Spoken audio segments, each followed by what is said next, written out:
you pull up a seat?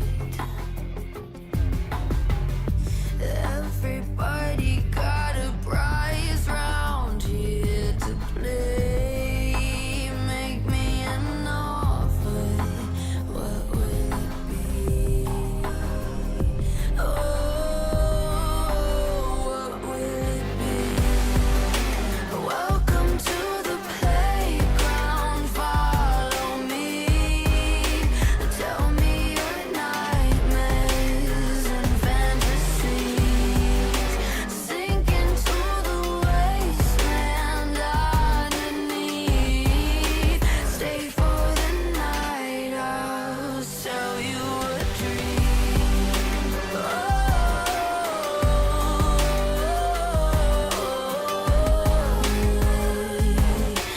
Welcome to the playground.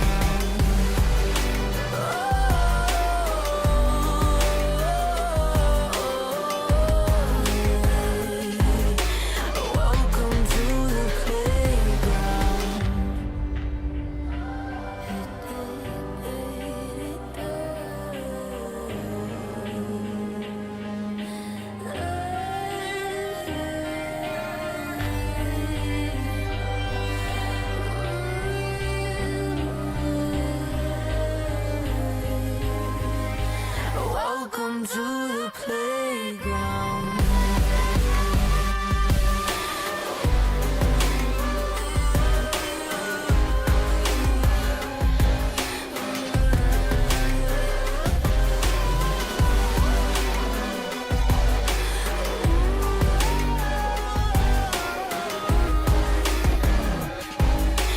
Welcome to the playground.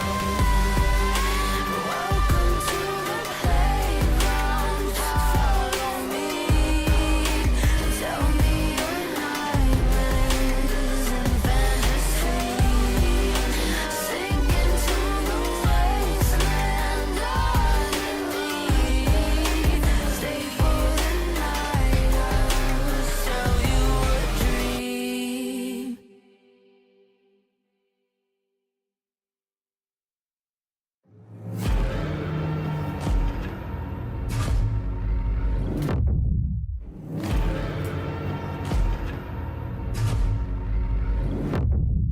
You walk along the edge of danger, and it will change you. Why would you let this voice set in your head? It is meant to destroy you. You summon storms, you play with nature.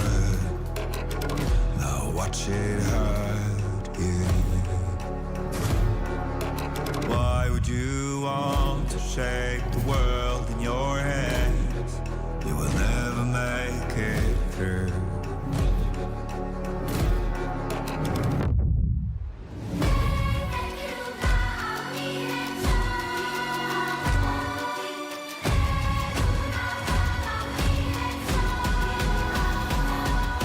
Catch the fire burning out your soul.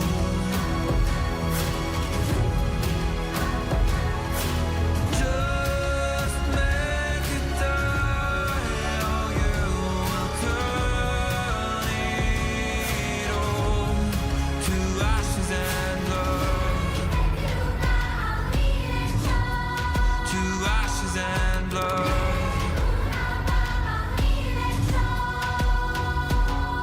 You waste your life to gain power.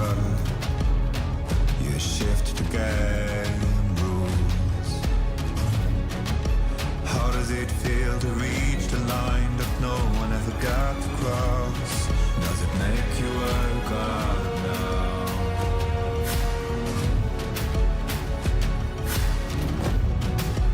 Every sin will be forgiven if you lay down your weapons to the ground.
and blood.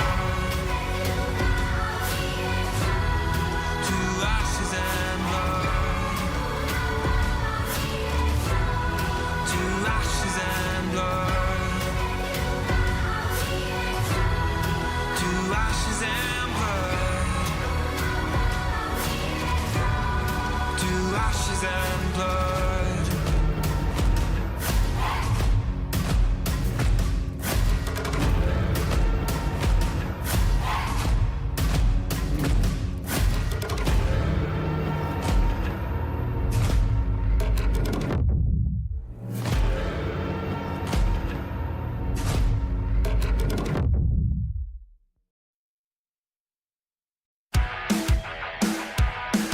Hey, what? Hey, look up at the sky, it's just a starting line. Waltzing through the storm, feel the vibe align. Radiant rebels in the silent fray. In the pulse of dawn, we embrace the day. We find harmony in mayhem, finding our own beat. Eyes ablaze, we're laser focused. Dancing through the storm, we become the light.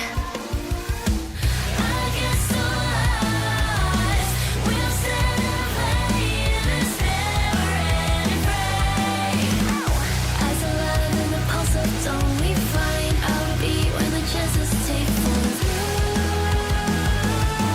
the noise.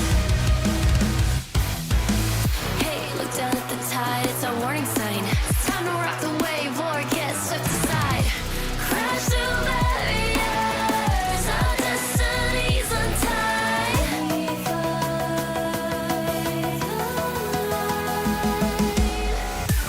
We find harmony in mayhem, finding our own beat. Eyes ablaze, we're laser focused. We become the light.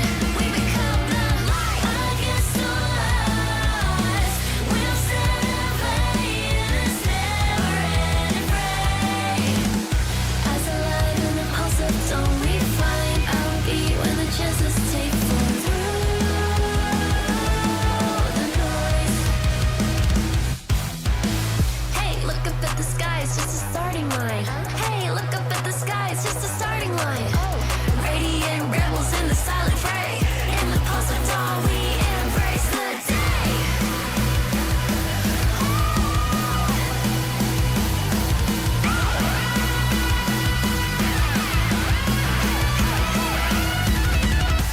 We find harmony in mayhem, finding our own beat. Eyes ablaze, we're laser focused.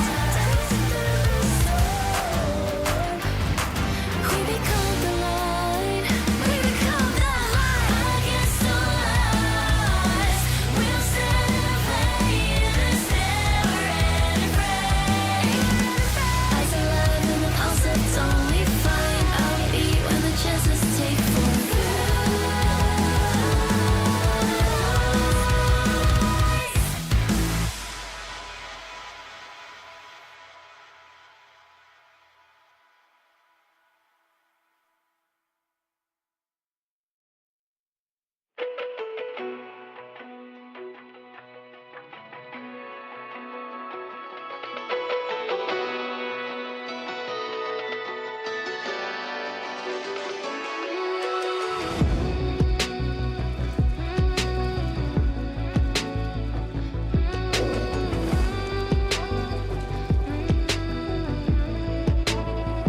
When darkness falls, you are my light.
You radiate with light.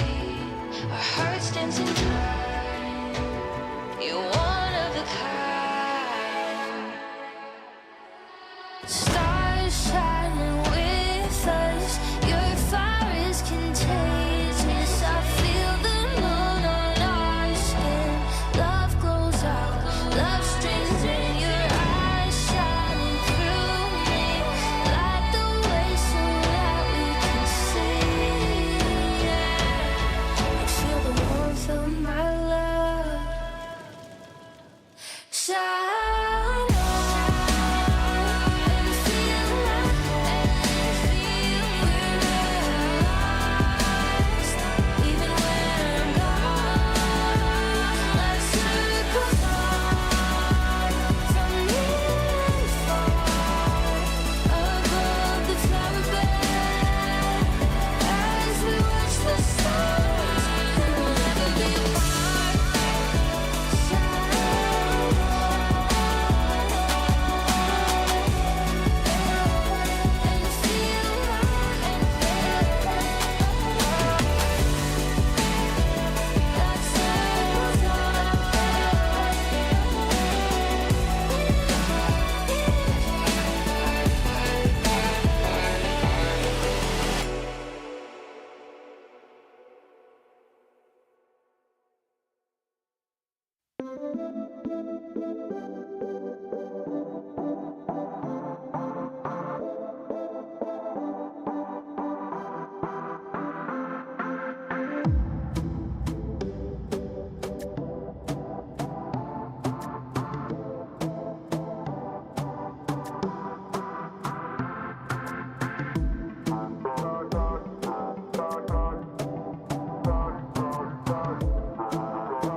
Well, I guess that's a wrap for today.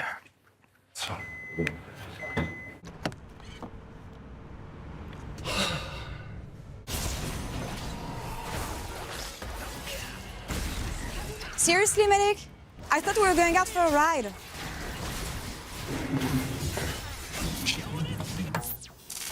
Okay, but I'm driving.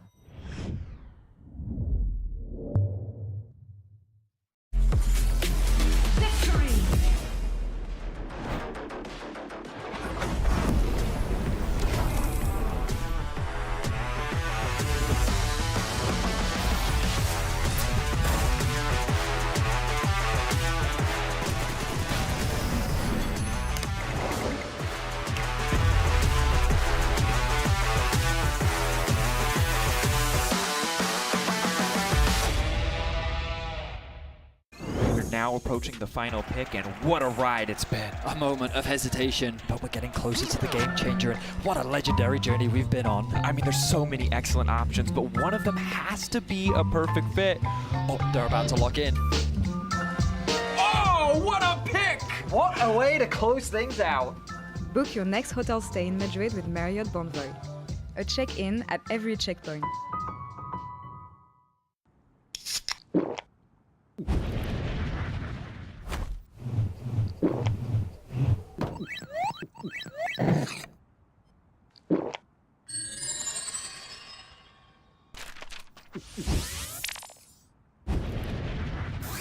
Red Bull gives you wings. No, on to 5! What an ulti! What an incredible play there from... Oh, that was incredible! You love to see it. Right, yeah, let's really What get into... a move! He's just so good. I mean, the persistence, the patience to find the angle. You just don't see that from rookies. He's got it all. He's got the pizzazz. Have a break. Have a Kit Kat. Ooh, that looks good. Do you want to maybe share a little bit? Yeah. What a move! Want to level up beyond the Rift? Express like a legend and find your fastest server in one tap. Express in game without ISP throttling.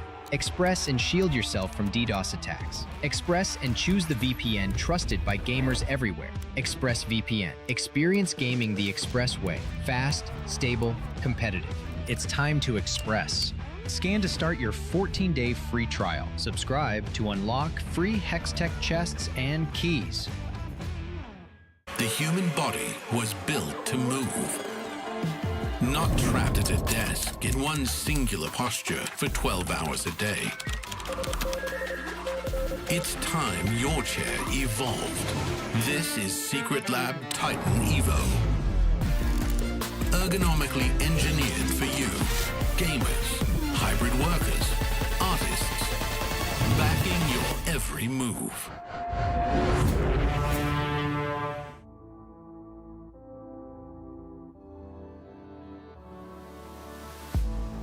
If you had it all, would you look the fall in the eyes?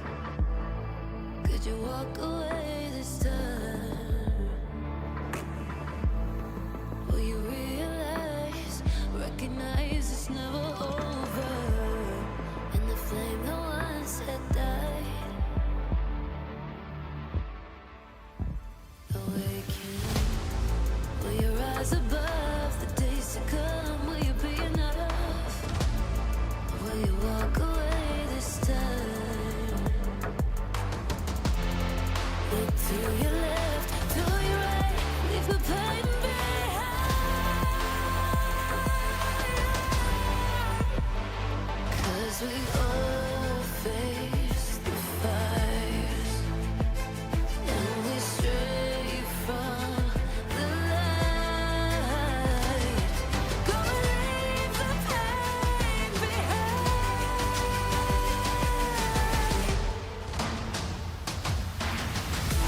Feel that rush, feel the taste. Can you feel it? Read the place.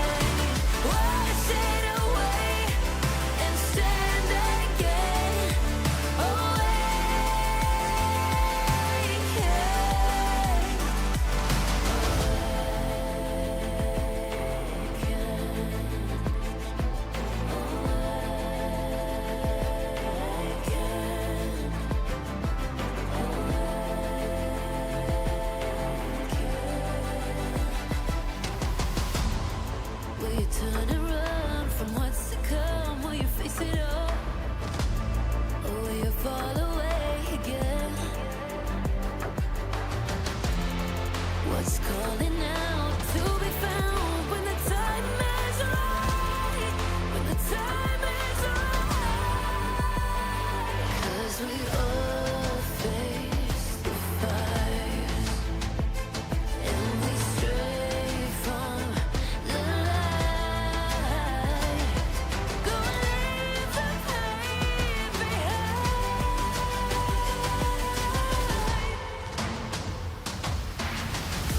Feel that rush, feel the taste. Can you feel it with the pain? Wash it away and stand again.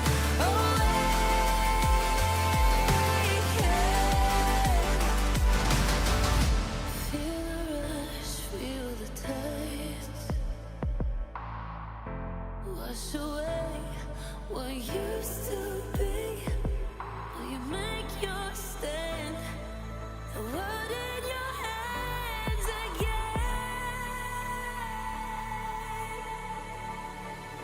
'Cause we all face the fires, and we stray from the light. Turn the page and make it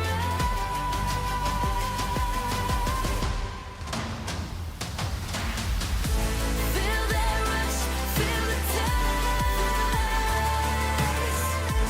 Can you feel it with the pain? Wash it away and stand again.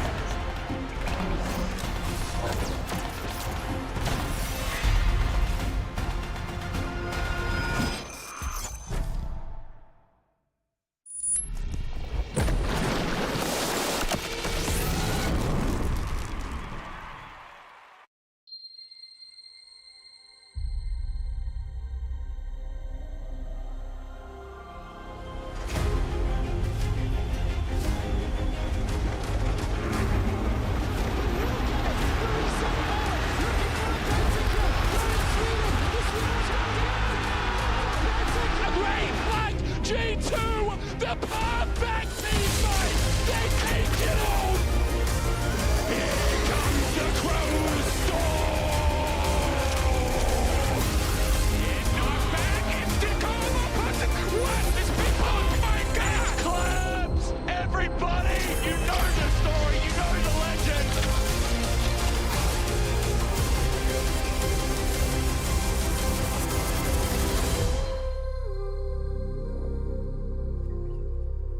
And welcome back to another episode of GB Sports. This time around, we're playing Defend the Bot, where Broken Blade and Schemon are playing against each other. They don't win by killing each other in this 1v1. They win by killing the enemy bot. Are you guys ready? Yes, I'm sir. ready. All right, you can start the champion sec. We also have the rest of G2 on the couch. Woo! Yeah. Actually, I think I have a cheese strat, so I will try it. I just follow on. Alright. Oh my god. I thought of a strat. You pick Nico and you pretend to be a Mumu. But then you can't use any spells. Good choice. Yeah, it was a good pick. It was Thank you quick very as well. much, It was man. quick. I like Shouldn't hard win, I but don't you need to think, man. Can you pick already? Bro, pick your champion, please. I have Please. time. I have time. Stop thinking. Stop Bro, distracting. please pick your champion, man. Wait. What do I play in runes? I don't know. She got in Oh my game. god. Why am I playing this, man? Why am I playing this runes, man? I have scaling health. How am I supposed to win? Bro, you didn't think about TP. I'm gonna TP back to lane and kill the bot, bro. Wait, no way you can do this. If you can do this, GG on spot. Oh, they're hitting each other. Mumu's already fighting.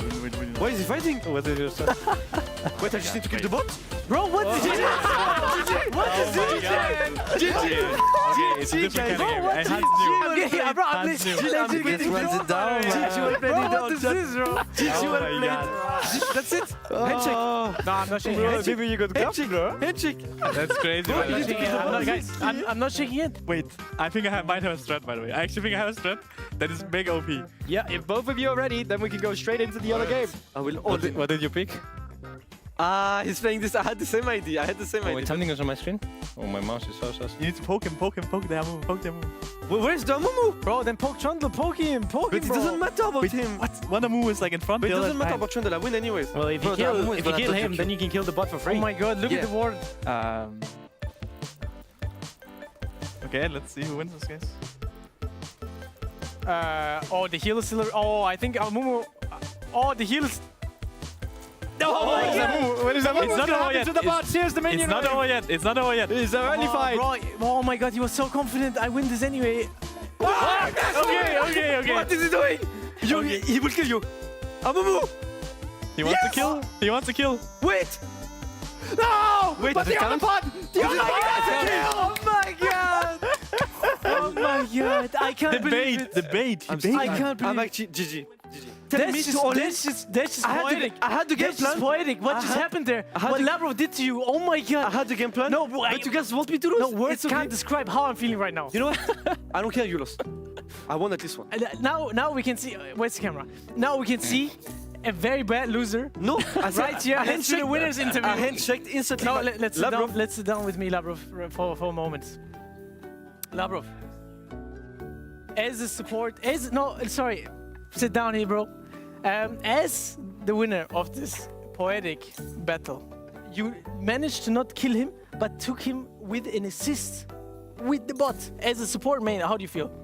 Yeah, it feels amazing. I almost had the double kill, you know, and I won in style. That was beautiful, man. Okay, going to the losers, going in with a lot of confidence. Was it because he was a support main? Absolutely not, but I kind of got tricked by my teammates wanting me to lose, and they kind of told me, oh, all in, even though my game plan at first was to just wait for the bot to come, run at him, ghost on him, exhaust the Trundle so he cannot kill me, and one-shot the bot. But sadly, I got tricked, and I thought that I could maybe win this one, but it happens. I give the win to Labrov. Congratulations. But at least I won the first round, and somebody else didn't. I will not say his name. That's very interesting. Thank you, and let's look at the other match.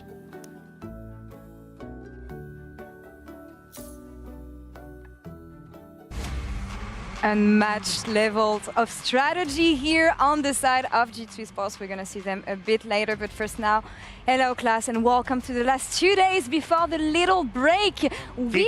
Teacher, actually, yeah? I'm not going on a break. I'm going to summer school and they're going to teach us LCK VODs. That's very good to know that. You watch KT VODs. One more like this and you're grounded, please. Focus here and no one asks for your opinion. Actually, we want to focus here on how teams can make playoffs. And during the last 2 days of the LEC teams, we will decide who has a chance to get into the playoffs with the next matches we have. So reminder for people who have not been following here, first and second place of each group go straight into playoffs.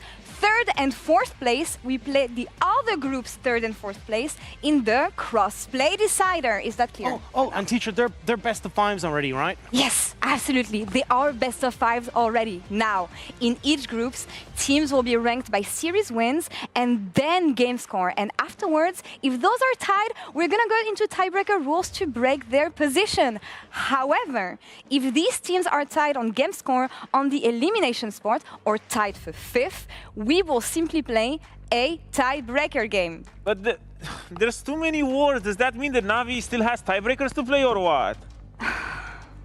Can we move him to the LTA class? We have tried, actually. They won't even take him. We have to stay with this one. Although, please focus for a bit. I'm trying.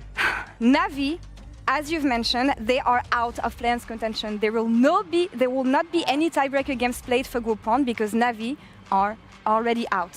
0-3 here, there is no way that they could come back. But if we look at Group 2 here, things can get a little spicy. For Team Heretics, Team SK Gaming and BDS, the fate of each team is in their own hands. SK and BDS can lock themselves into the crossplay decider if they win their series. Team Heretics Series 1 will give them at minimum a tiebreaker. However, sorry? No, just keep on going, teacher. I don't understand anything, but go on. You never do, but come on. However, there's also a chance that we're going to play a tiebreaker tonight. If SK wins and Team Heretics goes 2-1 against BDS, Team Heretics and BDS will play a tiebreaker. If SK takes one game off of G2 and if Team Heretics wins 2-0, we will have SK and BDS in the tiebreaker. But I don't understand anything. There's so many numbers and there's so many everything. I just don't understand anything. Like, why does it just have to be so complicated, not that easy? Like, come on. Can I be moved? Yeah, can we be moved? Actually, I'm scared for us here. Although, please lock in for a second. It's really not that hard. It's really not that hard. For us to get into a tiebreaker, SK need to take at least one game off of G2. yeah, that's gonna happen. Yeah. Okay. Focusing a bit here on Group 1, there is ranking stakes involved because with a 2-0 win over Navi tomorrow, GX can secure the 3rd place in their group. And now, Odo, I know that you're a big Vitality fan. Can you tell me how they make first? Because they can! They need to win 2-0 and they're gonna get first place. It's in the foldy sheet right here. Are you actually cheating for the most simple stake? What do you mean? It's It's in the preparation for the exam. You shut up. Okay, you're gonna get benched again. I know that's your story, but here, Dagda, please tell me how can MKOI get the first place in their group? Yeah. Because they can as well. Because they're playing against MKOI, and I think that they might just go 2-0, and if they get the 2-0, they take first place. All right, MKOI going 2-0 against Vitality guarantees that they're going to take first place. And there's a third scenario here because if either team goes 2-1, then KC will take the first place, even though they're not playing at all this weekend. They make Worlds. Can they make Worlds? That seems much easier. Okay. Not playing and getting first. What do you mean? Shut up. Make Worlds? No. We're not at Worlds yet, maybe, but yes, a lot of teams in the first and second positions are going to be one series away from making Worlds, but that is not the topic now. Odo, have you understood did you understand everything here so far? I know that if Vitality wins today, they're one series away from making Worlds. Okay. That's all I care about. I'm done here. If you guys and girls at home want to follow the action and understand a bit more what is going to happen this weekend, go to lec.gg/foldy sheets. And now I'm done. You guys are hopeless. I can't teach you guys anymore. You broke your hat. Oh my God, I feel so sad for this poor teacher. But we're here in the Marriott Bonvoy pre-game check-in with Loopy for the very first time. Thank you so much for joining me ahead of your game. It's been a difficult year for you, but what have you learned in the LEC so far? Actually, this year is really hard. Yeah. So I learned about League a lot in SK Gaming, and I learned that what pro player did outside of the game as well. Yeah, it is my main of that I learned from this year. Yeah, from this year. Well, something that we have learned as friends and as fans here is that you have a lot of fans in the LEC. I know you saw the Loopy Nation. There were a lot of cute edits and clips about you. How did you react seeing this? Yeah, I saw this, and actually when I see this first time, I don't think it is good to me. For me. But now, I don't think it is negative, and I think it's good for me because people can remember me from this, and I can change that people think I was bad if I come back to LEC. That's amazing because, yeah, as you said, it was a bit iffy at first, but now a lot of cute signs, and I feel like it made you stronger. Yeah. Do you have any words for the Loopy Nation? Sorry? Do you have any words that you want to share with the Loopy Nation? Edith and Bundelke. Actually, yeah. Thank you for sharing to me. All right, and today is going to be G2. You want to qualify for playoffs. Do you have any words for this game, G2, today? I think we are practicing was good for 1 week last week. So I think we can win against G2, but actually it's not easy to win against G2. So My goal is just win one set. Then maybe we can go playoff. Yeah, correct. Well, I'm wishing you the best of luck on this. Thank you so much for the interview. 인터뷰 감사합니다. Fighting, Lupi Nation. Thank you so much. From one outstanding member of SK to another, we wanted to take a quick look at Skeens, who popped off in the last series that they had. And they did it, Odo, stealing the G2 magic of the Nocturne and Oriana. Yeah, I mean, when you think about G2 and how many times they tried the Nocturne Oriana, SK took a play out of their book, and I feel like this has been a common trend for them, not only with the Nocturne Oriana, but also with the champion pool that Skeens has been having, because he's been playing a lot of these globals with the Pantheon, but it's just any champion that has any sort of early lane agency, early game agency, I feel like is exactly what SK needs, because Skeens for me has been a great standout player for them. Yeah, and I agree. And I think in game 1 and game number 3, we definitely got to see it with these more global compositions that could play around him being that main engage tool. And we even got to hear from Kadui as well on PGL about how coming into the day, Skeens was just on firing all cylinders. He looked fantastic. He felt fantastic. He wanted to be the one that takes control. And I think for not quite a rookie, but making his way back into the LEC, that's exactly what you want to hear from this guy. Exactly, because if you think about his previous stint all the way back, and I think it was 2017, 2018 era, he wasn't really doing so hot. But right now, in a team like SK, where you feel like you don't have individual star power, having your jungler as the main engine of the team, booming with confidence, just like Kedui was saying, I feel like is exactly what they need, because he has been pulling them up amazingly. By the bootstraps, yeah. And I think that is kind of the main focus point for me coming into this, is going to be how can Skeen kind of try and interact on the Rift. But also, he was such a big lifeblood for Vitality B back in the day, now getting to see it for SK. Will he be able to keep this one up as we send it over to Lore, who's going to get a little bit of a backstage snippet to see how the boys are doing? We are seconds away from the first series of the day, and I just want to give you a look of something you guys don't see usually. Players getting ready backstage. You see G2 on this side, getting ready to face off against SK Gaming. That is on the other side, and I'm going to go to them right now. Abe, how do you feel? I feel good. How are the interactions backstage usually before the game when you see G2 on the other side like this? BB is scared to play table tennis against me. I challenged him to a match and he said, no, after the match maybe. He was scared to lose a little bit of confidence, but we're going to show him on the Rift. Get the mental edge of the Rift first. Good luck. Good luck to you guys. Good luck to G2 as well. And without further ado, let's send it over to the casters for game 1.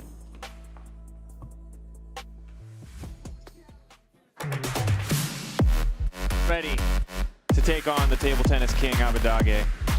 But maybe he's ready to take him down on the Rift, although they don't play the same lane, so we're going to ignore that storyline because it's inconvenient. Here we go, folks. G2 at the top of the table, flying high in our league, it is safe to say, looking like the most consistent lineup we have at this very moment, up against SK, a team that has been struggling, it is safe to say, but mayhaps, they can find a win today, and all it takes, Vetty, is a single game. I mean, things are in their control to a degree. Yes. In that. Beating G2 would be great for them. Guarantees us a tiebreaker. Well, I mean, if they win a game, we're guaranteed a tiebreaker. If they win the series, so we have the possibility of a tiebreaker. Okay, so we have the possibility of a tiebreaker. If G2 win, there will be no tiebreakers at the end of our day. If G2 2-0 clean. Well, there you go. So SK is also kind of reliant on the results of the rest of the day. Getting that win against Heretics last week was huge for them. But there's a lot of other complicated stuff that Law try to explain. Yeah. Other people throughout the day will explain. But our job isn't to cover that. No, that's great. We're here to talk about 2 to 3 games of League of Legends. Exactly. And if you're confused as to how tiebreakers work, there's a foldy sheet available on X, LEC. You know, it looks cool. You can go click on it. You fold the sheet as each game happens. There's not a lot of permutations left, but shout out to the team behind it as we get ready for picks and bans and see. I'm hoping for a little bit of spice. I'm going to be honest, this is the last week of the regular season. There's a break week. And again, the link... straight into playoffs. Yeah. Ready? Well, straight into cross-group deciders, Mr. Day. That's true. The cross-group decider. Technical language is important, I think. That's very, very true. But we have some bans on our screen. Yunara and Varus going to be directed towards Kadui. Are they going to let Kadui play his Ezreal? No, they're going to ban it right now. Ezreal ban? Gwen has been left open.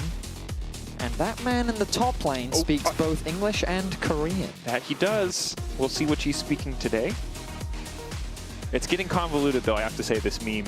I mean, the simple reality is there's been much criticism of European top laners for many years over our ability to play Rumble, Jason, Gwen. That's true. However, over in Korea, they're very good at those 3 champions in particular. That is very true.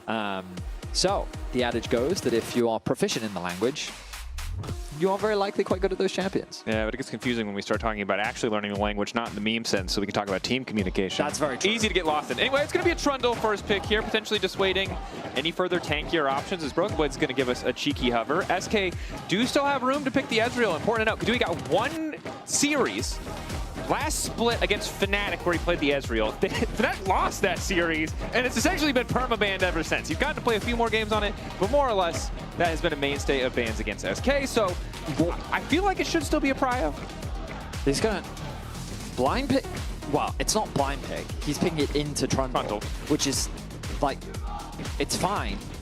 But picking Jarvan this early into a draft, you've already mentioned the word Ezreal so many times. Jarvan, Annie. I feel like there's a bunch of mid lane. Well, actually, are there a bunch of mid laners that you can pick right now? Let me think. You take your time. All I'm saying is, yeah, a mobile champion like the Ezreal certainly would feel great into the Jarvan, but perhaps it's all a bait. Now, for those of you who missed last week's showdown between G2 and BDS, you may have noted the fact that G2 won with the Annie. You may have missed the fact that Caps died like 5 times on this pick. But what we also learned is that as long as you hit a 3 or 4 man ult at a crucial objective, it just doesn't matter. Now, of course, though, the Gwen locked in for Dun Dun and potentially the Galio. Yep. So that was the mid laner that I was looking at. I think Galio, can make a lot of sense into the Annie. Easy to itemize the magic resistance. It makes the laning phase a little bit easier. But right now they're debating their options. Do they want a champion with a dash, or are they quite happy to play through the side lanes? Ryze can work in that sense. Looks like that's going to be their direction. Abadargi's best champ individually so far this season, I think, has been the Ryze, of course, in the preseason in the NNO Cup. This was the game that he looked solid against Vitality, even though SK did ultimately lose that series pretty one-sidedly. So now, what's the option Jax here top, for maybe? G2? And there is the Jax lock-in. Well predicted there, Vedius. So I mean, it's Broken Blade. It is Broken Blade. It's pretty... We're on the vanilla ice cream side of the G2 for sure. But the question is, what does bot lane get to cook? Because they're finally the ones freed up to get a little wild here. That's true. We saw prioritization of things like the Xayah Rakan from G2 in their last series. I don't know if that needs to be super high on the list of priorities. It depends on how much more engaged they feel like that they need. Of course, a lot of the traditional engaged champions are still available, with that pool now being narrowed a little bit more as Alistar is taken away. When I think about some of the AD carries that can still be very strong, like when you've got Jarvan and a Jax, Kai'Sa naturally raises some eyebrows, especially if Kadui is more inclined to go towards that Ezreal. We do know that Jinx, especially in Europe, is just kind of a successful champion, one could say. Yeah, there you go. I like that. When the game goes late, and it probably will, when people die unnecessarily, and they probably will, Jinx looks a lot better. But now the Nico band, again, respect to Labrov, and also just the fact that Nico, I think, pound for pound is probably one of the best supports in the meta currently. But again, SK looking for something to round out what is a pretty short-range comp. Highly mobile, certainly, with the movement speed steroids you can get on a Ryze and a Trundle. But see what they want to pull through here. Poppy does suggest they might be thinking about Rakan. Ooh, the Draven hover. Hansama. Seems bad and seems good into Gwen, but also really terrible into the I think he talked about it last week, that he'd love to play some Draven, but it just feels bad right now. Does he feel confident enough on it, though? Of course, it's always a hover for Hans, so you can never really be sure. He just wants us to let us know that it's still there, and if you're watching and you're a Korean or Chinese team, it's still worth a ban. Wink. Please. I do remember that World Championship where they banned it pretty much every game. I mean, respect. I think it made sense, but wouldn't mind a free ban at internationals. Okay, so it is going to be the Rakan locked in. Hyper mobile. Obviously a champion that Trundle, even with one pillar, is going to struggle to lock down. There is almost no reliable CC on the side of SK. They do have Leona the and Bard, I think, can both work. All right. Corki, Leona. I can't say I love Corki Bard. Nautilus is also fine. Corki not. Okay, so SK keeping it stable, I think it's safe to say. And now the Xayah is going to come through. I think I prefer G2's comp overall. I think that the Trundle has, well, great skirmishing power against the Jarvan early.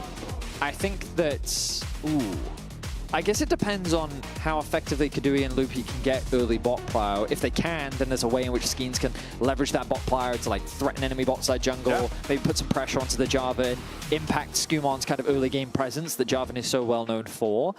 But I think that we just get a lot of team fights in our region. And so I think that when I look at how the team fights play out, Flash Anti-Tibbers, we saw it from Caps last week. Like, as long as you have that available. Jack's Counter-Strike, it's just like a very straightforward. But I mean, admittedly, they do have the Corki for a little bit more mobility. Gwen is also obviously going to have a lot of backline threat, but into a Xayah, that becomes a little bit harder. Sure. So, yeah, I think the top lane matchup is going to be interesting just because it's Gwen versus Jax, always an impressive and fun skill-based matchup where Jax is normally slightly more favored just because of his Counter-Strike. But this jungle influence in the early game is definitely something I'll be keeping my eyes on. And how well can the laners really set up their junglers, and can they really punish Skumon? Because so far I think this split, to me, he's really been the standout player. Definitely an incredibly consistent level of performance coming in for Skumon. See if he can replicate it today on the J4 as we get into our first game. Yeah, Jarvan, a champion we look at to be relatively high impact. Trundle we know is super strong in those early skirmishes. Such a strong champion in the 1v1.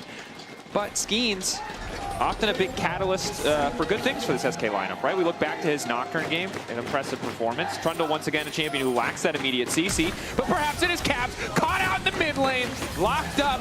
It should have been Broken Blade in the table tennis 1v1. This is the price. It's actually just going to be a heal. He kept his flash. What?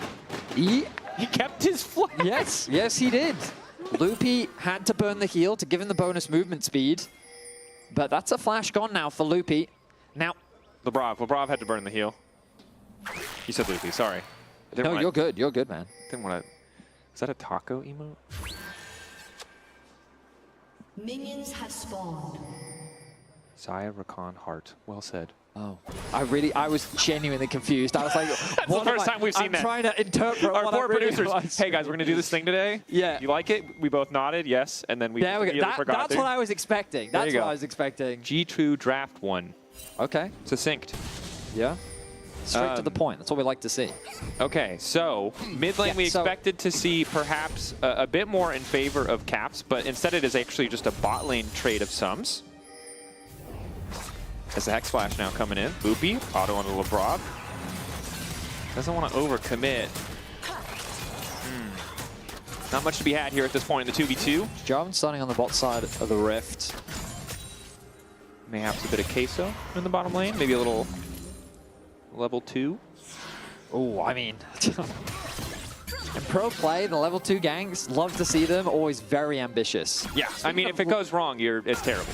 Speaking of level 2s, though, we've got to keep an eye on the bot lane. Nice. Instant engage here. Big damage going in onto Hans Sama. Ignite taking down as well. Loopy finding the lockup with the staggering blows. And very good trade for the side of SK as Broken Blade doing some work on a Dun Dun. So you can see how in the early trading phase, Broken Blade can get that early prio, leverage the Counter-Strike, making it harder for Dun Dun to trade back. Dundan's going to be very reliant on his Q to be able to get any effective trades, but for the time being, he is losing a bit of control. But on that bot side of the map, we talked about how SK can get that pressure, which could enable 4 Skeens to actually threaten an invade. I think Skumon, part of the reason why he started on his bot side of the map was in anticipation of this, but Skeens deciding not to go for any kind of threat of an invade, and he's just going to do the full clear pathing towards top. There is a ward that should spot him out, which he's just walked over now. Or did he just evade? It wasn't quite clear. No pings on him. But if nothing else, like that ward still gives G2 all the information that they need to know that he is doing a bot side clear towards top. So Broken Blade will need to be cautious. Dun Dun running the Ignite. With a lane in this sort of position means an early gank can be devastating. Nice. Level 3. Slightly ahead of schedule for G2. Lebrav just goes for a bit of poke. And again, this is one of the powers of the Rakan in the context of these engaged matchups compared to Enchanters. Obviously not the best sustained, but the Gleaming Quill really does add up in these melee matchups. Dun Dun trying to fire back. And look at that. Skumon moving over just to keep track of where Skeens is. You saw a question mark ping go down topside. I love that. It feels like Skumon and BB linking up, kind of giving the necessary information so that BB can sustain this pressure on the top side. Yeah, this early vision control from G2, just fantastic information. They've tracked Skeens well in the early game. They had a ward on his bot side Krogs, they had a ward on his blue, and they have a ward here from Caps. They also have that ward on the bot side of the river as well. So just keeping track of what Skeens is up to. Reset going to come through from Skumon. He's going to get back out onto the map that bit earlier. I doubt he's going to be able to make much magic happen, though, as there really isn't many people on the Rift for him to make a play around. Jarvan is a champion that always remains strong in my mind, because we both had the luxury of casting with Kadril, and he always used to talk to us about how this champ, if he's not ganking, he's useless. That is very true. Now, I don't think he's that one-dimensional, I will admit, but... No, I like to keep it simple. Yeah, I like to keep it simple? Yeah, that nuance, who's got time for nuance? Let's keep it hyperbole. This champ needs to get a gank down before level 6 or sad. Useless champ. Useless champ. Of course, against an immobile Rise, not entirely useless, but it does just get a lot harder. It's really nice when you get those level 3 J4 ganks. Well, Loopy's flash is now back up. So, slightly harder target there is he's going to make his way towards the top side of the map as the early swap has come through from G2. Yeah, but credit to G2. Getting a very proactive swap there. Will use Broken Blade's TP to return back to the bottom side. However, for SK, Dundun has held on to the TP this entire time, so actually the TP advantage. So he can now go back to base, TP straight to bot. Shouldn't lose out on too much. He is, of course, a little bit behind. The base getting interrupted, but Scumon's the target. Flash in, Abadage. Really wanted that root. There's the snare. He wants to push W. They're locked out. Flash in. That's just so many resources. Just to watch Jarvan to get the collapse. Rift off into the distance.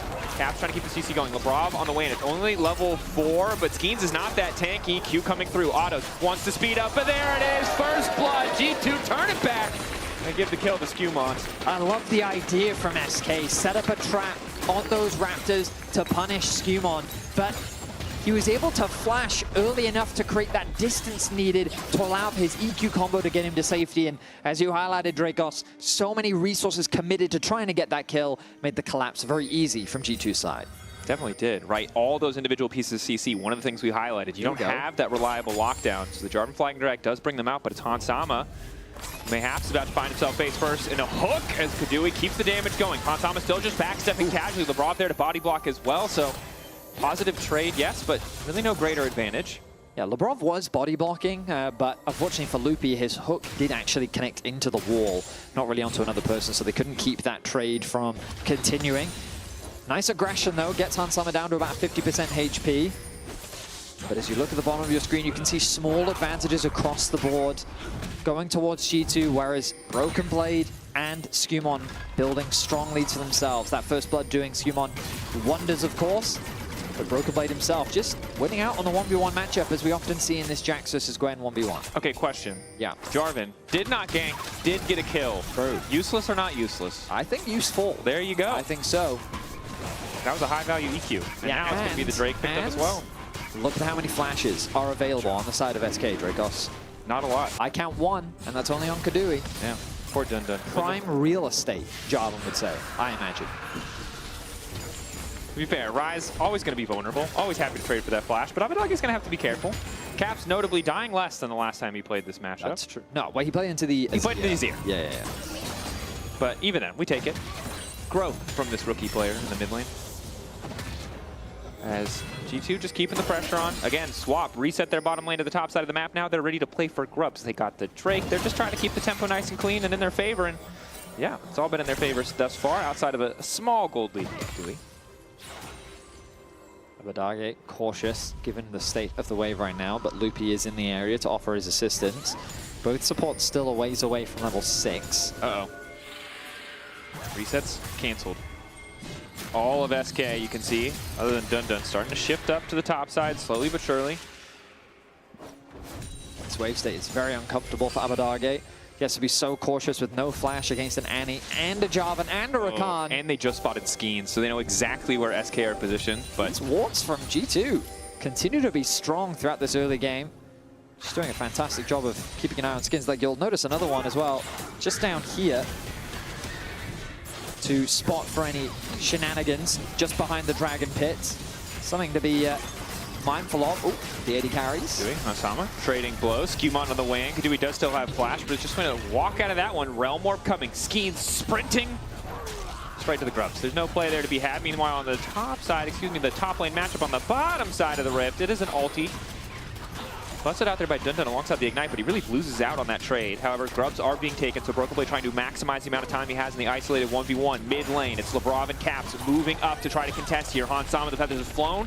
Ulti down. Caps ready to go in. Initial knockup is good. Caps looking for the angle on the bear. It manages to connect. That's going to be a kill on the jungle. Skewmon immediately going. They don't have a good position to fight this. Kadui flashing back. One more auto coming through. Abadage untouched, but it's time to get the hell out. Beat of Warfare claimed by G2 as they pick up their third kill. And only 2 grubs to the side of SK. SK will still be happy with the grubs, but losing that fight, naturally, not an ideal outcome. By securing the grubs, I'm sure they would have loved to have disengaged. And you could see that Loopy was threatening that pick on the back line, but a very early ulti comes through from Han Sama. And then the team fighting prowess of this composition. They lock down Skeens, they focus him, securing that early pick. Labrov recognizes, you know what, I'm going to give my life to make sure we get more kills here. And G2 converted into another one. 3-1 the kill lead. 1.9k now the gold lead. Yeah, that went from slight advantage to G2 to a pretty massive advantage. 2 grubs not going to matter too much unless Dundun or Abadage can find a significant lead over their laning counterpart. Stronger side lanes for SK by a slim margin. Jack's obviously pretty powerful in either context, but Abadage maybe could make the difference on a side lane. They have put him in top lane as Kadui and Loopy have taken up home in mid. Look at the timing for Han Sama arriving in that bot wave just as the wave is crashing. So he's going to soak up that massive wave. And even though he doesn't have a kill yet this game, he's doing very well in the farm department.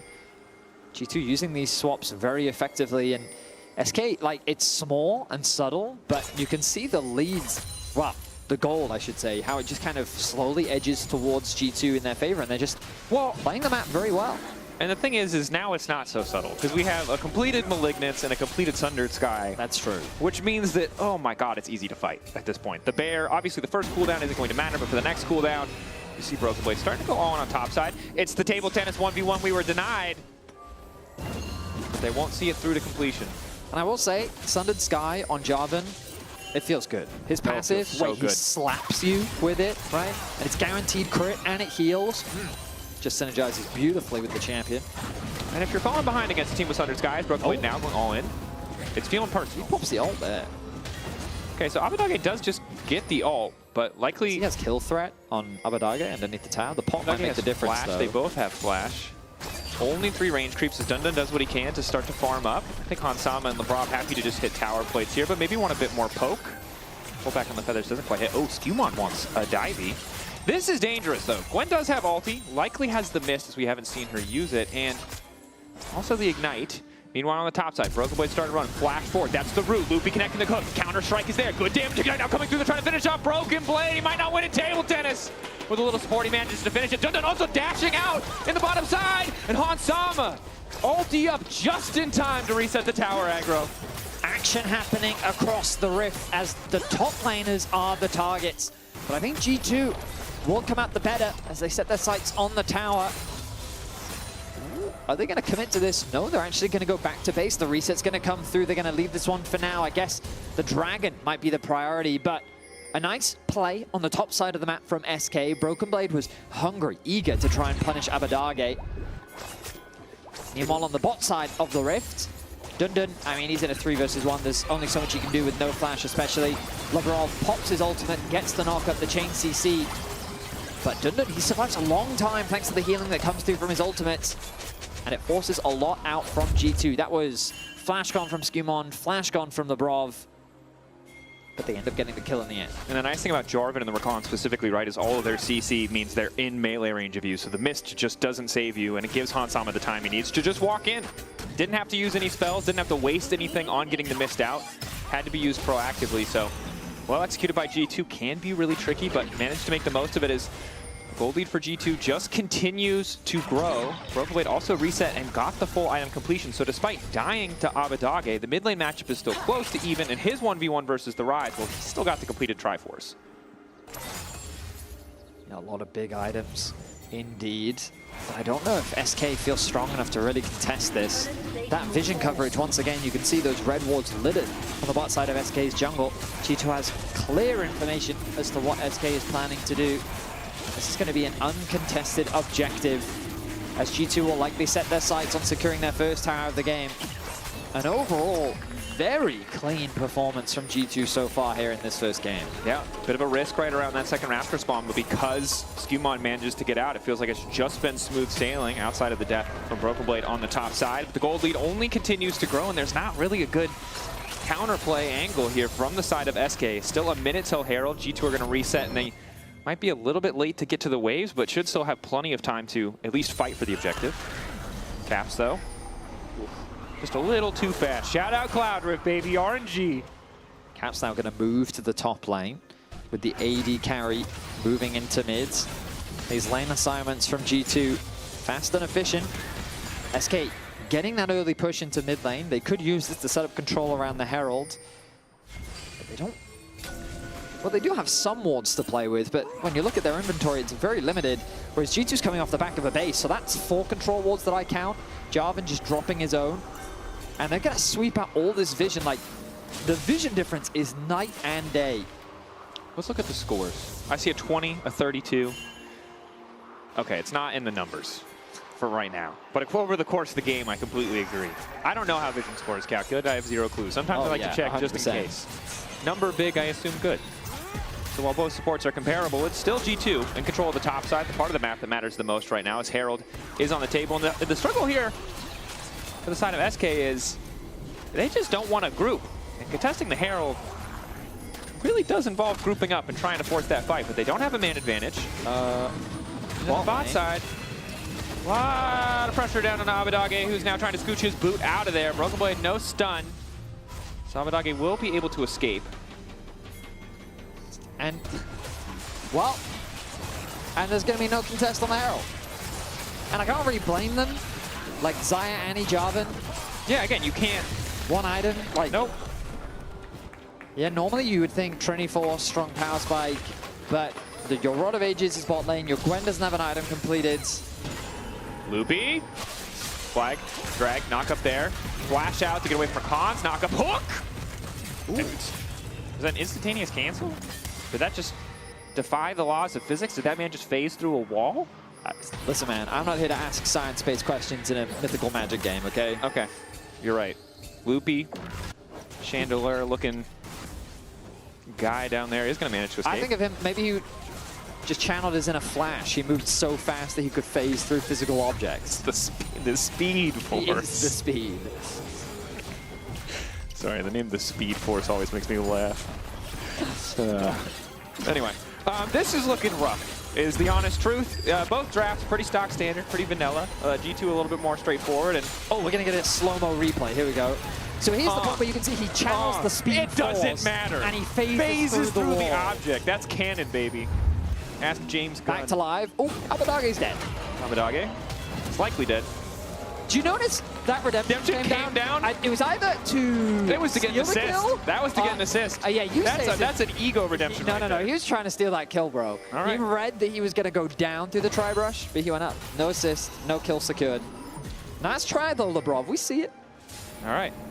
Well, my table tennis jokes are... You have exhausted them. I have exhausted them, yep. And I'm done now. Broken Blade said straight to Abadage's face, we can now play table tennis. Yep. We assume. We assume. That's what, yeah. We can see all chat and he didn't, but we're just going to make that up. That's, yeah, just spreading a little... There's beef now. There's beef. Yeah. Making some narrative, as it were. Now, this might not seem like it, but SK is getting slaughtered right now. I think it seems like it. That's a 5,000 gold. No, but often people associate like high kills, fast pace. Kimon just walking in. G2 is just completely suffocating SK out of this game. Yep. And a dragon is spawning in 45 seconds. I think the good news for SK, Abadage. Oh, that's good news. Well, I mean, once he gets that next item completion, the Rise pretty strong on 2 items. Never mind. We're out of good news. We're back to the bad news portion of the cast. Dun run! He can't run. He's been CC'd. Now he's trying to heal, but it's not enough. Okay. I love how your good news is, listen. There's a second item coming in, and it's really good. I'm telling you, this is a really good investment. Yeah. I'm telling you. Yeah. This is going to pay off all our debts. No. Yeah, I feel like the guy in The Walking Dead. He's like, it could be worse. You know? They could have picked Grandma and Grandpa, you know? So, oh my goodness. It definitely bit Grandpa. Grandma might be next on the list. It's a little bit of a struggle here. Now there is bounties. Oh my god, he's just solo taking a tier 2 tower. Yeah, that's Jenks. No and again, opposition. All right, let's cast our minds deep into theoretical. There's a version in the multiverse where SK win this game, and I think if that version is going to happen, Doctor Strange style, we're going to need item spikes, and we're going to need some mistakies from the side of G2. Because mistakies? Yeah, some mistakes. You make it look like cute. Yeah, a little woo, you know? Like you're getting slaughtered. Yes. Ooh woo. Ooh woo, yeah. Maybe makes it more palatable. Yeah, no. That's what fills me with confidence. When I'm facing just saying death that itself. I have seen better teams throw bigger leads. You know? Have you? Maybe. Name them. They're mostly from the LPL, so maybe it doesn't count because they're a bit more reliable in the old throw department. Okay. So, I mean, I'm just... It's a roughie. We're waiting for the Otacon. It's probably a pretty easy start for G2. But again, they have side lane pressure, 3 Drakes that are on Soul Point. They have a 6k gold lead. They have second item spikes now coming through. Skewmont will likely just be unkillable in the context of a 1v1, and Schemes, while Triforce is a good spike, he's just going to get deleted unless he ults a Jax who is already ulted. I mean, there's only a single player with a Trinity Force on G2 side, but I don't think that will stop them from doing tons of damage. True. Nice. You want a little freak rep? You want to give credit for the freak reference? I was hoping for a little bit more, but that's Last time you were like trying to make a blood sacrifice to him with all the puns, so I think you can calm down. That's fair. Blue buff. Freak thinks you're cool, bro. I promise. I swear. Okay? I don't think he does, actually. I know him personally. You do. He's like, yeah, that's cool. I think he would describe me as many things. Cool is not one of them. Well, you know, he's a smart man. It's safe to say that. Anyway, Herald has been summoned. G2 summoning the Herald. All right, while here we doing go. the Otacon, double dipping on giant primordial entities. That's a big deal. Rogueway waiting over the wall. Schemes wants to go in 50-50 for the bounty. This is a massive shift. They burn everything, but it's still ticking. But the jungler is dead and it's all falling apart. Otacon's down. Kadui's running for his life. Rogueway is trying to 2v1 his Abadage forced to flat down. It's Kadui left all by himself on his little chicken airplane. And he will drop. Dun Dun snips in anticipation. But the scissors are dull. Oh, are they? Oh, they might not be. Dun Dun healing. Last stack of the ulti. Here comes the healing. Needs it. Dun Dun. Can he get the outplay? Sidestep. Ooh, you almost back. He's dancing on them. Oh, Rogueway just hit him in the face. That was rude. He played that about as well as he could have. Again, he did. But it is a 10k gold lead, and it's even bigger than that because there are so many flowers worth of XP. Oh, yeah. This is an absolute Oh, there's a Herald slaughter. charge. I forgot the Herald even exists. There's the Herald. They got a lot of value out of that. Soul in 2 minutes time, Baron in 3 minutes. G2, they're just playing textbook. And I mean, you can argue that this is what you want to be seeing from one of the top teams in the league. We go back into this team fight. They spotted Broken Blade out. They tried to zone him away, but he just engages. And G2 do the exact same thing on the other side with a forced engage onto Skeens. Dun Dun has no real pathway into the fight. He enters the tri-brush and he's immediately forced to disengage. Abadage then sets up a bit of a trap. Gets very close to securing a kill onto Caps. But then Labrov arrives to assist his mid laner. The Bear gets him. In the end, for SK, it feels like a position where you have to contest. If you win the coin flip on the 50-50, it won't stabilize the gold, but it'll give you a bunch of XP, a bunch of stats. Maybe you buy more time to just survive. But at this stage, that's, you know, it's a 5% chance to swing the game back in your favor, whereas doing nothing is probably like a 2% chance to hold on to anything. Yeah, I mean, when you're in this kind of a game state, you just kind of, at that point, the game is over. So the percentage of plays you can make that are good plays is incredibly low. Exactly. You've just got to send it at a certain point, and especially when G2's on an objective, that's your best play. Right now, this is not the objective they can really fight them on, though. Dun Dun is pushing top lane to try and get some gold back for the team. Hibita stays alive for now. The struggle is with this kind of gold advantage. I don't think there is an objective they can fight them on, but there's 2 items for Abadage. He's suddenly starting to hurt. Wow, G2, they're actually showing restraint ahead of the Dragon Spawn. Boo! And they're going to go back to base in anticipation of the soul. Fight! Fight! I will say that, like, I'm impressed with how clean, methodical they're taking this game. That's fair. Because for G2, there's very little stakes, if any, on the outcome of this game. So my anticipation would be that they'd come in and they'd be a little bit more loosey-goosey, a little bit overconfident, you know, kind of play sometimes how we see them, but they're taking this very seriously. We say that, and we've now cashed a curse them. Broken Blade in trouble. Abadage on the way in. He doesn't know where to jump. He's jumping over the wall. The pillar is there, but Abadage managed to get CC'd. In his defense, there were 5 people top lane. I don't think, like, I don't even know if that was a G2, like, that was a BB mistake, you know? Who plans for 5 people top? It's tough. It's like that scene in Kick-Ass when he first puts on the costume and just gets the crap kicked out of him. It's like, yo, bro, you got the costume, you got the items, but that's still 5 dudes. Well, 4 dudes in a doll. Yeah, but precisely. You know, close enough. G2 will secure the soul off the back of that. SK basically just doing kind of whatever they can to get some sort of footing in this game. You can see that they've got some components towards those 3rd items, and also Cloud Soul. Did we mention Cloud Soul? Yeah, I just mentioned it. Yeah, you're good. No, you're all good, bro. Yeah, and so basically SK's doing what they can to try and stall the game out as much as possible, but unfortunately G2 is about to start the Baron off spawn. You can see they're pushing these waves in pretty deep. SK trying to set a no trap here in the mid lane. Wave going to be cleared, Baron control, start the objective, and if SK come, you turn and fight. If they don't, you get a Baron, you end the game. Alrighty. SK, of course, not sure if the call is keep your head in the game, think about it, look for angles, or maybe let's talk about what we need to do in the next game. Broken Blade goes in onto Loopy. Loopy manages to hook the wall and get out for an extra second here, but costing a lot of resources, and the rest of his team might just fall to pieces. Dun getting teared down, but healing up a decent amount. Not enough, though, as Caps now on a killing spree in LeBron. Just chasing down Loopy. Skewmon Cap still going forward. Skewmon might just give his life in the exchange, but there's so much healing, he still has the flash. Skeem's determined to get one back.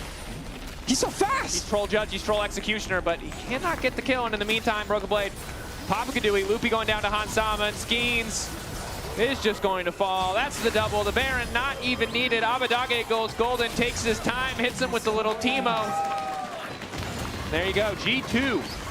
Start to finish dominance. SK, the hope, the dream of a play around those Raptors, then almost kill, a kill that never was. The rest of the game in G2's favor. Broken Blade, a few deaths on the top side. Otherwise, just about flawless from the old G2 boys. I mean, an incredibly clean performance from G2 overall. I think that Grubs fight is really what broke it open. They got, what, 2-3 kills, ballooned it into a 2K gold lead, and then they just never relented on the pressure. Like, the only deaths were on Broken Blade, and LeBron ended up losing 1 life of his own. Like, that crazy performance. So we'll see if SK can bounce back right after this break.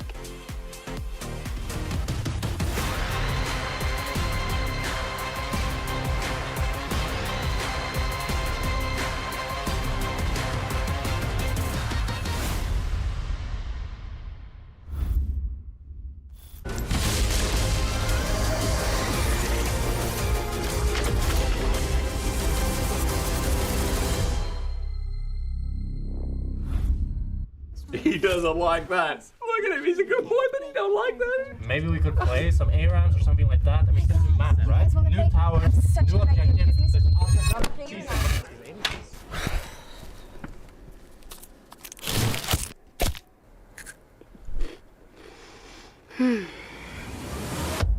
Have a break. Have a Kit Kat.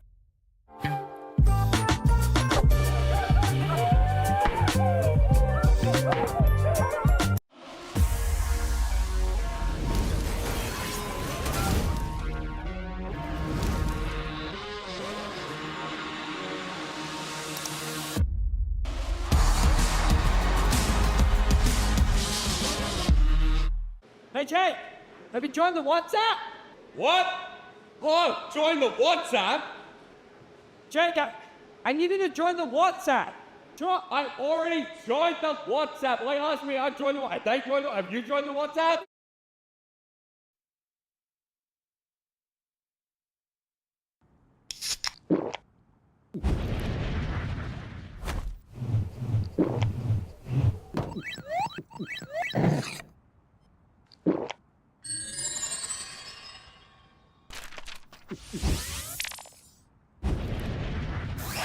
Red Bull gives you wings.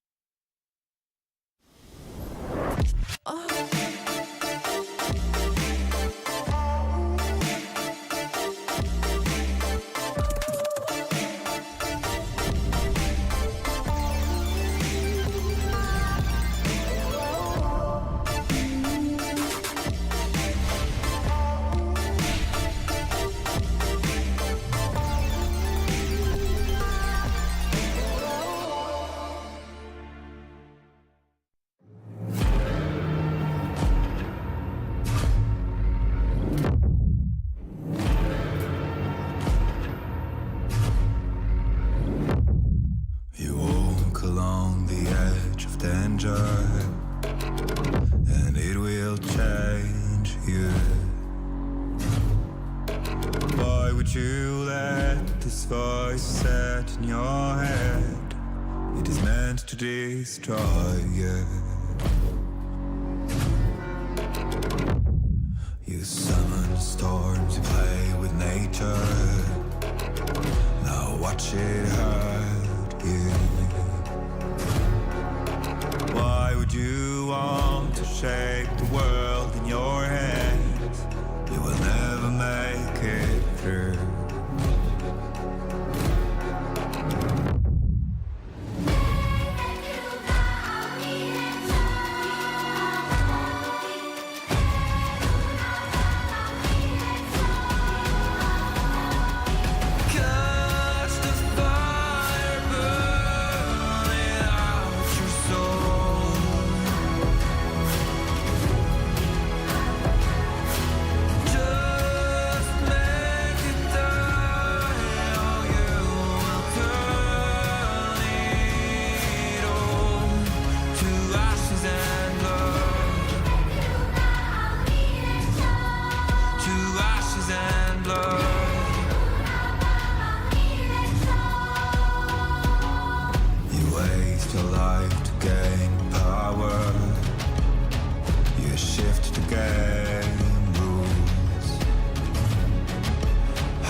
Like you forgot how to play Galio, right, baby? Like you used to be the Galio god. I used to be the Galio god, bro. I was solo killing LPL top laners. Bro, even like Hansama plays Galio better than CC going Labrov on the way, and it's only level 4, but Skeens is not that tanky. Q coming through. Otto wants to speed up, but there it is. First blood. G2 turn it back and give the kill to Skewmons. Not many guys. Okay. Nice, nice, nice, nice. You have John on your rest? Yeah, he's it. Let me assist, bro. Makidi. No! Nice, take the kill, bro. Yeah, just go mid. Hello everyone, and we're here back after G2 takes a very convincing win over SK in their first game, and we're here to break down a little bit on how they managed to balloon such a strong early game lead. And as we can see, we're watching this clip from Dindin's perspective, obviously window mode, but we're here to show how G2 makes it so methodical and just makes it incredibly hard for SK to get any foothold in the early game. So if you roll the clip now, BB is abusing his early game advantage very, very well, abuses his level up timers to get control over this wave, and just so we can see the minimap because it's on the left side. At the same time, what G2 is doing is they're also securing bot lane push. So as BB is abusing now and looking to crash this wave soon, he's managing this wave in a very, very, very good way. And at the same time, after this, we're going to be getting a lane swap soon.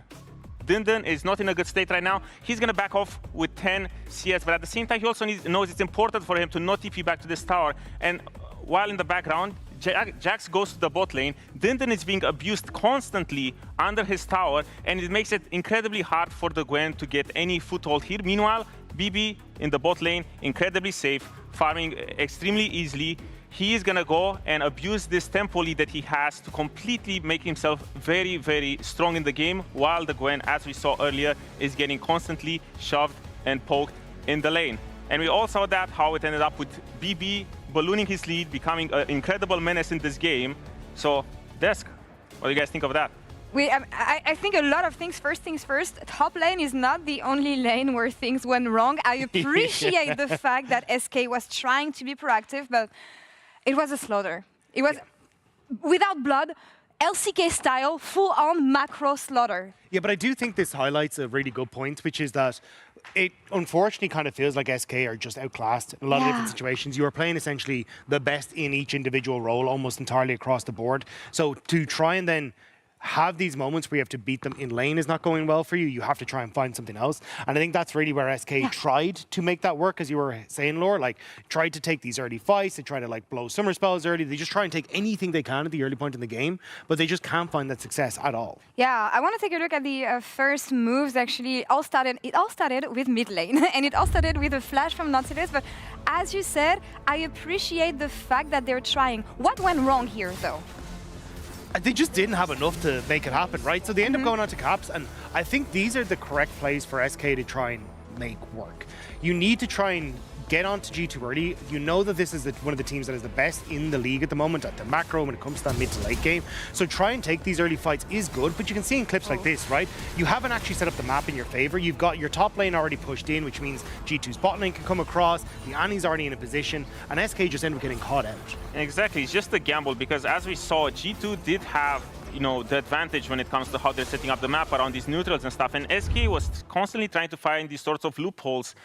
But we saw from this play, if it fails one time, that's all it takes for you to start getting snowballed on, and it just makes subsequent attempts for you to find these sort of niche plays where you can get a little bit creative and take the fight to G2. It makes them so much more difficult. But I think it's what SK essentially has to do. I don't see in a world where we take this to like an even game at 20 minutes that SK are going to outmaneuver G2. You can see the second G2 got a lead in this game. They're like, all right, catch you later, lads. We're running for the finish line. So I think this is where for SK, even if it didn't work in this game, try and keep that tempo up. Try and find these little things there. It sounds a bit cheesy, but make it work, because I think that's the only way you're really going to have an opportunity here against G2. My question is, though, is it a good play? I mean, was it good attempts or was it just bad attempt? Did it just fail because it was G2, or is it just a bad suggestion? So I think like this? The first one I did actually like the attempt to try and blow with Summoner Spell from caps in the mid lane, fantastic, because it just opens up, especially when you've got a Rise there. You just flash, lock him down. You've got Trundle Wanders in, and that Annie's going to die over and over again, and that can very quickly snowball that lead in the mid lane. But unfortunately, they just didn't quite have enough. But on the other side, on the second one, I felt like it was one of those creative enough plays where it feels like, okay, they're skipping the steps in the right way. They're just finding this gap in vision. And I just felt like it was a little bit more of a misexecution rather than just a straight up bad play. It's just Skewmond, he pulled the camp very well next to the wall. He covered his bases. He was already thinking that this might be happening. So that's why, if you catch maybe someone else, not from G2, but maybe a weaker player in that regard that doesn't, know his macro or knows how to keep himself safe, then you're going to find these openings that they found against other teams. Yeah, I know, like you said it there, Odo, as well. The answer from G2 was like immediate. The second that play went south, they went in, you had Caps invading off of mid lane, he places a ward, you get Labrov invading on top side, he gets a ward, and then BB goes and proxies bot lane and then gets a ward, and now Skeens gets spotted the entire way throughout the game. It just made it so difficult after that. So looking at game 2, because they need one win in this series to lock in the cross-group decider here for SK. Do they keep the same approach? They're going to be on red side, but maybe with a less risky draft? I think you still just find early success, like early pressure. Like I like the Trundles, even if it is going back towards a Nocturne Orianna or a Vi Galio, something along these lines that is just, hey, this is easy to execute. We understand that this is going to be playing around Skeens. Because again, even in this game, right, I think Loopy actually played relatively well this game. Nation, but, but also just there was a lot of it empowering Skeens to go for invades and make plays, and I think that's the right call. Exactly. I think he just needs also, like, the Trundle was a fine pick, right? He's just winning 1v1, but I need more agency from him. Yeah. Champions that can actually gank and I can actually impact and not just set up his teammates for success. I want himself to be set up for success. All right, SK, we love the approach. Refine it a bit. If you can, one win is what you need to move on to the next round. So let's see if they can get it. A lot of pressure, certainly, to find that single win. So that's how it is. SK now on red side. We'll see what the adaptations look like. Some refinement, they said. I think a lot of refinement perhaps needed. But of course, if G2 2-0 SK again, SK needs a BDS series victory to make it into the cross-play decider. So again, SK want to keep their fate in their own hands. We're often in these situations at the end of our regular season, regardless of format. Meanwhile, G2, it seems like they've got a dinner date, and they're looking to make that on time with how they executed on game 1. Jumping into game 2, Rumble is going to be the first to ban away. The Pantheon response from the other side. I was going to try to read the time off just so we could track it, but my computer says it's 10:06 a.m. on Monday, so that one's in Los Angeles time for some reason. Yes. That's not very useful. Anyway, Varus banned, Rumble banned. Okay, pretty stock standard from the side of G2, Pantheon, Unarum. All right, so much the same as it was in the previous game. The question is there time to cook? That is a missed ban. Huh? They're still banning. What are you talking about? Oh, they're still banning. Yeah. Yeah. You're good. You're good. Oh, Blue Side goes first. Yeah, my bad. I'm new here. You good, bro? Yeah. Nah, I have it in my head because when we spoke to LeBron and Caps last week on Euphoria, and they're like, people just keep missing bans against us. And I was like, it's happening again. G2 will in fact ban Talia, which does suggest that Azir will be the first pick unless it is banned right here. It's banned. And it will be. Well read, so, videos. What will... I can't hear Top Father. They're chanting Top Father. Oh. I thought they wanted something. They're saying something mid. I thought it was something mid too. Yeah. You're getting Orianna mid is what you're getting. Jungle mid. Your guys' dream. It's what you've always thought about. G2 fans. Little Orianna Nocturne? Huh? We like? No? Okay. Fair. You know, we spoke to Dylan. He stood by it. He said, he stood by it. Was it that bad? Was the question he asked. Was it really that bad? Because we won with it. That bad. And then we almost really won. And that was clever from him because he knew that we couldn't remember exactly how bad it was. Correct. We just remembered that it was bad. Yeah. So well played by him. But now, little Poppy, I like it. I especially hope it's going in the hands of Schemes because that is a proactive champion. And now we've got the Akali coming out as well. Okay. And then if there's anything that we have learned from Larson, it's that players you might not be excited about, when given this Akali, can suddenly go Super Saiyan and take over a game. Also, a lot of people think that Nocturne is my favorite champion. That's not correct. Akali actually is my favorite champion. Well, let me tell you, when they lock in this Nocturne right now, it's gonna be a fight forget the stakes, forget the fact that there's livelihoods, careers, playoffs, forget all that. It's about you, Vedius. You're the main character now. You're the third in this romantic triangle of Nocturne, Akali, Vedius. Anyway, they've locked in an insanely powerful bottom side of the map, which is the Nico plus the Kai'Sa.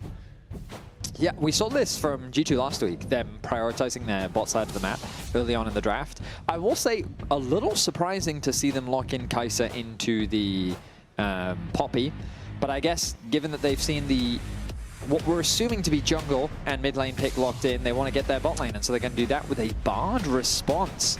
Okay, Bard from SK. The problem you now have is you want something like Jhin or Ezreal probably paired alongside this Bard, but they're probably both going to get banned.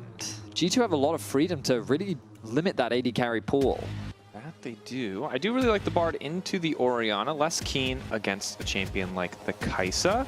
Renata might have been a preemptive pick in the event that G2 did want to go to second phase and lock in Nocturne, as the bailout is really good, but I don't know. Bard going to be the choice here. Loopy, a lot of individual agency most certainly. Would love to see him pair up with Schemes, and there's the Nocturne band. No battle for your love today, Vedius. Not today. Akali on the Rift. Trying to think of what junglers. With Pantheon gone, Nocturne also taken away, Xin Zhao. Less great into the Poppy steadfast presence, but still really strong. Most junglers, I feel, you're kind of, you've got Vi, Xin Zhao, and that's kind of the next highest prio junglers that you've got. You're then kind of moving down a tier. Sivir going to be the banner, right? In the spirit of simple or straightforward compositions, I wouldn't mind just seeing a Vi. Ooh, Skarner's also pretty solid. Just want to get rid of something that, because he doesn't have a dash, he just has to run really fast and through walls. Go. Yep. Knock people, interrupt those dashes. Of course. Mbessa, also going to be locked. Sivir, they don't want to give SK the opportunity to just scale. Sivir's Spell Shield also can be pretty impactful against this composition. And they do have the awkward part right. Kai'Sa is a very vulnerable champion, depending on the lane matchup. They probably banned Mbessa because they might be thinking about Sion. They could also just want to do Cassante blind. Because right now we're expecting SK like Ezreal, Jhin, both fine. And therefore, come on. There it is, Kadui's Ezreal, finally. And this is, the perfect time to have it. It's not quite a do or die matchup, but it definitely feels like it is. Back into the realm of comfort. Part of the early Kai'Sa rotation means that it also makes it easier for them to, because Kai'Sa traditionally known as a good matchup into the Ezreal. Yeah. Mainly because it's harder for Ezreal to put that kind of pressure on you, meaning that you get to free scale throughout the laning phase. Yeah, she has a lot of that upfront burst damage. She can get on top of you very easily. Of course, before one item from talking to Jack Spectra, it's still Ezreal, obviously a very powerful 100%. champion, but in later stages of the game, hard to get the space you need to make Ezreal work, as now the lock-in is going to be the Sion. would be the... Look at that, Labrav looking over. Here we go, but this time, we know where that Mundo's going. It's not going to the top lane, folks. It's going jungle. It's going jungle. We've seen this from Skumond earlier in the year. Domestically, I think it was pretty good. I want to say he brought it out at MS. No, I don't think he did, actually. Maybe I'm just hallucinating. So here's my question, Vidius. All right. We know... Wait, that's a Yone. That is a Yone. Never mind. That's an Akali top. No, it's not. It's a Bard top, of course. How could I miss it? No, I'm kidding. It's... Yes, is Yone Nico top Sion. Good into Sion? Imagine living in a world where you forget that people can swap champions and you're just actually just amazed by Sion support? No. I mean, you say that. Do you not remember? I do. Yeah. The Sion Senna. I do remember. We saw that crazy tech. That's pretty sweet. Okay, so Yone on the top side up against the Sion. Would love to get some early lifesteal. Obviously, you can just Q3 to interrupt the knockup, but pretty hard to get a Sion out of lane. With these like hyper scaling carries into tanks, usually the logic is it's a free lane, I get to farm pretty safely, I don't have to worry too much about it. But I just don't think Sion is a free lane. Like, I think he can be quite the lane bully. Maybe strong. my perception is somewhat skewed because I see a lot of very aggressive Sion players. Like, this year I watched Bin, I've seen Broken Blade, I've seen Baus. There's a reason this champion is banned a lot, and it's because he's strong and he scales well. So we'll see if the Yone matchup is optimal. Obviously really tough to stop Yone from doing also his just thing, wanted to, like, Akali AP is not enough AP for Sion. It's just not. I actually think Sion is unkillable. I think Sion is unkillable. Music cue. We'll see if you're right. As we get into game now. Like, maybe, am I wrong? Like, no, I think you're correct. Because, like, sure, I could see, like, sure, if we're, like, 4 items, yes. Yone, it doesn't matter if you build that much armor. But, like, I think Sion could, if he wants to, just build exclusively armor and just laugh at Akali. Because the thing is, like, Akali has a lot of burst damage, right? But she does, like, energy is not limitless. It does resupply. Damn. What? We're getting Newton laws here. No, the object of motion stays in motion, bro. Energy cannot be converted, can't be created. But I mean, the problem that Akali has is I think like late game you can get like 4 or 5 Qs off with your shrouds. Yeah. And then you're out. Like Sion just laughs at you. That's what he does. That's true. But have you thought about it? What if they ignore those 2 and just kill the rest? I mean, true. Yeah. And then eventually Ezreal and Yone will. Poppy does percentage max health damage. She can hit people. Sure. Just a quick shout out. But also there's a Mundo. That's the other problem, which I forgot to mention. All I'll say is that I see the path to SK's victory, and boom, it's Kadui. Now, 2-2 might not seem impressive, but then you remember the story of SK's year overall, and that's pretty damn impressive. This is a man who, when he plays Ezreal, look at that damage percent, 30.9%. This is the one carry on the team. Now, in this game, it will be impossible for him to get those numbers because he's playing, for some reason, with a Yone and an Akali. But I mean, it might be. Against tanks is the easiest way to inflate your damage per minute. I don't need him to inflate. I need him to carry. Come on. Let him have his, hopefully, flowers. I'm setting him up for the flowers. The bouquet has been purchased. I mean, the more I think about it, I'm just like, sure, let's say you get through the Sion. What do you then do? Betty, the card just started. You cannot crash out yet. Give it time. Sure, I'm happy to be proven wrong. I didn't say that. I said you just got to wait until you're proven right. All right, let's find out. The push is coming through from the side of SK. Range advantage, easy, pre-first base. I also really want to see the top lane matchup, because mid, normally, this just sucks for Akali, basically. This seems really hard. It's just really miserable for Akali. Because most top champs... lane, no? Top lane, I don't know, because like, I was under the assumption that it would just kind of, you know, you aren't really that scared of Yone in the laning phase. But Dundun's getting some nice trades off. Both actually opting for the Doran shield start. I think that's also completely fine for Dundun. You've seen what I mean by, like, Broken Blade has a decent amount of range, and it's quite easy for him, in my opinion, to trade back against the Yone. So And he just doesn't use the Q as long as Yone has his Q3 stacked. Also, it's grass versus tempo, right? Lethal tempo, incredible if you can find the angle for the all-in, but pre-first base, grass is just going to do so much work. Still seeing trades here on the bottom side. I have to assume that it's that first item spike, so once you get the blade, you should just be stronger than... The beautiful thing about the Wind Bros is kind of every back, if you're not starved for gold, is a spike. Boots 2 is a crazy spike. A recurve bow feels pretty good. Yeah, Blade of the Rune King, obviously the big one, but even as early as Boots 2, we can start to see this man dance. Although if he doesn't go Berserker's Greaves, I don't know what to talk about, because that's the only item I've ever built up this champion. Normally, you would be right. Berserker's Greaves into Blade of the Rune King is the normal normal path. But that's also why on Yone especially... Abadage? Sorry. I mean, it looks like Can you guys stop killing each other? We're talking about top lane. Yeah, but normally that Yone, he always feels like he gets his first item really late, and it's specifically because of those boots. You always rush the Berserker's Greaves, which always makes it feel like that you get that first item much later than everyone else. But even Vamp Scepter obviously offers you a lot of sustain that many top laners that... A lot, I think, is a little generous. Okay. It offers you some sustain that most top laners aren't going to get, right? Very early on in terms of their itemization path. So can see why Dun Dun would want to play this matchup. And TP down... So this is the other thing we didn't talk about. Sion, king of the swamp. Yes. Yeah. Riot Games did not kill the lane swap. They just delayed it somewhat. Yeah. They crippled it and left it outside, hoping that it would die. In the cold winter, nope, it did not. It's still there. It perseveres. It's like that stain in your sink that you just can't get rid of. You just can't get rid of it, no matter what you do. It will not take care of itself. Anyway. Admittedly, it's in a much healthier spot than it was in the past. No, for sure.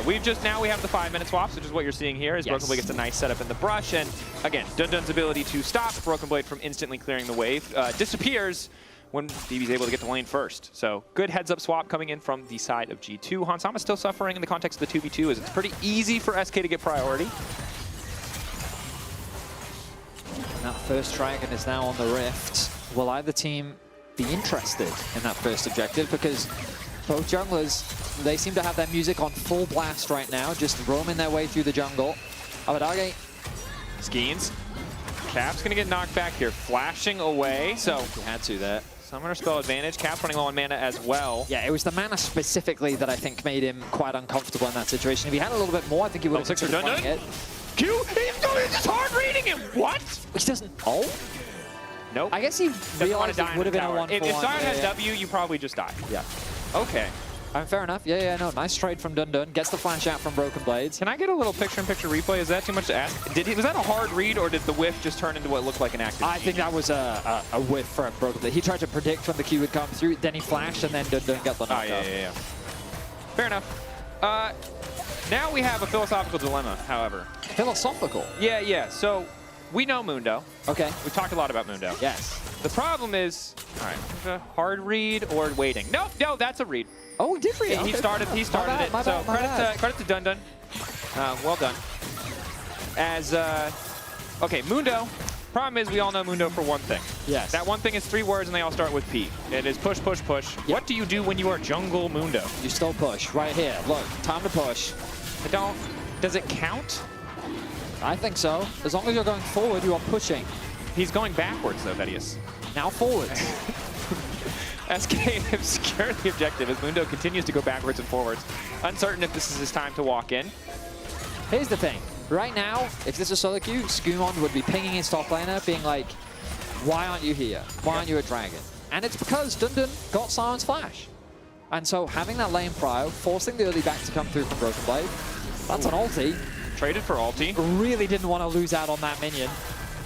That was a commitment there, as Loopy's going to be able to retreat. Okay, so Broken Blade anticipating getting ganked, does immediately ult, but now he doesn't have the ult. His Skeens moving in, extra fast. Broken Blade trying to walk away. Q3 there for Dun Dun. Look for the sidestep. The Science hitbox is a little bit too big. Skumond on the way down. Extra health now coming in. Zombie Broken Blade will not get any support from Skumond.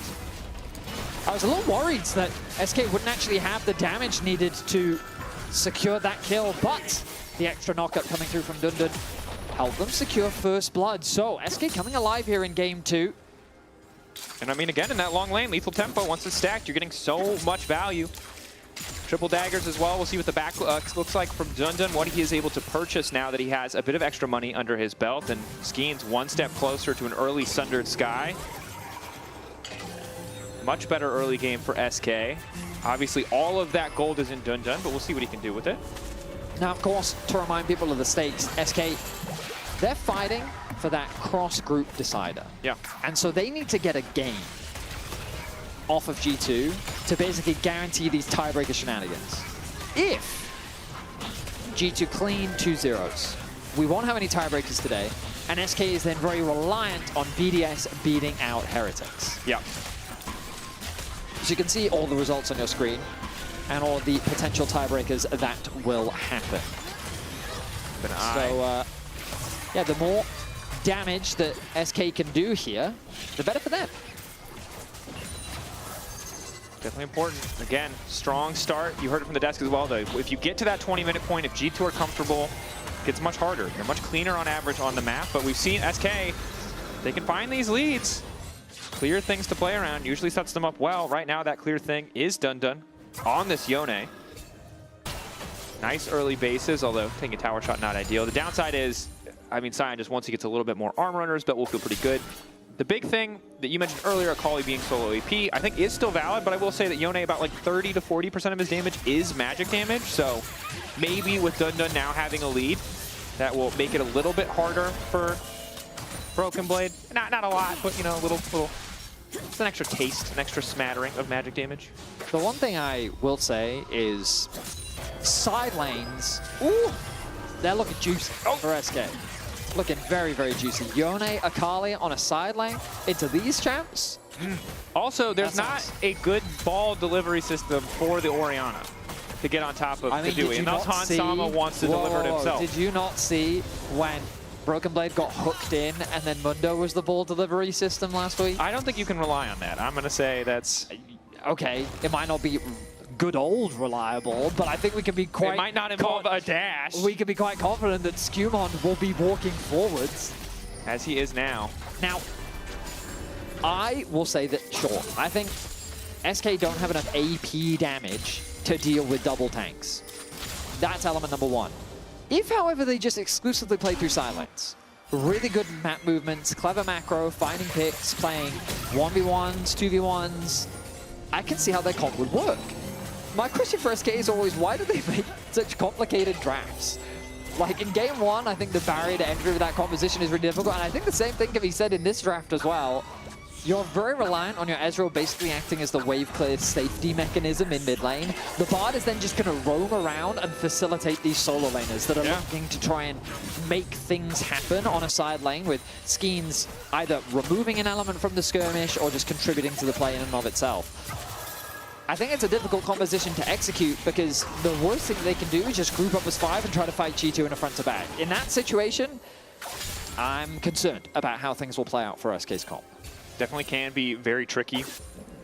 Although I think it's safe to say that G2's composition is also a bit all over the place. You have a control mage, like 80 carry that wants to dive, and then you have a beefy frontliner for an 80 carry you wouldn't typically describe as like a front-to-back team fighter. So the reason why I think it works is just that you've got a mage surrounded by tanks. Oh yeah, I agree with that. You've got great setup thanks to Labrov, and the thing about Hans on Kai'Sa, this champ, against champions like Akali specifically, just does very well, because Akali uses her abilities to get in, and then Kai'Sa just ults to the other side of the fight. She goes to where the tanks are, and now she's playing with her front line away from the assassin. So in situations like that, the game just becomes harder for Abadage. All that means is there's a big target on Caps' head, because Abadage and Dundun will be largely trying to execute this Orianna, especially if there's no flash available. And it might explain why we're seeing a more conservative build choice for Orianna, right? Going for an early Seraph here is... Honestly, this would like be a good Rod of Ages game. Portal going through the wall. Ulti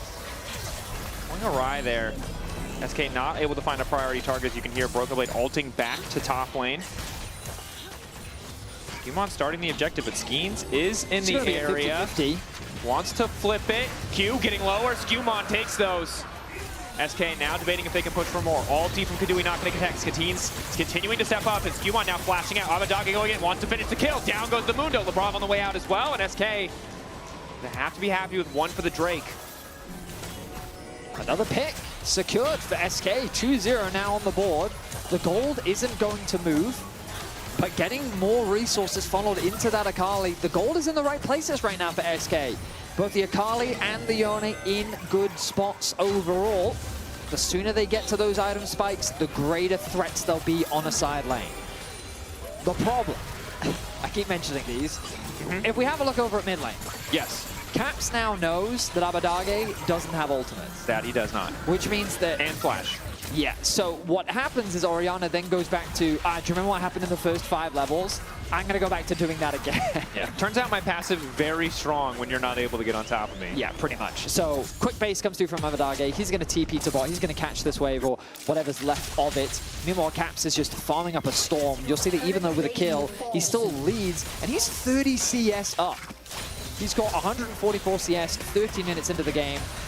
Raptor's going to be stolen as well. Scumont's taking everything. Significant mental damage done.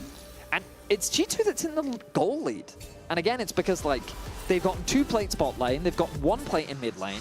Caps is farming up a storm. In the time it took you to say that sentence, SK did reclaim the gold lead, but to be clear, we're talking sub 100, 100 gold leads for either side at this point. My point is, though, that with SK getting 2 kills, 1 on Akali, 1 on Yone, your expectation may be a bigger gold lead. And you can see it at the bottom of your screen, 500 in favor of the Yone, and there's that blade. A really big spike for the Yone in the early game. It's just, I don't know, for people that don't actively play a league, it's really hard to explain how strong of a spike this is on this champion. Because before, it felt like that he was tickling you, but now when he presses E, he's going to chunk you, and you will feel the difference. I mean, yeah. Just remember that for both of the brothers, attack speed is also cooldown reduction. So it turns out your first item spikes are a pretty big deal. Your crit chance is also doubled if he wants to go for that. So, yeah. Champions have some pretty insane scalings early on. That said, Dundun, excuse me, is in a frustrating position. Broken Blade is continuing to stack health, which you can laugh to yourself about the extra damage that will give the Blade of the Rune King, but healing reduction on top of a Sunfire means it's just so tough to push Broken Blade out of lane. Ulti from Loopy going a bit wide here as Abadage is just standing on control wards, unbeknownst to him, as he's not face-checked the brushes.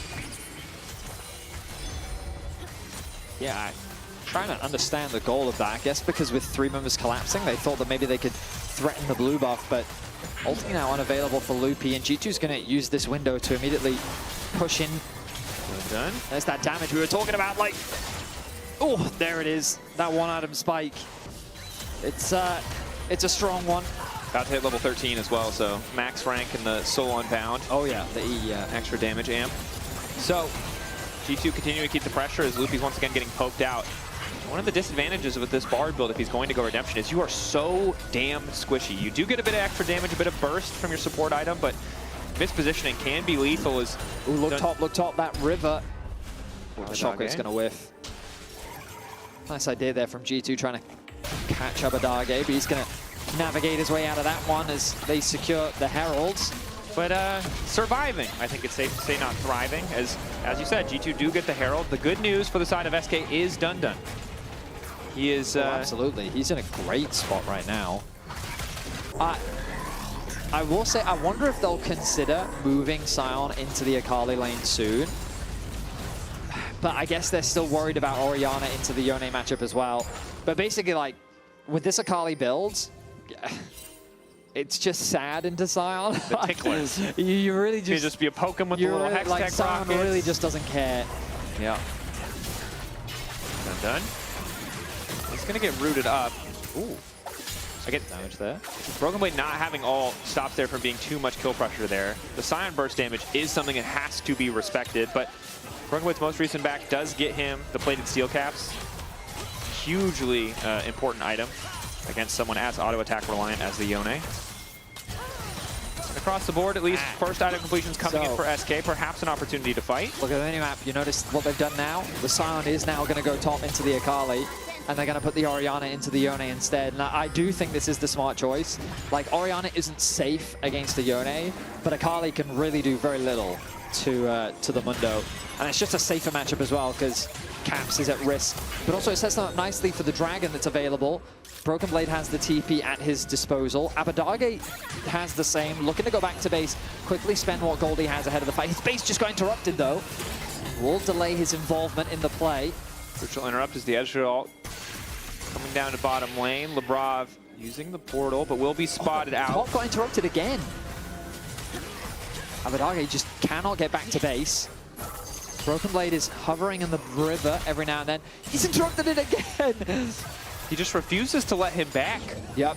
And it's such a massive nuisance. It provides a lot of safety and security. And now he's proxying. Yep. And I see what you're talking about. There is a distinct tickle happening on the top side of the map. I mean, He's like losing. This champion hasn't built any damage, and he's winning damage trades. Okay. Yeah, you basically like have to build Leandries. I'm sorry, but I would be mad if the champion with all armor, no damage, is doing more damage than my Akali with the first item. I'm telling you, because she can't Q you enough. Yep. Energy is finite. Yes, I get it. I understand. I understand. God, I've experienced this matchup so many times that it's so miserable. Okay, now, now on the way has out. been isolated. Probably just a quick ult. Yep. Trying to make it away, but it doesn't matter. They're just going to try and chase him down. Flash away. Dundun will escape. So you see how impactful that single swap ended up being now, because not only did it secure them the Drake, and credit to Broken Blade, interrupting the Akali multiple times, just very much limited SK's ability to contest the objective. Yep. It then isolated Dundun because G2 had full control over the bot side river. They force his flash out in the bot lane matchup, and then they get the tower as well. Just a nice set of sequencing from G2, all just from the fact of them swapping their Sion up to top lane and bringing their Orianna down. I mean, yeah, good heads-up play. You called it out. A lot of situations, there's a lot of champions. The full armor for Sion could have been a vulnerability in that side lane, but Akali just not the champion who can contest that. And even now, needlessly large rod, maybe Shadow Flame second Shadow here. Flame, You're not building Leandries. You're not playing to win the extended fights. Yeah, it is fine itemization, assuming that your game plan is to kill Orianna or Kai'Sa. Yeah, which is also going to be a little bit harder because Caps has now fully stacked the tier, has the full Seraph's Embrace, so it's a little extra shield to work through. So Cap's not going to be the biggest damage threat in terms of itemization this game, but still offers so much utility to the team. I'm a little surprised that he's going towards the Leandries, to be honest. I thought that he would go for something a little bit more aggressive, but just stacking a little bit more HP I don't think is a bad choice. You expect the Zhonya's to be his third item, or at least the arm guard for that extra bit of protection. Artican now making his way under the rift. And this is a pretty easy take for the side of G2. Hansama would love to get a second item right before you can really shred through that objective, but Kai'Sa perfect for taking this. Dundun as well can do a lot of work on that kind of objective, but we'll see if G2 want to start it. Now G2, of course, need to win. This is a random, like, challenge for G2, PlayStation Platinum Trophy kind of thing that they're chasing here. But if they win in 27 minutes and 27 seconds, they will have the fastest series in 2025 LEC. But I'm going to say, I don't think it's going to happen. It'll happen. I think this game is too slow. They don't have quite the same lead that they had in game one. Their vision control is very good.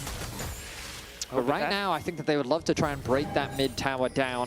The one thing I feel that I haven't been seeing enough of from SK is Loopy working with his solo laners to try and find picks. I feel like that their biggest strength is Dundun, and they have a lot of side lane plays available to them that they're not really capitalizing on. Instead, they're just getting shepherded through their jungle. Probably needs to commit a little bit more to get out of this one, but the commitment from Lebrov is even better. Caps finds the kill. Good ulti from Lebrov to pick off Loopy. Isn't that exactly what you wanted Loopy to do? Yes, very much so. I think that SK is just being shepherded around the map, and now with the numbers difference, G2 can start off the Artican. Abadage did get that bot tier 1 tower, but I feel like that the way that this game is going, SK was setting up their solo laners to be in a really good spot, but now they're quickly losing control. Broken Blade's the raid boss.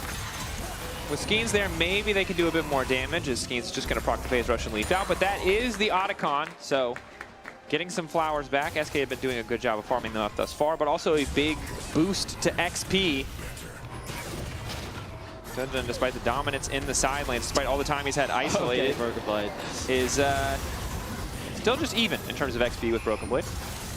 Courtesy of the Otacon, and see if Loopy can get the setup now, but it doesn't get easier for Loopy is kind of the hard truth here. Again, I really like Celestial opposition if you're losing on hard. If you're behind, just Celestial. You know, I get it, you want a little bit more damage. I understand, it feels good. I like when people don't get one shot though, I'm just gonna say.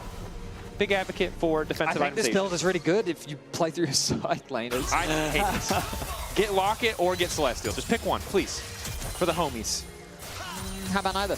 I understand neither. We have seen many a Bard in our league go for this, and I have seen many a Bard death, which I'm not entirely blaming onto the build, but it's an easy thing to focus on. As now, this is the real test for SK. Because Dragon is in 45 seconds. And if they just group up and fight 5v5, I'm not optimistic. I am not optimistic at all. There's a stride breaker on Dun Duns. We are all in on the Dun Dun train. Yep. You know what I'm saying? Dun Dun. Lisan Al-Gaib. He has to bring the victory for SK, bro. There's no other way. No one else has the... I can't believe you converted his name into Dun Dun and then made him the prophet. I'm impressed. I know where the hope is. I know what side the bread is buttered. Usually it's neither, but this time it's the Dun Dun side. It's the top side, or wherever he wants to make his home. Because as noted, unless Abadage finds a crazy angle on the backline, which I think is hard. Here we go. Ooh, see, that's 50% HP. That's good damage. Right there. To a single target. Right there. Needs a bit more of that, though. Now, I do notice an Akali isolated in a side lane. That's not a Mundo. Oh, gosh, LeBron. Damage onto Abadage, dashing through, dashing right back out. Just get away to safety. Okay, good. That is Abadage's TP that was just used, and now his ulti, though, which makes things But they did also get LeBron's ulti, which is a big teamfight tool. But does it matter? We see Dun Dun in the area. Not quite level 16, but still a very strong Yone. The Hex Gate's available. The collapse is coming. Going over the wall, getting information. Ooh. Knockback is there from Skeens. Skewmon still in the pick, and they get him out of there. He still gets the drink, and he just walks away. This man is handling business. That is infuriating for SK. It was actual miscoordination as Loopy ults right as the Poppy ults, but they could have gotten away with it. There is not a deal that Mundo cannot close. Okay, and he locked and loaded, walking away with the Dragon. SK, beautiful Poppy ultimate, creating the numbers advantage, but they can't stop Mundo from securing it. Now, SK trying to chip away at the HP bar of Broken Blade, but he will not be deterred. As Dun Dun doing his best to split push in the bot lane, but what is he split pushing towards? Kali ult is up. Dun Dun. A classic case of the rage split.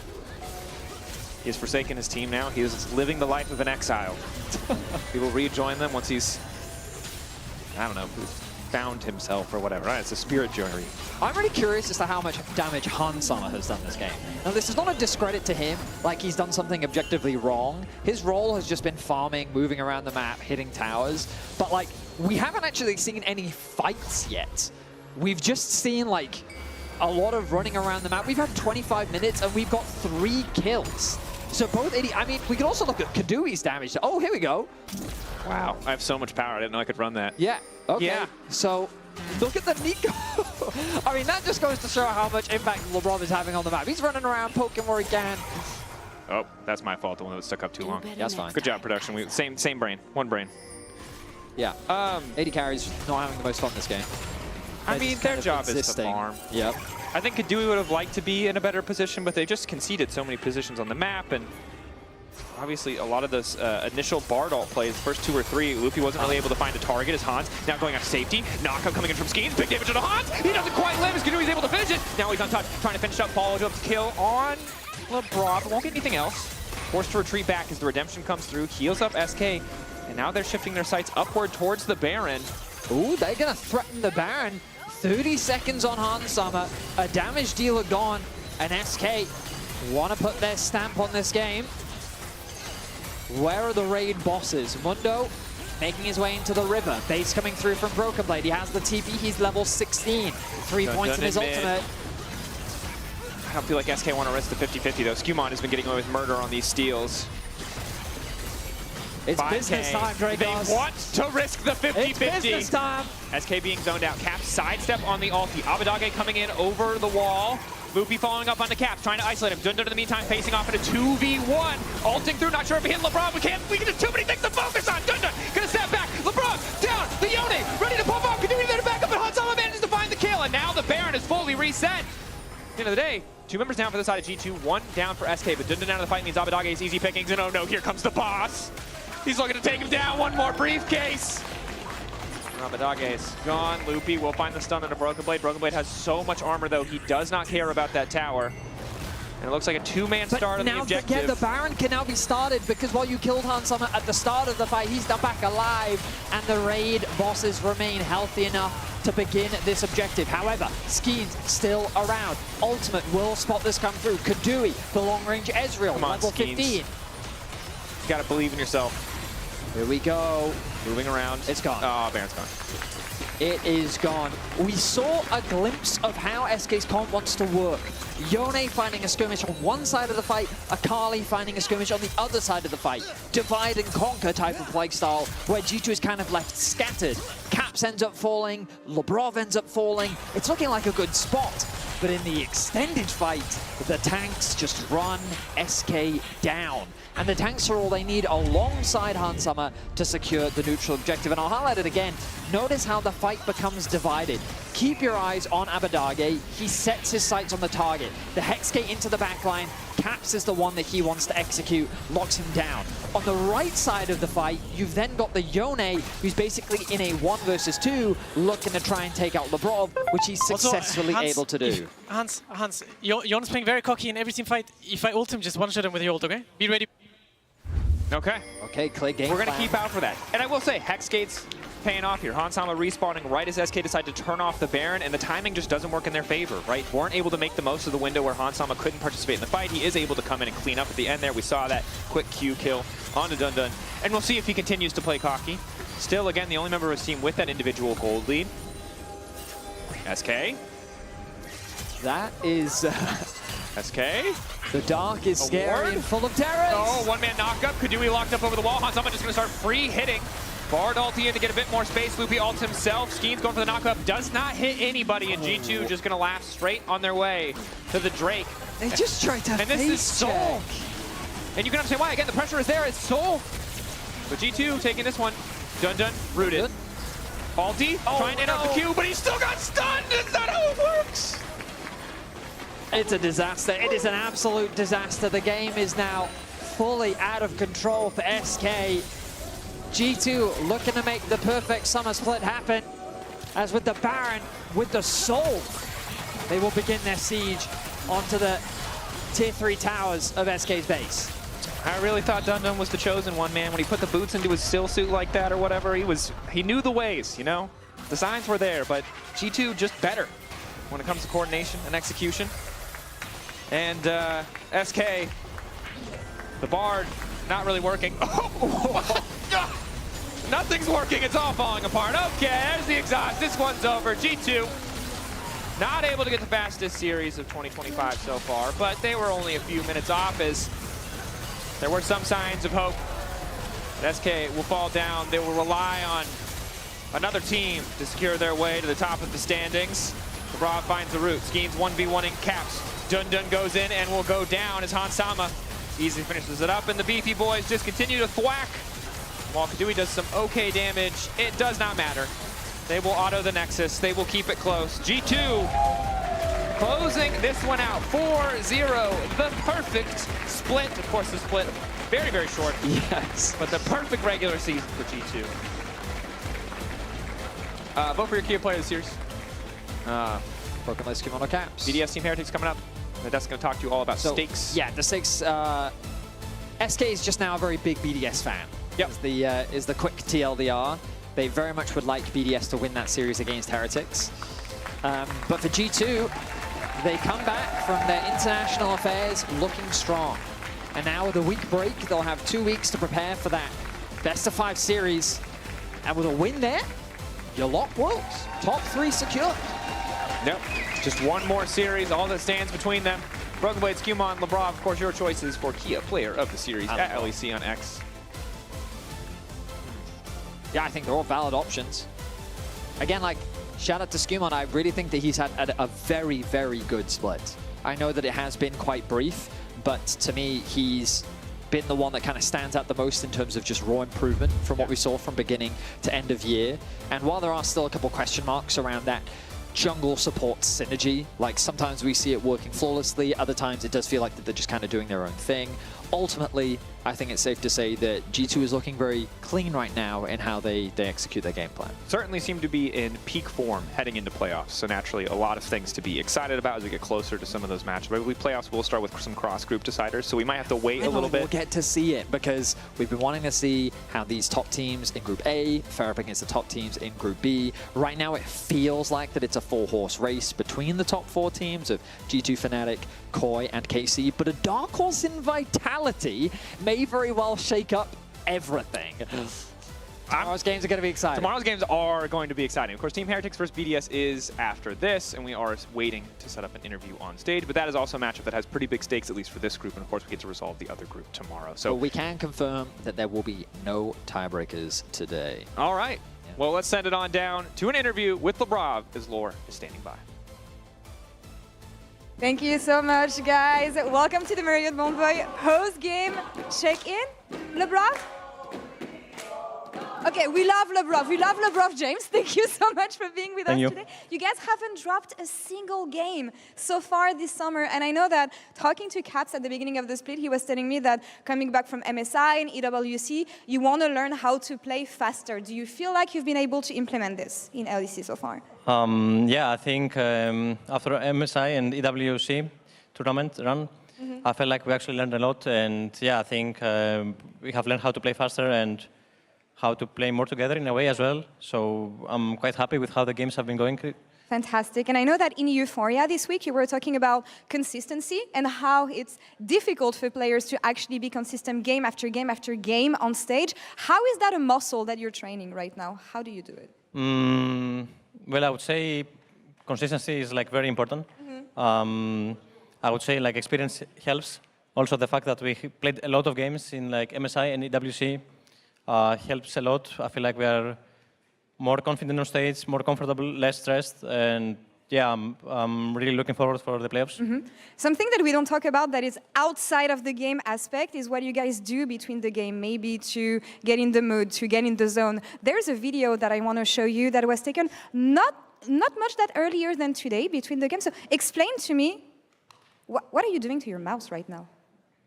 I'm not quite sure. I was probably like cleaning it maybe a bit. Okay, cleaning it. I thought you wanted to be gentle, be nice to the mouse so that it doesn't misclick, so that everything correctly works. All right, last thing that I have that I want to talk to you about is I've talked to Romain backstage, and he told me about the John Cena challenge. What is that? Yeah, well, basically, recently we started doing like a bit of sports in G2. Okay. And it was going a bit rough for me in the start. And my team was telling me that I'm gonna look like John Cena. All right. Soon, so they kind of like motivate me. Nice. And yeah, that's what about it. So what are you doing? Are you doing push-ups? Are you adding one push-up every day, every week? Yeah, every week, yeah. We're adding one push-up, yeah. Every week, all right. So if you would make it to Madrid, that would mean 11 push-ups. Would you do that on stage? If we win, yeah, we'll do that. If you win? All right. I'll hold your word for that. Lebrav, thank you so much for the interview. Congrats on winning today. And that's all for us here on this side of the stage. We'll be right back in a few minutes with Team Heretics versus BDS. Stay tuned.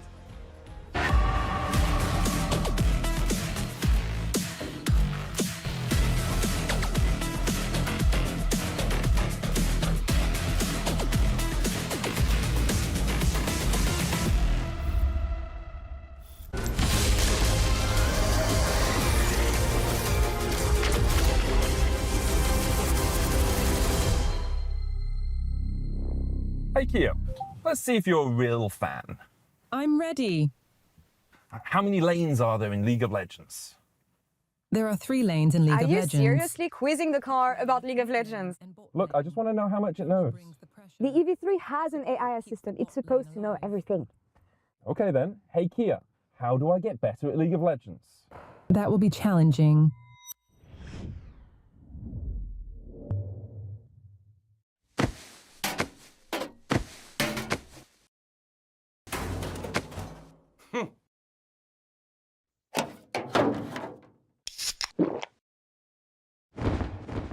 Red Bull gives you wings.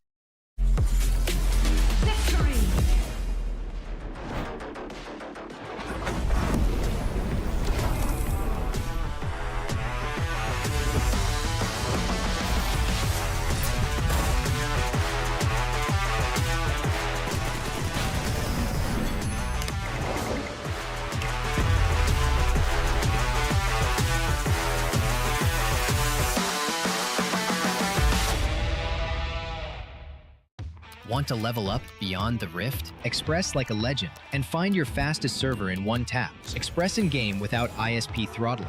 Express and shield yourself from DDoS attacks. Express and choose the VPN trusted by gamers everywhere. Express VPN. Experience gaming the Express way. Fast, stable, competitive. It's time to Express. Scan to start your 14-day free trial. Subscribe to unlock free Hextech chests and keys. Hey,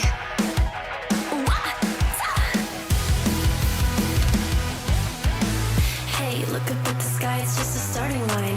Waltzing through the storm, feel the vibe align. Radiant rebels in the silent fray. In the pulse of dawn, we embrace the day. We find harmony in mayhem, finding our own beat. Eyes ablaze, we're laser focused. Dancing through the storm, we become the light. Against the odds, we'll stand and play in this never-ending fray. Eyes alive in the pulse of dawn, we find our beat when the chances take form through the noise. Hey, look down at the tide, it's our warning sign. It's time to rock the wave or get swept aside. Crash through barriers, our destinies untied.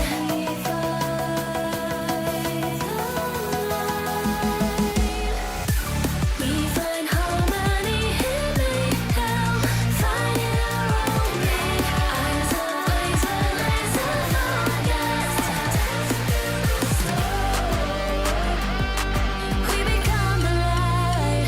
We become the light. Against the odds, we'll stand and play in this never-ending fray. Eyes alive in the pulse of dawn, we find our beat when the chances take form through the noise. Hey, look up at the sky, it's just a starting line. Hey, look up at the sky, it's just a starting line. Radiant rebels in the silent fray. In the pulse of dawn, we embrace the day.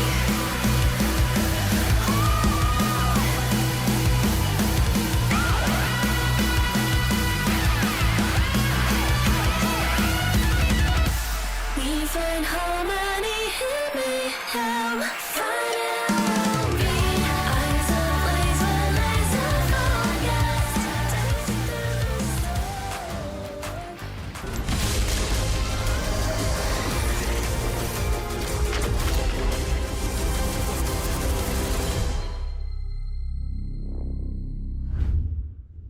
And welcome back to the LEC. Ahead of our second series, we're gonna have BDS versus Team Heretics in a couple minutes. But first things first, the Kia player of the previous series was Skewmound. Man, I and love your Kia. comments on that? I love Kia. You I love Mundo. Yeah, me I too. love Simon as well. Oh, he has a car! Yeah. Perfect It's Mundo segue. Corpo Mundo, Yeah. getting that fat paycheck from his corporation, driving a Kia. Man, that goes hard. Shout out Kia. You guys are the best. Shout out Kia. They're going to be happy about this. Following up on the stakes that we have, these guys were not paying attention at the beginning of the show, but No, where's here my is hat? how it goes. You don't have the hat yet, sadly. It was the best moment. Actually. BDS is in no matter what. They will play the crossplay decider. But now, if BDS wins right now, SK will join them in the crossplay decider. If Team Heretics wins, it's going to be Team Heretics and BDS in the crossplay decider. So many stakes. Yeah, so many I'm just stakes. sad. BDS gets third. Well, wait, no. The winner of this series gets third in the group. I'm kind of sad. Yeah, though. but what is LEC without tiebreakers? I mean, it doesn't Yeah. even feel like my region. We can get some tomorrow. Okay, size. chill out, Okay, buddy. okay, Chill out. okay. We can get our share of tiebreakers tomorrow. But yeah, if I'm BDS, all of a sudden I'm just chilling in my chair. Give him the hat back. We have no Get tiebreakers the hat back. tomorrow. You have to understand. No tiebreakers tomorrow. This stream died for now today. Anyway, talking about the next series, more than what's going to happen on the Rift, what I love the most is the lore, not me, the lore, L-O-R-E, about this series between Nuke and Sheo. Two friends once in the same thing at BDS. BDS, well, they had other plans for them. They sent them somewhere else. But these guys, no matter what happened, they stayed friends, you have a word here. Teacher, can you translate? Because I don't know anything what's written there. So I want to keep my job, so I'm not going to translate everything. It's my friend of the long date comment, and then I get lost. So it's best enemies because they keep on interacting on X. Nuke last week was saying, my longtime friend, how are you doing after this hard day that you had? Addressing Adam here. Adam sadly saying, well, I've been living this for 8 months, so there's not much that can affect me right now.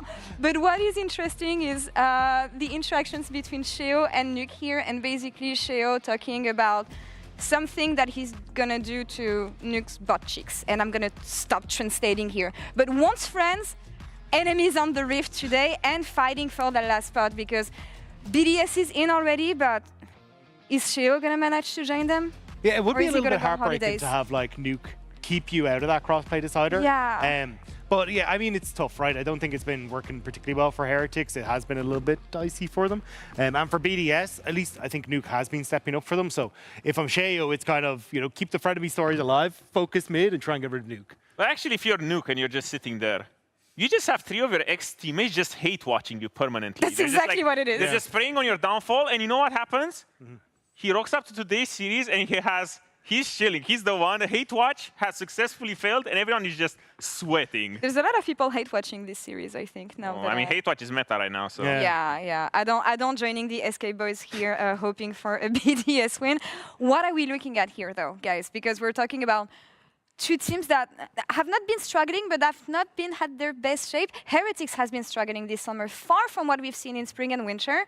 What is the expectation for either team? Yeah, I think there's a little bit of a checklist that we've kind of gone through right. that we think will really help us to understand what needs to happen for both these squads. So I'm going to look at Heretics to start things off with, because the first one I want to look at is Sheo being on more of these proactive tank junglers, the more engaged tool-y ones, because we saw in their last series they try to teeter over into things like the Brand and the Lilia, but I think for this squad, Sheo is kind of the one that leads the charge, and when he's able to set things up where he can actually play to set up objectives, be the one taking the space and entering into those first, being able to interact effectively with the lanes as well, it becomes so much more easier for them to try and play it out. And then also for the last one there as well is just kind of like have him work with the jungle support synergy as well, make sure that's all going to be fantastic for them.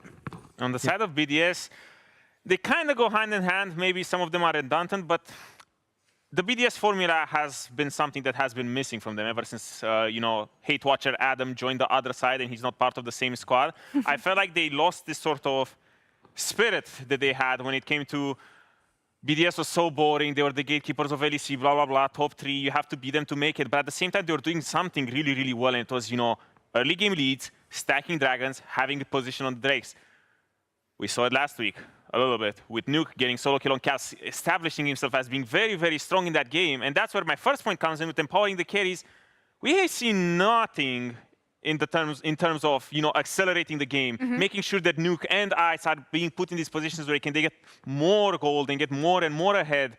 And we just saw, you know, passivity. There was just nothing. And even on the Drakes, I felt like there was not much going on. So the core is still there. I feel like the coaching staff is still there. The core is still there. You know, the skeleton with... But it's the players that matter. Well, it's Nuke and Ice, I feel like. I mean, yeah, it is the players. You have Nuke and Ice. They're just sitting there or like expecting that, you know, it's going to be that's the same old times. You guys, all you three guys, everyone in front of us just have to sit there and let us hit. But now I feel like they just need to make their go back to the drawing board a little bit. And now maybe with less pressure, they can show it again. Yeah, I think that's my last checkbox as well for Heretics. Is going to be like enabling your carries, because Flackid, my boy, has not been having the best of times. He has good laning phases and can get these gold leads for himself. And when it then gets to an actual team fight, when now there's a Nocturne Orianna that's blasting him down, there's no real front line that's been able to set up for him, and he kind of gets focused so often in these fights. Actually, so that's what we need. Camilo smiles. Oh, Camilo smile. The more passion. they were smiling, the more they were winning. We had passion, we had aggression, and we had vision with Heretics in spring. Is it gone? Can they channel those vibes again? BDS on their side, they're cheating for now. Are they going to play spoilers for the rest of the teams looking to qualify? Finn, tell us about this. Tell us, Finn. Hej! Välkomna till en underbar dag av League of Legends. Det är den vackraste dagen vi har haft på länge. Jag är Finn, jag är välsignad av närvaron av Jake. Sterix bredvid mig. Jake, what do you think about this series? Man, not too much at the moment because, you know, we already know it's our crossplay. We already know what's decided, but I am kind of curious if the magic of Heretics can come back. considering how hyped I was about them earlier in the year. How much they've shown us. People like Carlson, Camilla, the smile's already been talked about, and importantly, Sheo, who's decided to play a different jungler every single game that he's graced with his presence this split. I mean, you've definitely been vocal about Carlson. I have. And you really do like this why. guy. I think someone called him the next Shy. Let's see. Hey, the next Zeus. Hey, next Zeus. Careful. He's not there yet. Not there yet. Well, he's going up against Rooster, who was robbed of his position in HLE main team by Zeus. Oh, yeah. Which is a little bit of a crossover. So this is the proof match. Yeah, Is Carlson really up to it? Yeah, I mean, this is really banging. I mean, this is not really for the playoffs anymore. I think it's more about the decider who you play in the cross groups right now. So tension is off a little bit. These guys are confirmed in the playoff, if I am correct in that. And thank God for these guys. I think they're all really happy. Thank God for them. Team is. But we are heading into draft in just a moment. And yeah, I wonder what road will take us down. And a correction as well. You know, after this, we'll know who's in playoffs. Sorry, Finn, I'm so excited by your enthusiasm. You know, Heretics obviously 0-3. It's been a rough season. They need the win here desperately. BDS on the other side, yes, 1 and 2, sitting in a much better position. But getting a win here not only would help lock into playoffs further. I think the biggest thing is getting that crossplay decided when on the other side of the group there's teams like Vitality and MKOI, who looks so dangerous to get as a potential third if you were to sit fourth. Yeah. Like, that would ruin all prospects of getting past the crossplay decider. Yeah, my bad, I had the wrong information. Heretics definitely needs a win here. They are really looking for that victory. And I think, I mean, the pressure is on. Heretics has been a team that always has exceeded expectations. Yeah. And I mean, right now the expectations were that they were going to keep doing that. And they're not really on par on that just yet. I think right now, I really look towards Sheo. I feel like, to me, he has been the standout throughout this entire year. Yeah. Kind of developing into a leader position together with Flacket, to be fair. But in general, I want to see him. I had this thought last series, actually, because they were really drafting these AP-heavy junglers. But I feel like Sheo is a guy that needs to be able to help his lanes succeed. And when you draft these AP junglers into the jungle position, he kind of is the one that needs that help. So I would love to see if they can kind of allow Sheo to go into a little bit more of a supportive role in this draft phase to kind of unlock the rest of his team to ensure they have some success. I get it. The carry who maybe shouldn't be on carry so they can help his team carry. Exactly. Right? And unpack that one as we finally get into pick and ban. Thank you for waiting with us. And again, Team Heretics, rough season. So that's how they start on the red side. Let's rather see how they start on this side for their first game. Now, Azir's banned away. The Tree of EU is also gone, while Rakan, a priority ban by BDS. But Finn, what are you seeing that's up here on blue side as first pick so far? I mean, we'll see. There have been some teams that really put high prior on these early top lane picks, like the Gwen and Jace. I doubt we're going to see a first pick. There are still the junglers up and available. Yeah. To me, the Wukong, the Xin Shaos, the skirmish-heavy junglers that really have been popular in this reel. There's the Wukong being locked in, all ready for Rooster. I mean, probably going to go to Zubkada, right? But we'll see how Heretics responds here. I would reckon that you go for a similar kind of jungle style as they take away the Jace. Actually, I think this is a takeaway from Rooster, and they really keep going onto this AP jungle heavy playstyle. They pick the AD. Obviously, this can go mid, but primarily this is to take away from Rooster, who's been so dominant on this Jace. Well, we get a Sejuani though instead, so do you like that better? I mean, there's no AP playstyle, but you are more supportive on the Sejuani, which leads me to believe it's going to be an AP heavy mid regardless. Yeah, I mean, in general, as I said, I really like this pick for Sheo. I feel like when you play the Jace, you want to be early in the river to really like start landing those shock blasts when the enemy wants to retake. And sometimes when you don't have that tank in the jungle, it can be a little bit hard to come in and take those positions that you so dearly need. Not gonna talk about the hovers, it was Camilla, but the Sion is gonna be locked in for Rooster. Not the lane dominant top lane that we have seen him play, but it's a really good matchup into the Jace. When you land that E on a minion and follow that with an ult, you have the potential to take some really good fights. And obviously, with swaps being so prevalent, Sion is just the prime top laner for swaps. He is as well. Rooster's second game onto this split as well, especially when he's the highest damage profile. It means we're gonna see a little bit less, but maybe if they play more towards scaling for BDS, which seems to be the go right now. Orianna synergy with the Wukong. So mid-jungle pairing is quite nice here. Yeah, my eye is on right now on the Yone. I feel like a Yone is super good for Camilo. The Yone, Sejuani, Jace topside, I think will make a lot of sense if you are fine taking that Jace into the Sion. If you're not, maybe you have to adapt a little bit. Maybe you put the Jace mid and pick something against a Sion, but in general, I would expect a mid lane pick here and drop that bot lane together, as I think that just rounds out the draft a lot better for Heretics. Oh, the Gwen, it is going to be a Jace mid.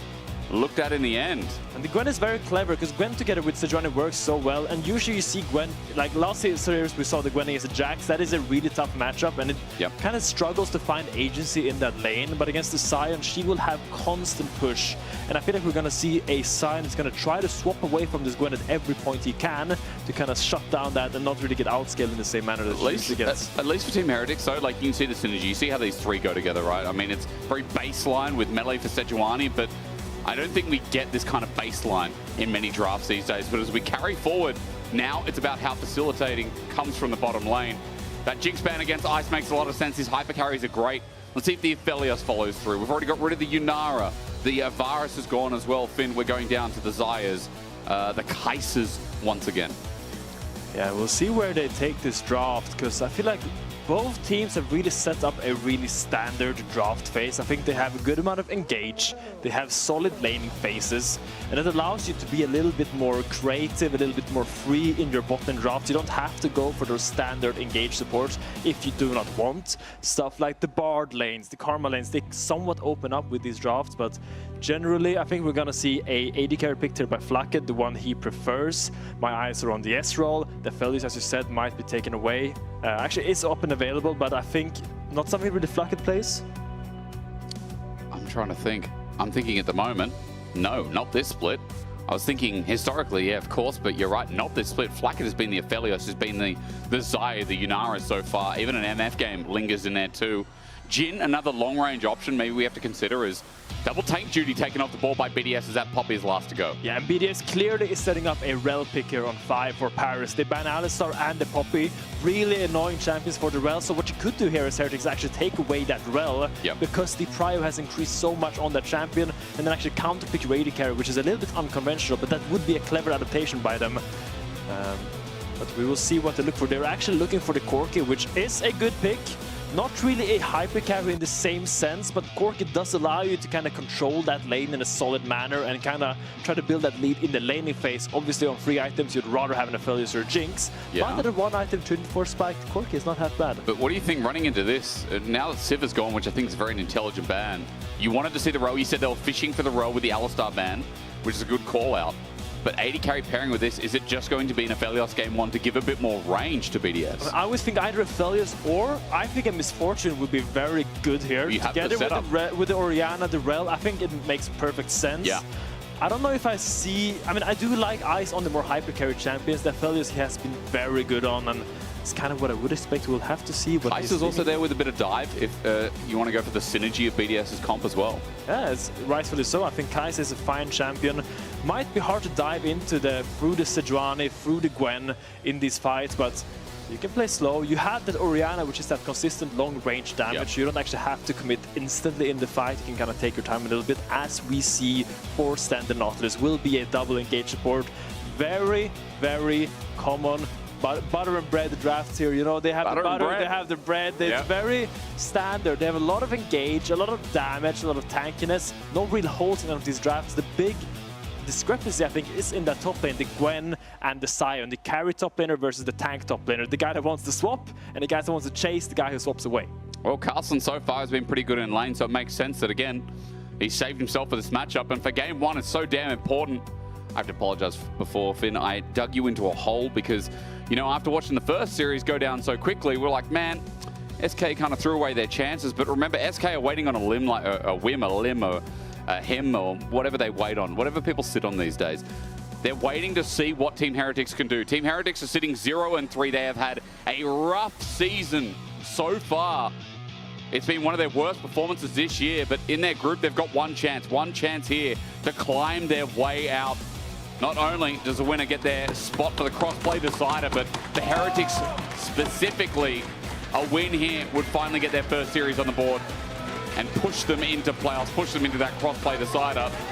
We have a pause to start. Where did you get that Blitzcrank from? I've never seen that before. Finn, is that from Sweden? Where's that from? That's not from Sweden. That's a very I took a shot.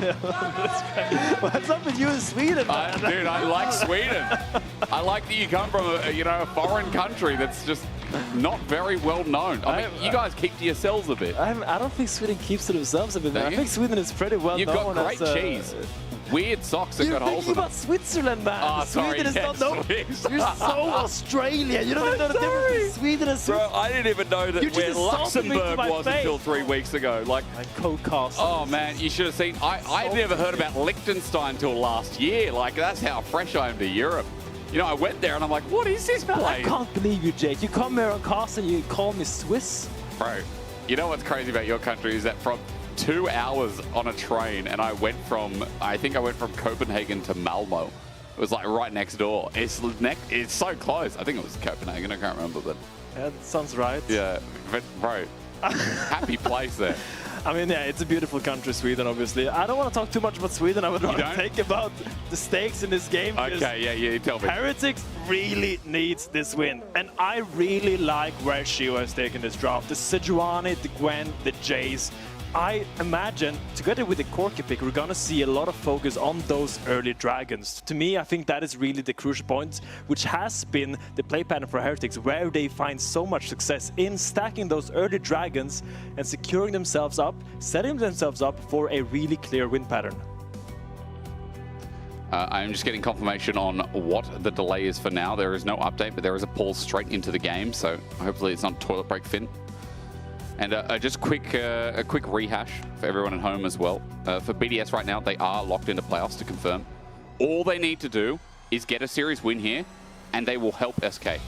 They are SK's heroes right now. I'm currently watching through, you know, like the MCU timeline at home. I got up to Iron Man 3, and I mean, they take a long time, those movies. And essentially, like that person stuck in the bank until she was about to get shot, but then Captain America came and saved her. And she said, thank you, thank you so much, Captain America. You want SK to be saying those words to BDS at the end of this series. You want SK to be that lovely, helpless woman in the bank saying, thank you, Captain America, to BDS. That's essentially the stakes here.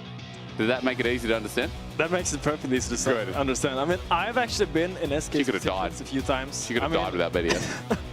I remember 2023, that was back when we had 5 games a day. We played the first game, and we had to wait until the 5th game was played to know if we qualified to playoffs. So we sat in that back room just waiting, biting our nails, just dreading our existence. Oh, God. To just sit there and wait, and then game 5 came, and the team we wanted to win were really far ahead, and then they threw. And we sat there for 4 hours, and then we were just out of playoffs. All those emotions just go through your head, and then you just sit there and like, you just become so numb. You sit there and I think all the emotions have been drained out of you, because suddenly you were thinking about, I was going to play more games, I was going to go further, we were going to come back in the playoffs, we are going to take the summer title, and then you're just out. And I feel like the stress on these players right now is very high. I feel like all of these players want to show more than they have. I think when you're a pro player and you are on these struggling teams, it's very tough because all eyes are on you. All eyes are on you, and people don't expect much from you, but you expect a lot from yourself. As a competitor, that's all you have. True, you hold yourself to a high standard. Below, you can see audio issues on stage for the time being. Thank you very much, production. So we're just getting that sorted. But yeah, I mean, it is hard because, like, your culmination of a year, like, we don't have championship points anymore. There is no safety net of, I did well in spring, I did well in winter. Don't worry, I'm fine in summer because I'll still make playoffs. No, if you are knocked out here, you're done for the entire year. Guys, it is not even September yet. That is a 3.5 month break. And Team Heretics are deciding whether they have an extended holiday or they fight once more. SK sitting in the back room doing the Finn right now, saying, are we going to survive to the cross-play decider? Are BDS strong enough? There have been issues with this roster over this split. They have been changing and adding in elements. Bukata, Rooster come to mind. Paris this year as well. Is Nuke who sits there and watches, who, against Sheo, against old friends, has to now face off in one potential last best of 3 for the year. Welcome back and thank you for waiting. Welcome back, and it says Carlson may be in trouble here. He has the flash. He got tagged. And with the aftershock as well, it's a bit of extra burst damage. Carlson getting a second skin. No flash over the wall, but Carlson burns his. Ice doesn't need to match it. They already got the summoner spell. Flash burn from Carlson there, and it's gonna be quite annoying because suddenly you can't just flash over that simple Sion Q. Sion as a champion has all the damage loaded into one ability, and if you're stuck to a really clutch 1-1, not having that flash could be really detrimental. True. Especially since Gwen a lot of the time, Nuke. Team Heretics, I mean, they're getting one back, but this might turn into a kill. The extended flail and auto from Blackhead. You know what, Finn? I'll take that. That's a kill. Dirty cheesers! She was sneaking in on the chicken nuggets here to take them. They did not expect anything, which is very surprising. Usually, when you late invade top lane or you invade top side like that, you need to defend your bot side. Yeah. That is a danger zone and really sloppy by Nuke to get caught like that because that is the obvious position that Heretics. I mean, sorry, BDS should no. And I feel like Heretics should be in. you're not wrong. I was listening. You also think about what the Kai'Sa laning phase is, and a lot of the time, like, Kai'Sa takes a while to get ramping. Bot side, Corki's such a good lane bully now. Nautilus base damage is so strong. I feel like for Team Heretics, this is perfect when Flackett has received a bit of criticism over the past couple of weeks, getting caught out. And this time around, starting with a bit of a lead in the early game might just be what the doctored order for Team Heretics to get themselves an advantage. Pepper or Dre? Which doctor? Oh.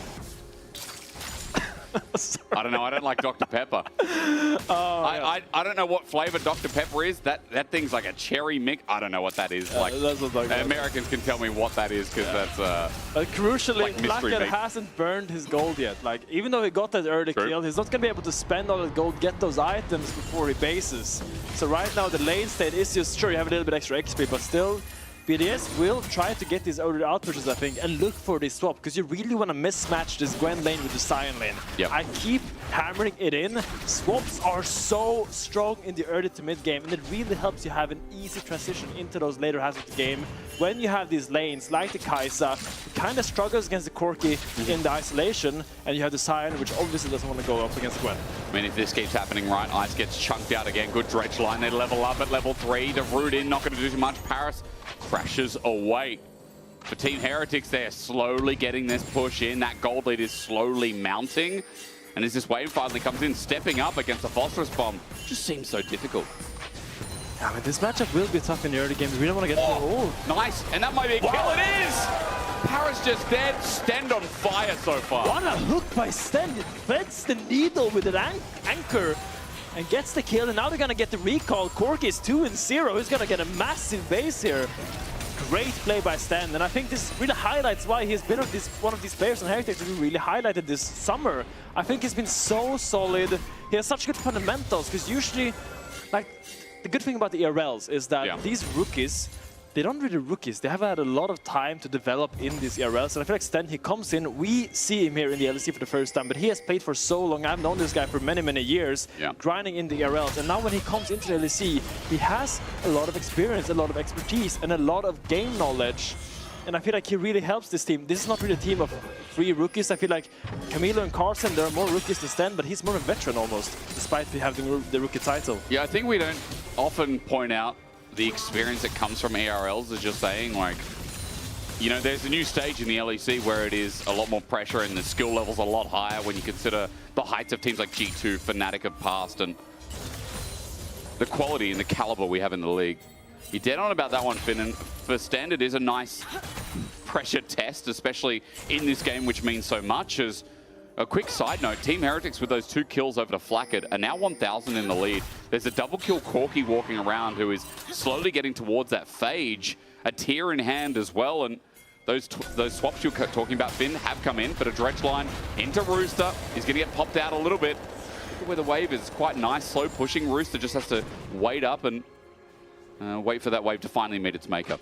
Let's say Rooster's opted in for the null magic mantle. I'm not sure if he was down for this swap. Maybe he was just seeing his bot lane like, oh, we're going top lane now. You go against this Corki that's 2 kills. And now there's a Corki with 2 kills and he has a null magic mantle. Do you reckon he hasn't played against Corki in a while? He's like, Corki still does magic damage, right? Like, he's still converted, right? I mean, it's not great, because usually when you're a top laner in these games, you would like to itemize towards what you're going to go against. And I mean, I think this swap is quite telegraphed. This could have been a glove armor. Obviously, I'm nitpicking heavily. He will walk up and stop his recall. Nitpicking's good, though. Finn, that's why we employ you. We like nitpickers, you know? People that really pull out, like, you know what? If he stepped there a second faster, he could have done this. That's good. That's I mean, it doesn't end up mattering now, because now Carlsen is going to match the style. He's going to chase him, as I said, and Black is going to try to rematch these lanes together with the Kai'Sa, against the Kai'Sa and the Rel. Early Dragon for Shio, as we highlighted, that is the game plan. You pick a pushing bot lane, you give Shio the Drakes, you enter through the mid game, and release the load from the stakes. Oh! Shockwave from Camilo, he gets out. Shockwave rather from Nuke. It is Camilo's flash now burnt, but a good reaction rather. BDS using the last of their mana to get something for mid. Yeah, I mean, good. No flash on his Jace is gonna really hinder Camilo's ability to play forward. Obviously, when that Wukong gets that Cyclone, it's gonna be quite scary for him to walk up. Cyclone into Command Shockwave is a nasty combo if you don't have flash. It's gonna be a quite easy pickup for them. But lanes are slowing down a little bit here. Ice is once again trying to go against his Gwen, chasing him across the map. Really doesn't want the 2v2 versus 1v1. They really want this mismatch. I feel like one thing I should point out, Finn, is that the top wave got pushed in well by Ice and Paris. I think a couple of minions denied to Flakked. He's now slowly pushing out top, so as Ice comes down here, that Sion's not going to be late at all. The wave actually in a good state where Roos is going to be able to accept this. Ulti on hand, but might not need it here as he loses 1 to 2 minions just walking to the baseline turret. Yeah, I mean, the trade-off here is that, sure, BDS gets the farm. They get the farm through these bad matchups, but look at where the Heretics bot lane is. They're constantly on the side where the next objective is. That's true. When Dragon is spawning bot, they're bot side. When Grubs is spawning top, they're top side. So it's not a free laning phase from BDS. They are losing things for these swaps, but at least they're getting gold on their carries, they're getting gold on their tanks, and they are quite stable for now. Like the Dragon trade as well, got to come into account that Team Heretics, a team that loves these early Dragons, gets the objectives that they always ask for. Now Camilo could be in trouble. Let's wait. Shockwave not up and available yet. Trade from Camilo back is not really going to matter too much, but Nuke is starting to bully out in this matchup, and Camilo has to pay respect. It's a nasty wave state in the mid lane. Nuke's gonna walk up here when he has Shockwave. Camilo in big trouble, but also looks for an ult and an Ice. But nice ult from Ice. The last of the needlework is about to come through. The scissors out. Gets hit by partial barrier as well. Carlsen has his flash, but he will not match. Ice is down with the summoner, but Carlsen getting something back. Really nice find by Carlsen. Getting the flash and the barrier from the AD carry in 1v1 is really crucial. Especially when they're getting grubs. Yeah, like, I mean, both sides of the map. is dominating the map right now. I think the only real avenue BDS has is that mid lane wave state, where the Camilo has no flash. The fact that his wave is in a really poor spot. There, see, look at Wukong, look at Rel. They are really trying to capitalize on this mid wave state. They really want to get something here, but Camilo would just take the bad base. Very mature, very demure, very good call. Very demure. Yes, indeed. Demure is demure. See, I'm not medic. I don't have a vocabulary with me. Demure to me always just sounds like a fancy way of saying good vibe check, you know? Yeah. Like, these days people talk about vibes, but back then when people had class, they were demure, weren't they? I have to look up the demure, meaning. it's just like well behaved is how I would define it. Oh, yes. Well behaved. There was a well-behaved recall from Camilo. He realized that the only place BDS could attack was him because he had a flash, and despite that wave being frozen, that was the only play he could do. It's not good to walk up and die to the gang. That's not going to win you the game. No, it's not good. You are right about that. Hey, quick side note, plate taking by Flakked as we just went off screen.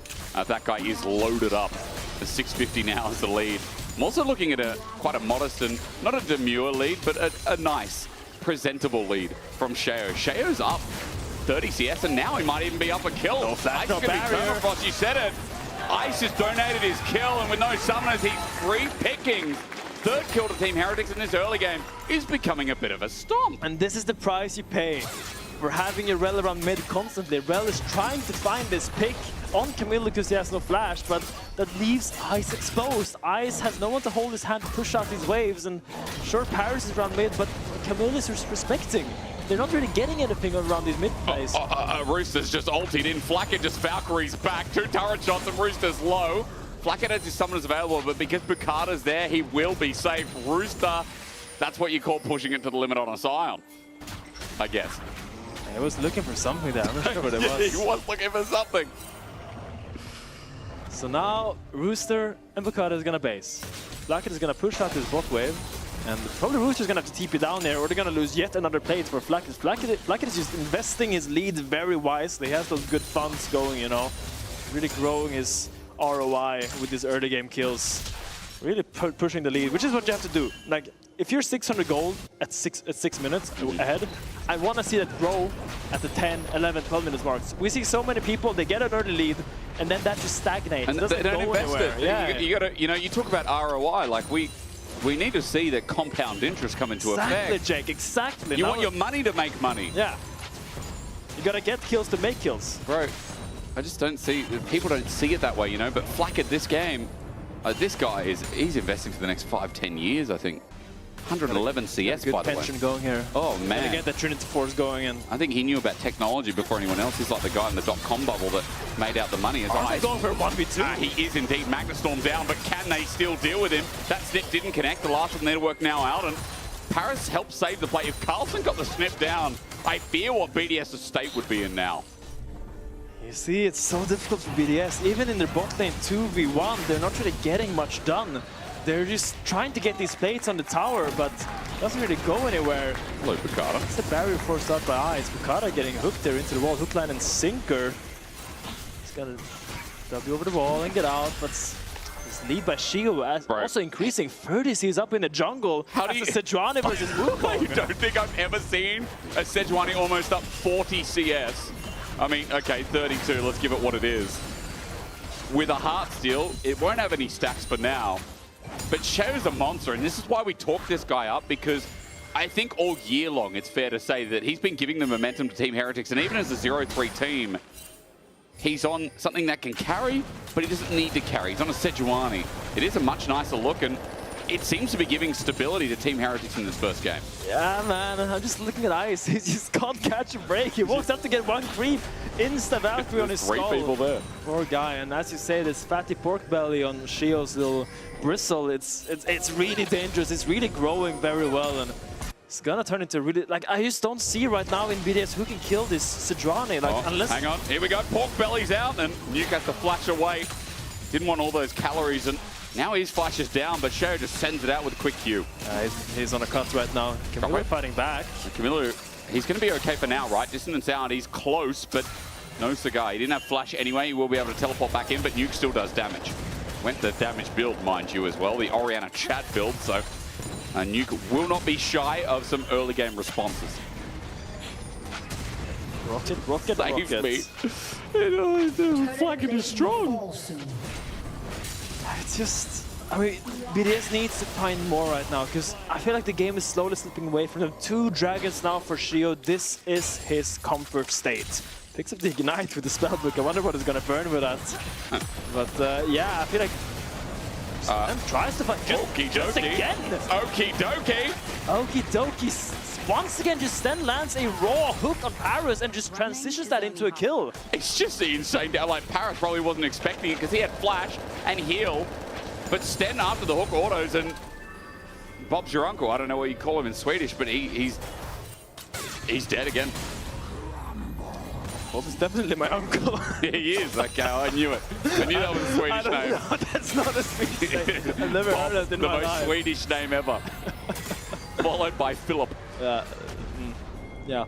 Okay, Carson trying to find a little bit of a trade here, but I think when you get this item on the Sion, I think it's called Hollow Radiance. Wave clearing is just so simple. 1 Q is gonna clear the entire wave because it just kind of explode. Like, you kill 1 minion, that one explodes, and it becomes a chain reaction to Glory's wave clear item, and it's very, very satisfying to play. But meanwhile, this coverage, you wondered about the Ignite. Shao's going to use it on Paris, just to let him know he means it. Power move. It is. It's the Chad move, and Camilo's getting top turret, so Shao was just covering. It's all in time for the Herald as well. Flowers galore for Camilo as he picks up 3, and they've got top priors, so Shao, along with the rest of Team Heretics, are going to be here first. I will say BDS has all now 1 item, and I think right now this is probably the best time for them to find a fight. They all have their component. Paris is low, Shockwave's getting it 1 man onto Camilo. It's a good engage, but look at Flackett. Autoing galore, he Valkyries in, he fears no man. Flackett for the double. The return of Flacky D cannot be understated in this first game. BDS saw, I mean, I think this was BDS's best avenue to find a fight. They all had the 1 item, but you killed the Jace. The Jace is the threat. Ice is walking into Flackett. I would not do that. Nuke walked into Stand. I wouldn't do that either. Valkyrie up versus 3. BDS want a second fight. They think, hey, we can pull and stop the Herald. They've delayed it for now, which is nice, but at the cost of more gold over. A 6-0 Corky. That's an issue. That's an issue. I mean, there's an issue here, and I think in general, great play by Heretics. I love how patient they've been this game. They are just playing on the side of the objective. Herald is spawning in 1 minute 30. We're gonna go to the enemy jungle, get all the wards down. We're gonna ignite the enemy support for a mental advantage, and we're gonna put all the little vision wards down, and then we're gonna stay there until the Herald spawns. We're gonna take it. It does mean, however, though, BDS, with that sacrifice, we're able to stop the Herald. They're going to start it now, but Carlson's here on the wing. Sheo is bot side. 3 members are going to cross. This Herald is not going down that fast, and with Carlson showing, he's going to bait out Paris with the engage. He warps back, he jumps back, he's invulnerable for now, but even in the ring, I don't think there's enough damage here. The needlework through, and Paris is once again low. Teleport out as the needlework palms Paris once more. At 4.5k, the patience wearing thin, now sectioned out, running back in. BDS, though, have used Rooster to come on in. They might find themselves a Herald, they just might. BDS with their first real win in this game. They do get the long con of a play, but Team Heretics trying to fight after the fact. Sion TPs in and secures the Herald for the team, and she was like, I could flip this Herald fight, but there is a great dragon spawning in that bot, and it's like, you can have the Herald, you can have it, I don't care about it. I'm gonna take the dragon, I'm gonna go down there and secure the soul point for my team, and they are happy taking that trade. Good play by BDS. I think that's the only thing you can do right now, giving up that third dragon and really putting all your eggs in the basket that is that fourth dragon fight. Man, it's just Team Heretics bread and butter. You know, I know you like talking about toast earlier on, but this to me is like with Vegemite, cheese, avocado, that combination. Oh, if you haven't tried that, that's so good. Swedish cheese or what? Yeah, actually, hey, let's cross cultures. I mean, Australian cheese is just cheddar because we make, you know, we've got a lot of milkers, we've got a lot of cows, you know? So Australian milk is goated. I got to say, like, bro, our cow population is goated as well. Sorry, I'll be honest. I had dinner, but I'm now ready for dessert, you know? I'm ready for the next play. I'm not talking about League, I'm actually hungry. I hate to break it to you, I don't think there's going to be much happening right now. Oh, As Heretics, you are dictating the game, and Heretics has the luxury of slowing this game down. Yep. So what do you want to do with BDS? You want to speed it up. You want to look for avenues. I think especially the side lanes is the best ways for BDS to find pace, because if you just let these 4 minutes pass and let Heretics set up this dragon, you're going to be in a world of pain. You're going to have to walk through a Sejuani, a Nautilus, 7 rockets and some shock blasts, and a Scissor Lady that's going to snip you down the moment you engage into that river area. So I really want to see BDS try to make things happen on the side lane, and look what they're doing. Look at the Rel, look at the Wolf of Carson. You are not alone this here. Is ambitious. His burst is now out. Bukata saves the day though. Cyclone comes in, but Carlson in the 1v2. So close. His flash won't come up because he was in the air. Bukata really saved the chops off a nuke. And Heretics wants to slow the game down, and BDS wants to speed it up, and they do just that. Great pick onto Carlson in the side, and that is exactly what you have to do.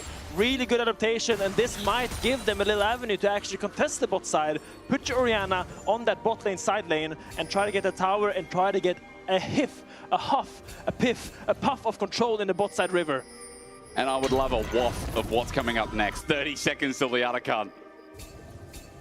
You know, Finn, I've never said this to you before, but I think you fit my level of strange so well. I think for us being on the cast together, whoever put us on today is regretting it deeply. No, they're not regretting it. They're just thinking, hang on a minute. Hang on a minute. There could be 2 of them. You know what? If this goes to a game 3, Finn, I only dream of what magic we can make together. Now, speaking of magic, BDS, you said they want to speed the game up. Well, Atakan is a good chance for that. A bit of gold in their pocket that they desperately need. Right now, they're losing mid-turret, but look at side lanes. Nuke is trying to get a trade here for gold on the opposite side of the map, but he does have TP. Yeah, I mean, look at all this vision in the top side jungle. Top side. Look at all this vision. BDS are completely blind. There's a sneaky little vision ward that they have missed to clear. Where is it? Quickly shot. It's a sneaky little vision ward that Heretics missed.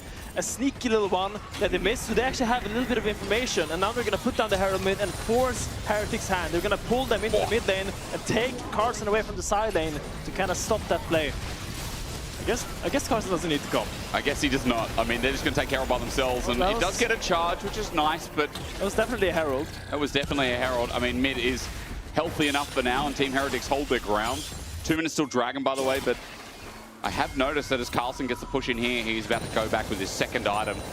He is very, very strong in this game despite not being up in gold. I don't know how he does this, but the Sion is 30 CS up on his Gwen. Yeah, I don't know how he does that. What is he been up to? What is he, like, Was it the agricultural swaps? mastermind? Like, what is happening in the side lanes? Maybe it's when Carlson died because he got 1v2'd and then he tried to solo, he got close to soloing, but I don't understand. Good discipline by Rooster being a little bit of ahead. At least he is tanky and he needs that because there's so much damage loaded onto the Heretics comp that he is going to have to walk up and tank a lot of that burst. Yep. A lot of those shock blasts, a lot of those rockets. Oi.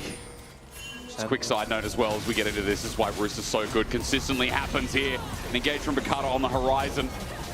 Doesn't matter what the matchup, but Rooster's always someone to rely in here as almost 2 items, but he might not have it for the fighters. Team Heretics are choking vision on this side. Another good dredge line. Flash, backhanded depth charge. Sten did a bit of Neo Matrix, but it wasn't entirely good. Wow, okay, this is very, very confusing because we used our Glacial Prison and our Depth Charge right before the Soul Point is coming up. So I think this is a really good idea for BDS. Will it matter? He gets the dredge line again. Will it matter? Because look at the phosphorus box. Like a new target though. He's targeted by Bukata, but no one else is firing on the Corki. There finally ulti him from Ice, who takes him down with Rooster jumping in as well. It looks good from BDS, but Carlson's filling the gap. Ice dodges the rest of the needlework, and now the convergence happens. Ice gets out the back of the pit, abandoning Rooster, abandoning ship. Team Heretics are using their wallets to slap BDS across the face. Oh no, BDS is stucky-wooky in the pit, they can't get out. Ice flashes out, but it doesn't end up mattering in the end. I feel like BDS had to go for that play. There was no ult on the Sejuani, there was no ult on the Nautilus, and they saw them recalling. They went for it, they saw the angle, and I think this was a good attempt. But that hook connector onto Nuke was what made this play good for Heretics. I feel like the fact that Nuke had to get chunked really early, now he has the Sonias while Carlson's top of him, and he can't get that damage out, and now they are just stuck like shooting fish in a barrel in a Baron pit. Listen to that war. All I hear is the Gatling gun. That's what that fight really was. We're going to have another one soon. Camillo's damage, immense. What about Dragon? Soul Point is up and available for Heretics. BDS really wants to take a little bit of control here. They really want to try to get in and not let them get the full setup, because when Heretics get that setup, I don't see BDS facing them at all. I agree with that. I mean, it means Blackett gets to play at range. Camillo gets to do more of that. And Sheo gets to pick his target. Rooster ready to jump in with the ball on his head. He's got a ulti available. Blackett gets pushed mid. Yeah, eyes on Carlson. Okay, Carlson is pushing out this bot wave and is going to look for a flank in this angle. I feel like here, we really want to see... Oh, he's actually not going to go for the flank. He's going to go for this bot lane tier 2. He doesn't care about this Dragon. I mean, Heretics is going to hold this point, hold them, and Carlson is pushing. And BDS know. BDS know. They're like, hang on a minute. Like, if he's getting this turret, we can force the fight. We can finally get position. They're going to start Dragon here, Finn, but how quickly does it go down? And can Team Heretics change it? Oh, Camillo! That damage hurts. Just a tickle on the back for Ice. Straight line doesn't connect again, but Paris misses the engage. Shockwave is only a one-man. Ice dives in, but that's the pick on the mid laner. Meanwhile, the separate while Flacket gets to play it back. I'm looking at Carlson, Finn, but I'm looking at Flacket as well. Nobody could touch him as Bacata's back in. Stretch line to the south. It misses, but Team Heretics have got themselves Dragon again. I mean, BDS felt like they had to go in there. They saw Carlson coming on the flank. They had to go forward. They had to go the other direction, but they only get Camillo. Once again, Camillo dying like a martyr to enable his team to carry the fight. Blackett and Carlson's where the damage is at, and not really enough, but BDS was just in such a terrible position by the really good wave play by Carlson and Heretics. Do you feel like it's a problem? They're using everything on one man consistently in these fights. They're only getting one shockwave. As you said, it's usually Camillo who's the martyr here. Yeah, let's slow down a little bit. So BDS is getting really stressed about Carlson on their flank. So they feel like they have to go in there. They have to go in no matter what. Paris engaged onto Camillo to get this pick, but I mean, the damage is so big. This Sejuani did so much damage on the backside. This Sejuani does so much damage. She's so powerful, and sure, they get Camillo, but it's just not enough. That is not enough. There's so much damage on this Heretics roster, and the moment Carlson shows up, that fight is kind of over, and you have to scramble. Boy, okay. I understand, Flacket, I understand. I mean, Flacket is getting massive ROI right now on that early kill. But see, Nuke did no damage. He hit a shockwave, but it's only under one. That's what I'm talking about. One target for all their burst, and it was just Camillo.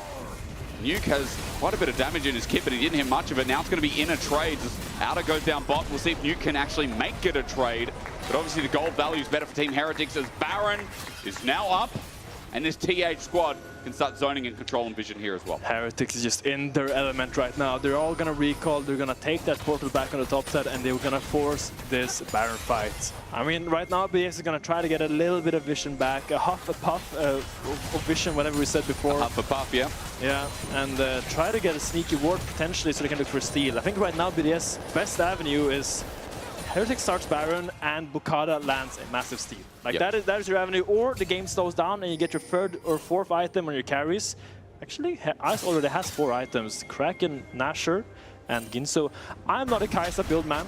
I do not know Kai'Sa builds, this is a disclaimer. Yep. But I don't understand why I go AP Kai'Sa and buy Kraken Slayer. Someone smarter than me has to explain that to me, because I don't understand why you would buy AP Kai'Sa with Kraken Slayer. Talk to me, Jake. Why are you asking me? Why you are? Yeah, I'm not the Jack Spectra of today. No, you know? but like, okay, so I understand the thought process because you get a lot of on-hit damage with this build. It's not really an AP build in the sense that you kind of poke with Ws. I feel like the Kraken, the Ginsu, the Nashor, all alt-attack on-hit damage. But I would kind of want to see him lead more into one direction, find his niche, like concentrate on what he's good at. Because I feel like now his build is a little bit all over the place.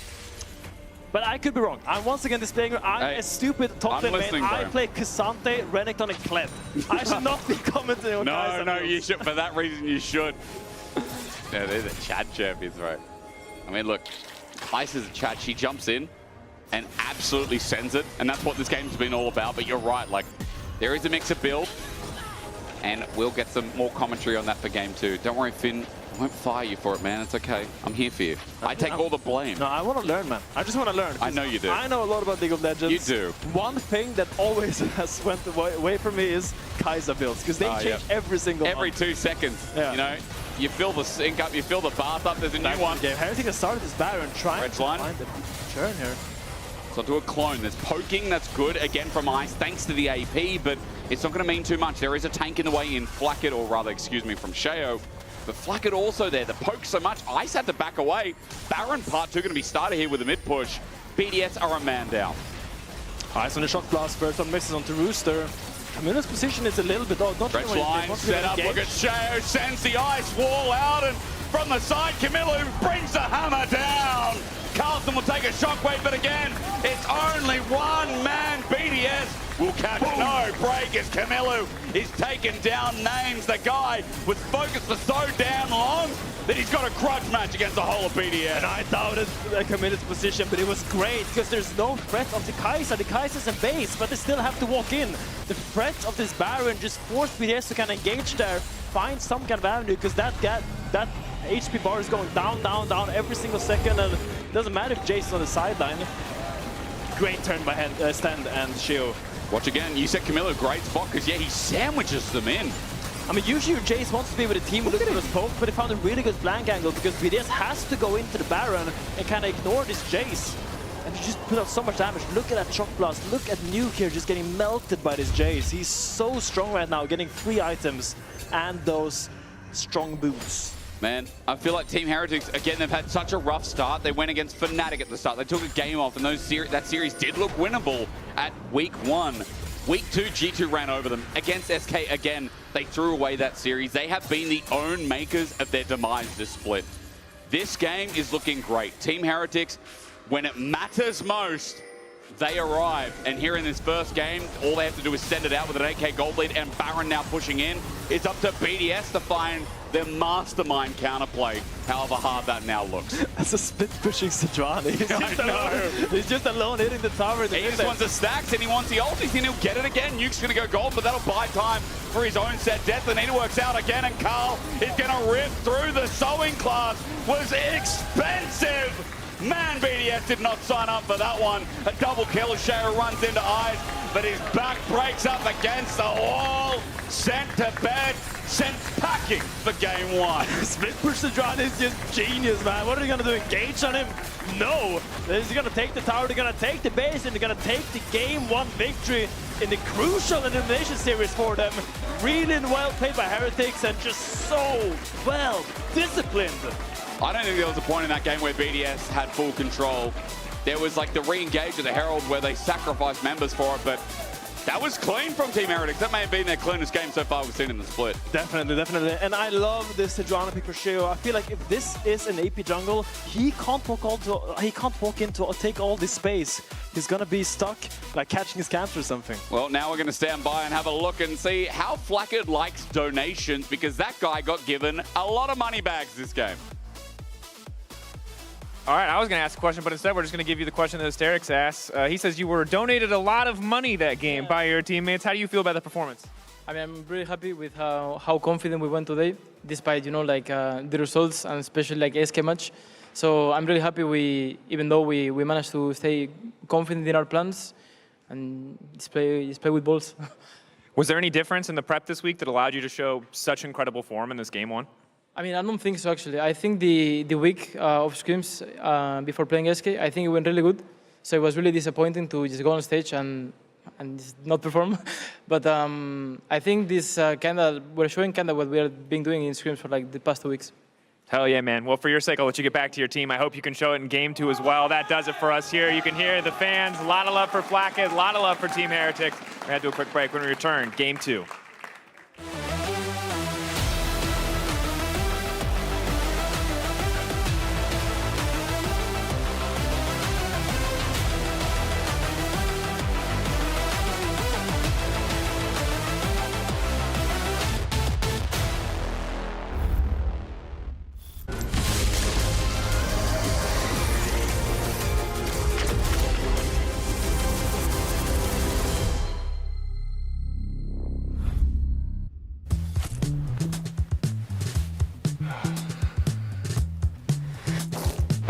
Damn it. Hey, Dragos, you ready for the...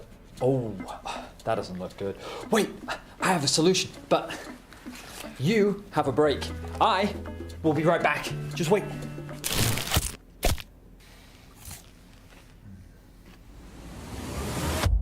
Have a break. Have a Kit Kat. See? I told you we'd figure it out. I don't think this counts. Come on, let's go.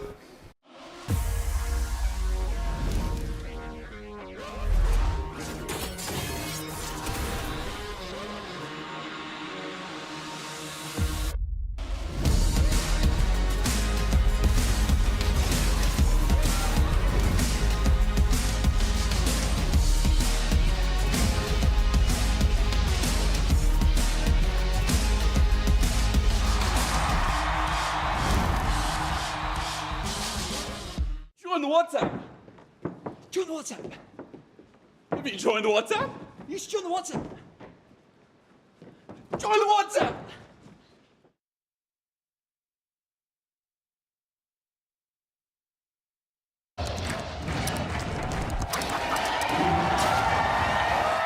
Red Bull gives you wings. We're now approaching the final pick, and what a ride it's been. A moment of hesitation, but we're getting closer to the game changer, and what a legendary journey we've been on. I mean, there's so many excellent options, but one of them has to be a perfect fit. Oh, they're about to lock in. Whoa, what a pick! What a way to close things out. Join Marriott Bonvoy for a chance to claim a free Hextech chest and key. Marriott Bonvoy, a check-in at every checkpoint.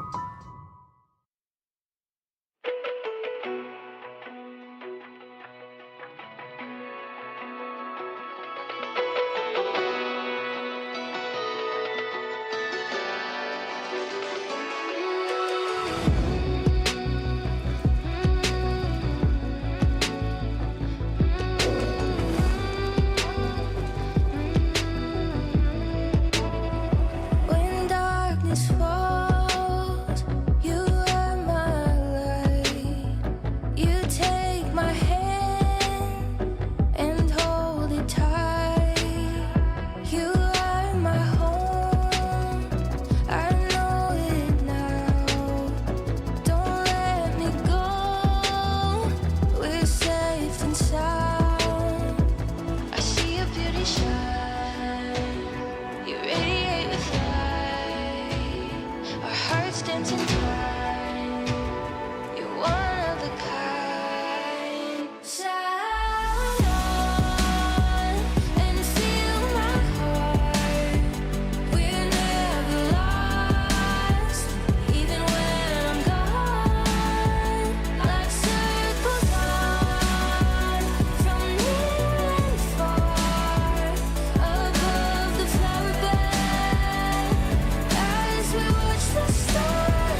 hearts dancing time.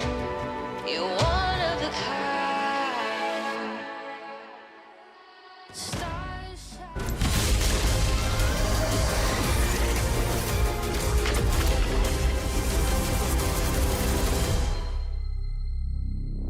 What did you guys do? Bro, Camilo and Shio switched. Yeah? And I tried to check on him, he did the fist bump only, I'm like this. And then I said, F off, you know, like, what is this? So difficult. Damn it, this matchup will be tough in the early games. We don't want to get... Oh, nice. And that might be a kill. It is! I tip. Han mer, ultim. Drill flash. Okay, you win. Drill flash, come on. Hook in 6. No flash on the No flash on both. Look, Kaisa. I go. I go.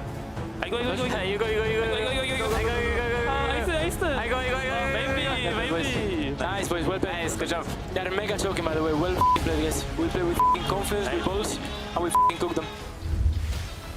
Ladies and gentlemen, welcome back to the LEC as I have briefly joined the Team Heretics Hate Watch Club up here in the VIP lounge with SK Gaming. For those who have missed it, BDS win, SK are clear, smooth sailing, it's easy peasy. I'm here with Skeens and Kadui. Gentlemen, I think we need an honest review of BDS in Game 1. What happened from your perspective, Skeens? I mean, I think they didn't know about the flex Jace, so I think it was really hard for them in draft. And I feel like the jungle deflection was really huge this game, to be honest.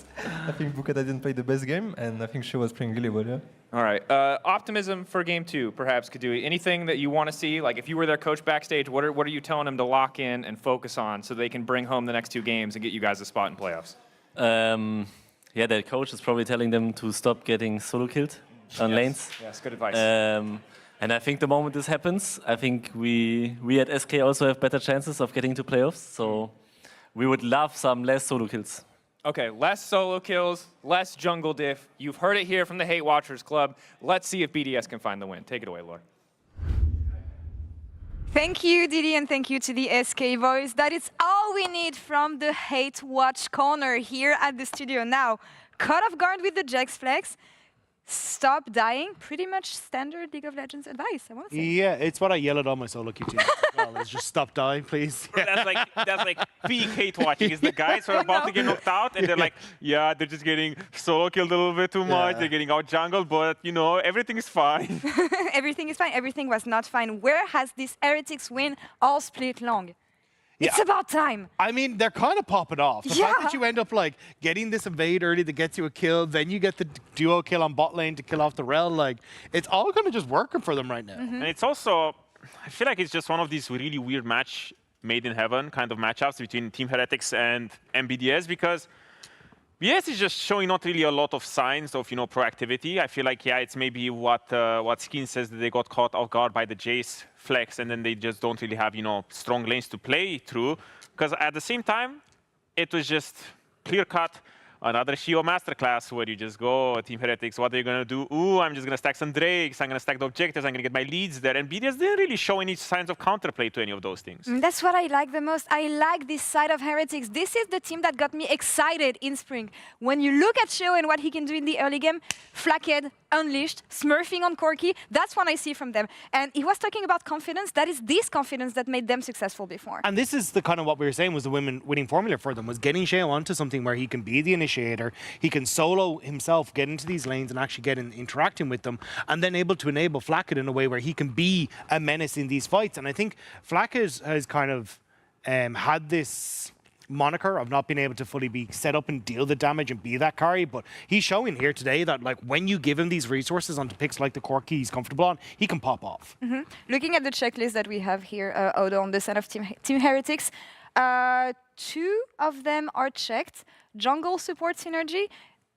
Do we want to see this in the next game, or is it just fine enough playing like this? I don't really care, because I mean, this is the checklist. You know, you need to get a couple of them just to be the opposite team. You know, you don't need all 3 of them to win worlds or whatever. It's just you need to pick one thing or at least 2 things, do them well enough so that you enable yourself to have at least consistent win conditions. Because if you go into the next series, or like in the next game rather, and you have, sure, you don't have jungle support, but at the same time, you know, Shio is still giving you your Drakes, Flackhead is still, you know, excelling in laning phase. At the same time, do you really need more? No, you just win a W. And I think as much as it is like them enabling themselves, it's also shutting down what this win con is, right? Like we saw full dragon control coming through for them. They got all the grubs, all of these objectives went the way of Heretics. And when we was like, oh yeah, we want to see them focus on keeping the carries in BDS safe and fine. Like, Nuke was getting killed in the early stages. Your bot lane was dying already in the 2v2. It was just out the door before it started. I mean, that's the thing. I want to see them play the game next. I understand that Nuke maybe wants to help his former friend Sheo to get in the crossplay decider. Guys, come on, please. You have something else. I don't have an identity for BDS right now. And I think that's the crux of it, right? I think this has kind of been where the discussion has been for a large portion of it. Because even there was the series, I can't remember off the top of my head, it was against, where they get 3 kills early and then they do nothing for the entire start of the game. It feels like they don't even understand how they're supposed to try and push the game forward. And sure, there is some growing pains with like Bukata coming into the mix, but having an actual, hey, we want to play for these team fights and these objectives just isn't there. I don't want to throw shade on, jungle or anyone, but I felt like before in the previous iterations of BDS, you had one guy who really wanted to step out of line and be the guy who starts, like, who goes in and dies first. And that was like, for example, 113. With Sheo, you had this identity when it comes to the dragon and everything. Someone wanted to step out of line, because I know when I look at BDS, I feel like there's 5 people who I want to be so on point with exactly what they want to do that they're afraid of stepping out of their comfort zone and making the first step forward when it comes to securing anything. So what you're saying is Finn was right the whole time. They need to bring back 113. 113, bring him back. There was some fire in the team at least. But I feel like it's kind of hard to build synergy, especially so late into the season. They are trying, Odo, as a coach. You have the rats in difficult situations sometimes. What do you do when Baus is going 0-16? What do you do when nothing works? What do you do when you need to bring it back together for this one last time, when it matters? I mean, unironically for Baus, it was always, you need to isolate one guy and lock in on him and make him play better. So for example, the easiest one, for the clear one for Los Ratons was always like, when Baus drops a 0-8-0 game, I tell him, hey Baus, did you realize that when your KDA is positive, we win the game? And he's like, oh, coach, you're absolutely correct. And then he doesn't end. And that's exactly what the guys were saying. Yeah, it's just, I feel like stop hinting. Exactly. I would say a little, it goes a bit more. What is the takeaway? The takeaway is the same one we've heard from the SK boys. Stop dying isolated. No, it's just like, make one guy the superstar of the team. If I'm part of the coaching staff, I am thinking that, I make everything humanly possible in one of these drafts to be like, okay, jungle, you need to be as strong as possible. We need to give you all the tools to be as strong as possible, or for mid lane, or for ice, because these guys are, our traditional carries. They need to have as many tools to get this sort of comfort zone when it comes to how they approach the game. And I think that's why we saw them struggle a little bit in the draft, because Heretics, when you look at their draft, went, hey, we're going to ban away the Azir immediately, which is Nuke's best performing champion at the moment. And then they also immediately went for the Jinx as well, which traditionally has been Ice's best performing champion, right? So I think trying to have these kind of earlier set carries is probably going to be better for BDS, so they can set up for some of these team fights and have these late game carries where it kind of just becomes a case of, can you use your hands to win the fight rather than trying to set up the map or do all these kind of wonderful wacky things. And remember, we're going to be covering a draft here at the desk, but the stakes for this game, the winner of the series will secure 3rd place. For BDS, if they win, SK and BDS are going to be in the crossplay decider, but it's not looking like this for now because Team Heretics are fighting. They're coming strong here in Game 1 to snatch this last spot in the crossplay decider. BDS is going to be playing on red side this time around. I would let you guys go with the beginning of the draft. What do we want to see here? It's surprising though to choose red, because I feel like there's still so many priority picks when it comes to what blue side can be securing here. Going for the red side approach to just get counter picks seems a little bit odd, but at the same time it just comes down to how much they can trade and how many power picks they can secure. Yeah, I agree. I thought they would have opted in towards the blue side. Especially because you can start to, like, the Azir we already mentioned, Yunara, Varus, the Vi, these were all banned in the last game, but definitely picks in my eyes that you would want to try and look for the trade. Even if you're looking at things like the Pantheon, the Talia as well, that managed to slip through the draft, I think you've got plenty that you could opt for as BDS. But I mean, honestly, coming into the draft from Game 1, it didn't look like they were fully comfortable in looking for these big power trades back and forth. So we'll wait and see. I also feel like they got maybe a little bit thrown off by the flex pick, because it just took a lot of their priority or a lot of their comfort out of it. But right now we're seeing the Maokai and the Victor out, has Zero Varus as well. I'm looking at, what is OP right now? I'm looking at Vi is still there. Yeah, I'm looking at Yunara as in Pantheon as the premier picks here. The Trundle ban makes more sense to further empower the jungler. So I'm looking at the Vi potentially.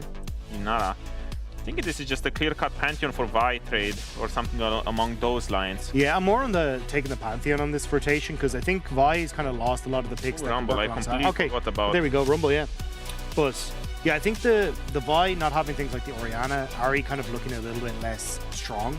I think, and also the Kai'Sa being taken away. I think tools that pair with Vi aren't as good. Although for Heretics now having the Rumble, Vi Rumble, spectacular combo to work together. I'm curious what the Rooster is going to be looking for here because we do see the Galio sometimes. The Javan is open. I feel like he's one of those champions that is rising. Apparently, the Aurora is a great matchup into the Rumble, and at the same time, as added value, you do get the fact that you have this flex pick that, if you draft properly around it, Team Heretics is not having a great time when finding two counters because this champion is just so lane dominant. Yeah, the immediate eye on the opposite side when they see the Vi. Honestly, I really like what Heretics are bringing to the table. Even though you don't have the best of matchups singularly in the top side, you're already setting up for strong team fights, self-peel in the AD carry role. And I think you've still got plenty of picks like, as you're saying, like Jarvan you can go through in the jungle.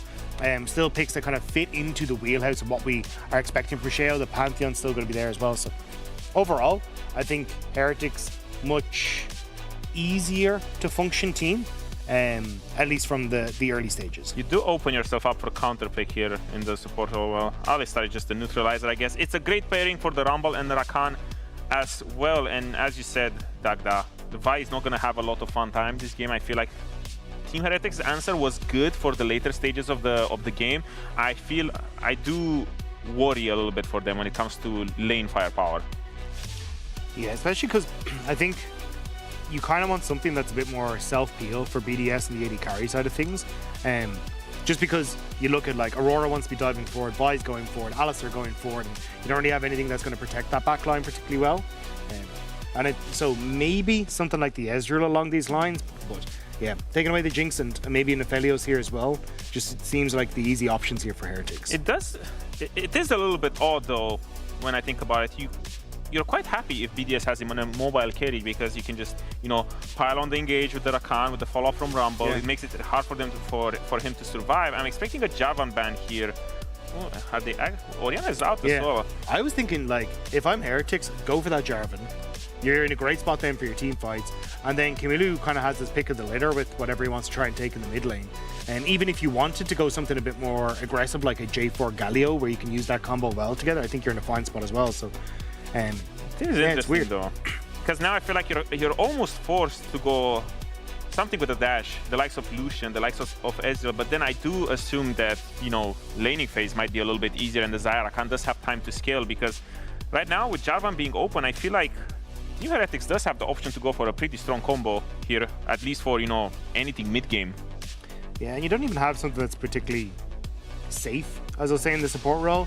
Like, it's not like you could suddenly pivot into a Tam Kench or something and be like, oh no, we've got some peel for the backline.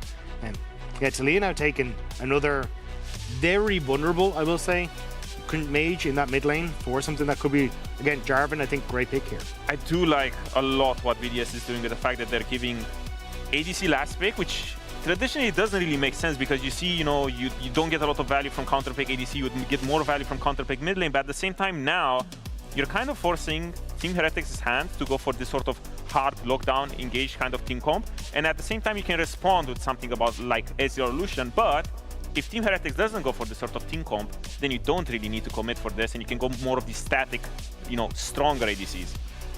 I'm unsure on the Sylas pick here, and I'm definitely not a fan of the Zinza. Okay, yeah. I was going to say, like, I think Heretics had a good answer in their first three, but the Sylas into what is already there is just a terrible pick, yeah. And then the Zinza as well, he wants to dash in, and now you're into Taliyah stuns, you got Alistar peel, even the Aurora going to get value with the slows. I really don't like the way Heretics finished out these last two picks. Well, Sylas does have a lot of good ults. I'm looking at Alistar ult, Vi ult, Aurora ult. All of them are great. Zinza, I don't mind so much. He has a lot of, space-making ability. He can buy a lot of time for the carry to reposition and fight this sort of better engage. At the same time, this is what we said as well. Now, Ice has the Aphelios, static ADC, huge amounts of damage, and you have, I feel like, enough peel with the Alistar to, successfully defend them. So, if the Sylas would have been different, I would have given the edge to Team Heretics, but I do think that BDS, when it comes to at least lane firepower, they're just a lot stronger when it comes to early game. Is it closer to what you guys expected from BDS? Looking at the improvements that we wanted after game one, is that what brings them back into the series here? I think it's always weird because it's when you think of traditional BDS, no, but when you think of this BDS, sure. Like Rooster's not a guy that's been playing these tanks. He has his own, like, I want to be the carry role, and has been doing well in that regard. So if it's BDS that can enable Rooster and try and play through this top side, open up into a 1-3-1, maybe you can look for some later fights where you control areas of objectives with the Weaver's Wall. Otherwise, I think it's just easier to play the Heretics. All right, well, let's see if this game will be the series where BDS can come back, or if Heretics is going to be the last team joining them in the cross-play decider. Casters, what do you think? Are we going game 3 here? I think we're going into a pause, because we are in a pause. I see a grey screen right now in League of Legends, so Law, I cannot answer that. You know? What do they call it grey? It's like... sepia. A warm mustard. Say what? A mustard. It's like a mustard color, isn't it? A tempered mustard color. A tempered mustard mixed in with a little bit of paint, like a bit of grey paint, you know? Yeah. I mean, Laura did ask us if we're going to game 3. I will say I do quite like the draft that BGS has accumulated. Yeah. I do think that last game they struggled due to the lack of winning lanes, and now they have collected 3 of them. And I think in general, it's going to be hard for Shield. What was the accent? Like, what was the goal there? What was 1907? Butler. 1907. Yeah, in London. 1907. Yeah, 1907. 07, yeah. Yeah, 197. The year is 1907. Yeah. In Sweden, you say it like this. It had to be something Swedish, didn't it? Yeah, I knew it. As we're going back into the game, hopefully, I think... So, sorry, what were you talking about with the Butler? I was talking about the draft, and I think BDS has accumulated a really solid draft. I think they're winning top, they have a pushing mid, and they have a winning bot as well. Don't know exactly if the Alistar will push the first waves, but I think the Aphelios into the Saya in general, from my understanding, is quite a solid matchup. So where does the Butler come in? What is the history there?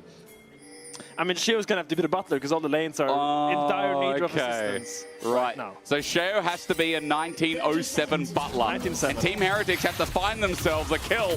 They get Bukata's flash. That's a good enough start. And I feel like Team Heretics, that is the second time in a row they've found success early. Now, last game, remember again, it was the invade from BDS on this side.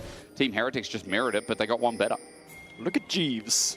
Okay. Look at Jeeves looping around. Serving time. Bukata's just going to have to sit there. Abscond of Duck. Good side step from Bukata. I don't think it would die, but I mean, it would be quite a big chunk. Leaves the ward now, and now I think Shio has a lot of information to work with. No flash on the Vi, and you know exactly where he's going to start, or at least which side he's probably going to be on around 2 minutes into the game. Well, I can tell that viewer, Pup, it's not just the Aurora ult, the Alistar ult he's got, which is one of the best Alistar, one of the best Silas ults in the game. Shout out to the viewers. Keep sending in your comments, aka typing in Twitch chat. We'll take them from anywhere. Anyone's chat is fair game. Take them from Finn's chat if we want. Yeah, if you go in there right now. Even if you say it in your room, we're going to hear it and put it on stream. Oh, yeah. So you got to be careful. We got mics in everyone's PC. Nothing is private for you anymore. Yeah. Now, for liability reasons, I want to inform you all that that is not true. That is a lie. We are not monitoring anyone, okay? Just to get that out there. It's very true. Except Finn, we are monitoring Finn. Definitely, I do need a lot of monitoring. You do. Good trade by Stan, gets in there, and I feel like Saya Rakan, probably level 1, can take the push in this lane, and it's gonna be on the bounce when Aphelios gets that first weapon rotation change where he can kind of fight back. He has the range, but he doesn't have that ability to fight back. And with the Alistar, that's kind of a docile bot lane level 1 duo, the Alistar and Aphelios, so time will tell where he ends up going. Camilo misses the... Is that abduct or abscond? At least he dodges damage from Nuke. I mean, in this matchup, it does feel like, again, as you kind of go in and trying to run away, you don't have any sprinting tools, something like a phase rush that Silas never takes, right? Yeah. My fear of this matchup is that if Silas gets pushed in early, it's good for him. Yep. And then he can take the trade when like Tad is quite far up. But if Talia gets pushed in early, it becomes really hard for Silas to take trade because suddenly she's so close to her tower that they can't really E in, because if Talia buffers the E with her W, he then gets knocked into the tower. Oh yeah, true. And there's no way out. I think the wave like this is really good for Talia, and I feel like Luke's in a pretty comfortable position. I will though say Camilo has a lot of farm. He's not really like getting punished, but the trades will probably not go his way right now. I would expect the Chain Lash match, the max first, right? In range matchups, usually the pickup for Silas mid. Finn, before we go further into the matchups, I just want to quickly remind everyone that, like, bro, the fact that Team Heretics won the first game was very big, considering their run at the start of the split was so hard. This is do or die for Heretics. We've said that, we've run that into your ear. Like, they should be bleeding now with how much information overload you've gotten from the first game of broadcast. BDS, it's their job to get SK across the finish line here. And it is just so hard to consider that, like, man, that Fnatic series, Finn, that SK series, they should have been Team Heretics win, but because they didn't, that's why they're here now. Yeah, and I feel like what I do like from Heretics is that they seem to have taken the good lessons from them. So you see a trade by Camilo. Chain Lash is good. In the meantime, Scott of Duck, as you said, doesn't connect. Meanwhile, Jungler's fighting it out. Shea wants to commit to this, though, and waiting for the Vi. There we go. Audacious charge. Wind becomes lightning flash back. Shea still hit, though, and Rooster carries it forward. Okay, it's a 1-for-1 now. He's teleporting away. He's out. Carlson is not going to have the damage, and he TP's in front of Carlson's face. And the wave right now should be a good spot for Carlson, but Rooster will survive. It's a disaster for BDS. Rooster has to move from his really unfortunate lane state here. True. See how it ends up going.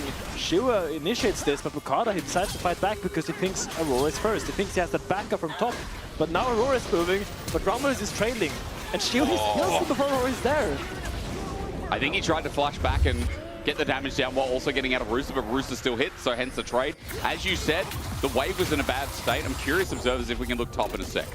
Yeah, I mean, I think now Carlson can hold this. Right now, it's going to be hard for Carlson to kind of contest Aurora due to the item advantage, but when Carlson gets his first base, he's going to be up quite ahead in gold, or at least in components compared to his Aurora. Right. You don't want to trade it. You don't want to trade into red buff, because when he has red buff, he has so much HP regen. It's like every trade is kind of bad for you. So right now, you just kind of want to play slow, play at the edge of the melee minions, just push with your Q and get this wave pushed in. If he can do that properly, he's in a very good spot, and he's a very happy Yordle in a mecha suit. You say happy hippo.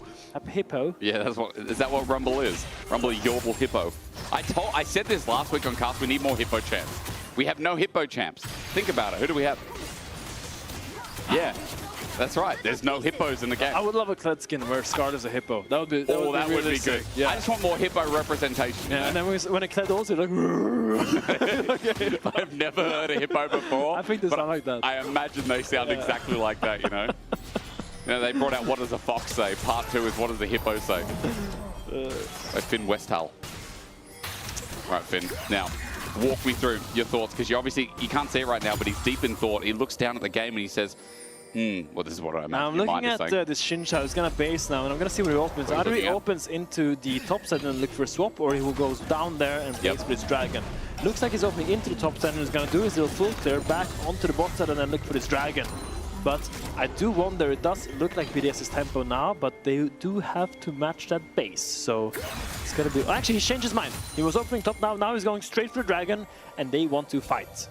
Yeah, they do. Well, Ice has already moved up as well. He's only got a longsword with Cole. There's a BS sword advantage here as Team Heretics 80 carry's not even going to join in. So ignore that advantage as Camilo has the cease and desist in inventory. So Viol for Viol, especially since Bukada's not level 6, there is a slight advantage here for Team Heretics if they pull the trigger first. Yeah, but look where Sai is. They need to kind of wait for her to regroup, because, I mean, right now both AD carries are on the bot side. They go for the mid play. Cosmic Shove misses as well. There's the flashing commit from BDS. Camilo deep but abscond hits, and the defensive play. Camilo bombed into the turret. He can't get the kill onto Nuke. Stan can't even save the play as BDS now playing with an advantage. Onto Sheo, knock up into the air. The seismic shove back. The burst on Sheo is enough. Paris knocks him down. BDS with 2, and that's one hell of a way to start a fight. Yeah, and they thought they were stronger in the skirmish due to the Vi and the Rakan and the Silas, but they didn't have the damage. They didn't layer the CC properly. You want to use that Vi ult on the Silas and then get all the damage down, but I think, if I'm correct,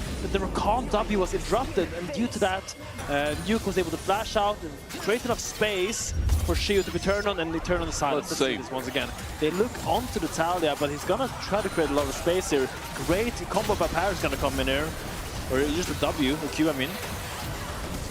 Yeah. I mean, really well played by Paris. He gets the Q and initially engaged, and then it W's Camilo into the tower. Really well played by the Alistar, and I feel like that was really the crucial factor here. To some extent, found the impact he wanted here. Like, sure, he used a W, but at the same time, Nuke was so far away. SK looking really happy about that one. Yeah, SK are sitting in our VIP section. Granted, that's where they should be. Hoping again that BDS are going to show up big. Now, this early game is showing up big so far. 1,500 gold lead, and it's mainly on mid, top. Right where it should be. We glazed Rooster a little bit before. You know, Nuke has always been the foundation, I feel like, of new BDS, especially since they lost Sheo. And it is really good here that this player now has a kill. And that Team Heretics, they might be getting grubs for the time being, but BDS stopped the flow of the usual Team Heretics play, which is, are rather, these early Dragons. Yeah, I mean, I think really crucial here, like really stopping the, as you say, hindering these Dragon stacking from the Heretics, which is the butter and bread combo. Yeah, the butter, bread, butter, yeah. That they always try to go for. And I feel like this comes at the backhand of these strong lanes you have. You had to push in the bot, you had to push in mid, and Heretics was forced to make this play to kind of stop that push if they wanted to contest it, but they just played well around their lanes. They had to push, they were strong in the skirmishes and secured these early objectives. Sure, you got the grubs for Heretics, but it's a little bit sour taste in the mouth, I think. I think they would have wished you got on that Dragon instead. Yeah, I think so.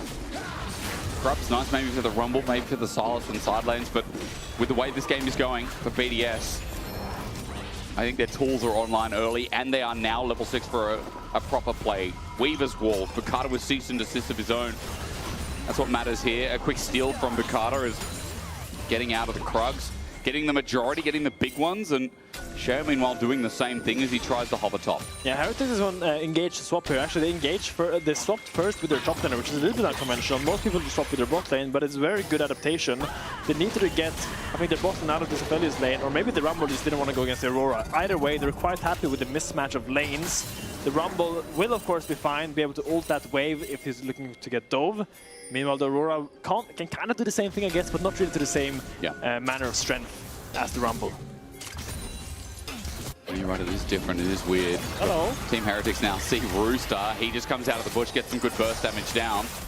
Blackett is doing good damage. This is the advantage of the BF Sword early, but note that with all the play that happened around bot, Blackett is down about 15 CS here in the matchup, so I feel like Ice can be pretty happy as this Aphelios, knowing he's scaling. Bukata does go over a ward, and the lens catches that brief Tri-Brush ward as well.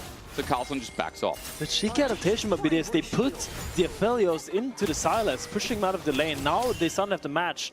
The Silas will go top, and the Asaya will go mid. So they keep the tempo on the map, forcing Heretics to chase them, forcing them to get the lane matchups, just like Heretics did game 1. BDS is now doing to them in game 2.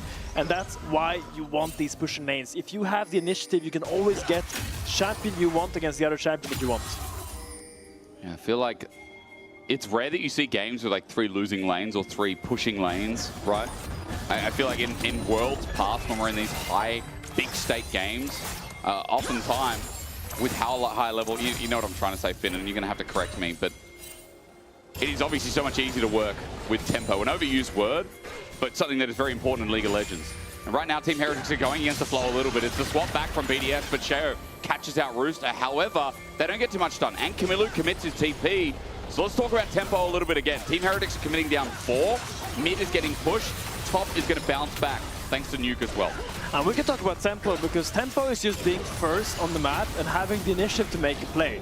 And how do you counter tempo? Yeah, you use a cheat code like teleport, cheat at tempo, but here Rooster engages with the ult. It's a giant circle, and Camilo stole himself an Alistar on Ice. Caught out of position, he's back in the fight. Now that Nuke is here, it's a little bit like Carlson, though, isolated as well. He flashes out, he's not dead!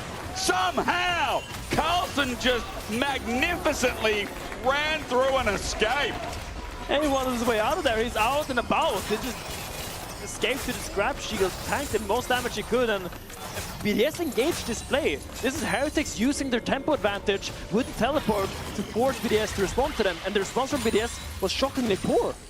It was, and Ice, I think we're going to look at the replay here, because Ice was in no man's land. Where did that guy come from? Yeah, but look at Stan. Stan has a great position here.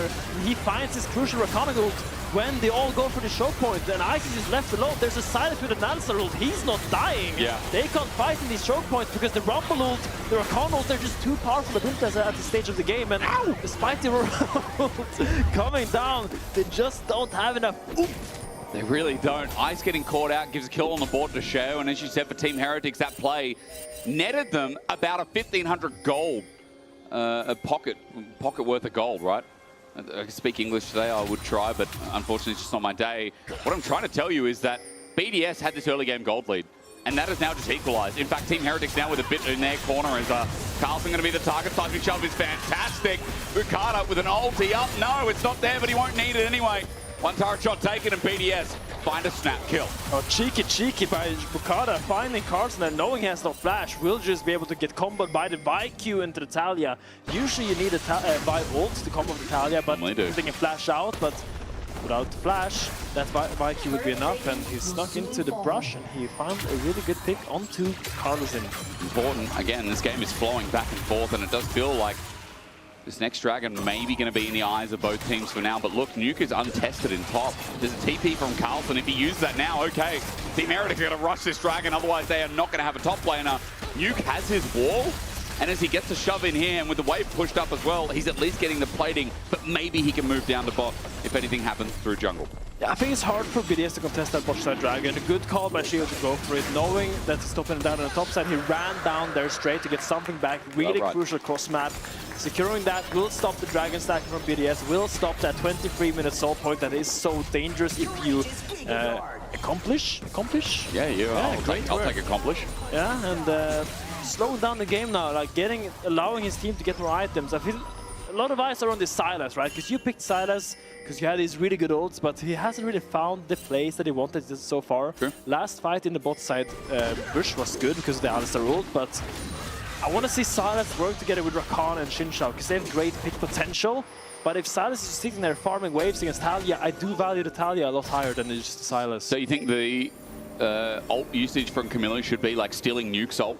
You know, stealing Vi ult to use with that pick? I just want Camilo to work together with Shio and Sten, because I feel like if you leave Camilo alone, he's just going to catch waves and not really be included into the plays. Right, okay. Like, Sylas' strength is that in skirmishes, 2v2s, 3v3s, he's quite good because he has a lot of upfront burst, yeah. and a really good follow-up on other people's fights. Okay, so not necessarily about this Herald though. Not necessarily about the ult usage. Yeah, it is being started. It looks like it'll be completed because Team Heretics don't want a piece of this at all. Backing off, Shao's so deep in enemy territory on that bot side, and look at the Roosters though. He's standing there, he's really sad, watching all the minions die. He's not getting a crumb of the pie even. He's just standing there watching them die. Sad Aurora. This Aurora, I mean, he's not in the worst position, but you're right. Like losing those minions does hurt a little bit when. You see that everyone's on the bot side map for you. For now, Team Heretics losing top, so this is an equal trade. Remember, first turret blood, all it gives you is a piece of another pie fin, which is the feats of strength, the feats of warfare, the feats of just the feats. But the trade in turret, I mean, it's an equal gold trade, plus you got yourself the Herald before with the expectation you're going to be opening up mid. So for BDS, I feel like that is a long-term win. I mean, when you get Herald, you have two options, right? Either you use it on the side lane to try to crack that tier 1 and maybe that tier 2 as well, or you use it to take down that mid tier 1. Those are really your only options, and if you use it on the mid, you would like to do that when the dragon is spawning, because suddenly the enemy can't just stand in the river. They gotta go and defend that tower, and that allows you to take control of the river. So I think if BDS wants to, they can save this Herald until next dragon spawn and kind of use that Herald to get control of the river. I think that would be a very clever way of using it. Because we'll see the agency is in Bukata's hands right now. He can kind of decide the pace of the game, and he is kind of the key player right now for this moment, because I feel like he will decide where the game is going to be played. Must be the Cloud Rift. All I can hear is the wind. As I think it's because Hammer was on Bukata, so as he walks through. Had a nice little gust. My game sounds aren't that high at the moment, you know? Like, I've got like 15 master volume fins, so usually I got, you know, you gotta have your music on in the back. That's why Quick Invade Team Heretics want to find someone. They're onto Paris, trying to get an ulti. They get his flash instead. Ice covering a little bit, but it is a nice pick, and it is an engaged summoner from BDS. The timing not perfect around objectives, but still he won't have that for the next fight. But I will say, I feel like despite having the weaker lanes this game, whenever Heretics has had a window, they've really made that window impactful. Like when they were on the bot side, pushing that bot in tier 1, they really got a lot of leverage out of that one timer they had. And once again, now they go into the enemy jungle, they get Alistar's splash, and a lot of control that they now have to sweep. And I feel like despite Heretics maybe being on the back end of the gold and the push, they're really like doing everything they can to stay in this game. I do feel like Team Heretics, we've complimented them a lot this series on their ability to pick, you know, again, you use the word windows. I think that's perfect. Their small timing of windows that they had. Right now, BDS are trying to do something quite obvious here. Team Heretics are covering again. Eye going to be exposed. Damage still comes through. This is deja vu from game 1. BDS unable to get a push with it, so mid turret stays standing, and it again is not the most efficient Herald usage as Team Heretics are looking for a fight. I mean, it was a decoy Herald actually, because they used it mid, but meanwhile, decoy. Everyone went to mid lane to defend this turret, but meanwhile Aurora was pushing down bot lane and getting that turret. Actually, I'm wrong. She didn't get the tower, now she's leaving, now she's sad, and it wasn't the tower. So maybe it was a decoy, but in the end it was like, it was a failure of a decoy. I mean, look, Rooster got close to it, but Dragon's up in 25. And with Rooster getting the push and the bounce back, now BDS have to struggle their way into the Dark River. But once again, BDS used the Herald on mid, but Heretics are the first ones in the river. Look at this position. Look at the ult. They have full control of this river, of this line bush, of this banana bush. They just see everything. And now they get the mid push as well, and it's going to be quite hard for BDS to approach this. No flash on Alistar. He's going to get chunked up pretty easily, and we're going to have to see how BDS approaches this. Because something good needs to happen here for BDS, because this is a difficult position to approach. About Bukata as well. How does he set up for the ult? What's the target? Onto Camilo, abscond away. Vault Breaker charged up, ready to go in. Abscond doesn't work. Sten pulls out the quickness, jumps in, but Paris ulti out nice and early. He chunks everyone. He feels the might of Team Heretics. Sten's going to get healed up. There's a redemption to half HP. Another Vault Breaker ready to go, but where can Bukata send it? Into Carlson, the burst is there. Camilo in the way though. Carlson gets out again. His equalizer layers down BDS. Their team fight not going well. Carlson's still alive. Dragon goes down. Good seismic shove. Sharon now in the way, and Ice picks him for bones. Team Heretics have lost one. The Weaver's Wall comes out, but Nuke doesn't want to follow it. He's scared. Another Vault Breaker, but Nuke has no mana. The Arakan's now coming up. Team Heretics, I don't know if they think that BDS can start. The TP is going to come in. Stender's on the run. It's messy, but now it's all about Arakan for BDS to get control of this game. Heretics gets the Dragon, but the exit is very sloppy. I feel like they could have played to get him there more. Now they're starting the Atakan for BDS. Rooster looking for a pick, but he's going to have to flash out. He is. It's messy. Gets really chunked though. It's messy for BDS as well. I don't know. I mean, Atakan at 4K. Remember, the resistance are being shredded, but Team Heretics don't have a way in. I take the mess away. It is still better for BDS. A massive win for this team in Game 2. And that, I think, messy is a great way to describe what we just witnessed. Messy carnage happening on the Rift right now. BDS gets the Atakan, loses the Dragon. I think you're quite happy, as you say, Jake. Really good pick as we go back in here. No flash on Alistar. That's why it's so easy to poke him down. And Paris ends up going down really early in this fight. Bukata has to flash out, they turn to Paris, and here it looks really good for Heretics. Now, what you have to do, you go back and you don't walk past this line. You just keep doing this Dragon. But look at Carlson, I think he's getting a little bit overzealous here, trying to look for something that's not really his. And that kind of makes all of Heretics kind of come and help him. And now it's now we're in the trenches, you know. Now it's a dirty fight, and Camilo's using his ult, and here he can get out, but Shield gets picked there. It's a mess. It is. Let's go again though. Quickness.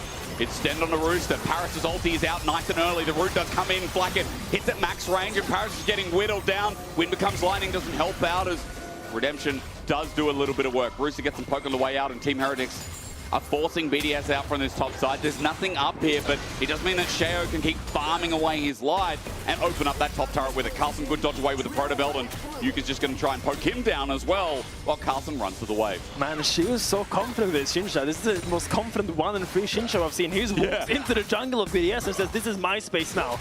And he kicks them out of it.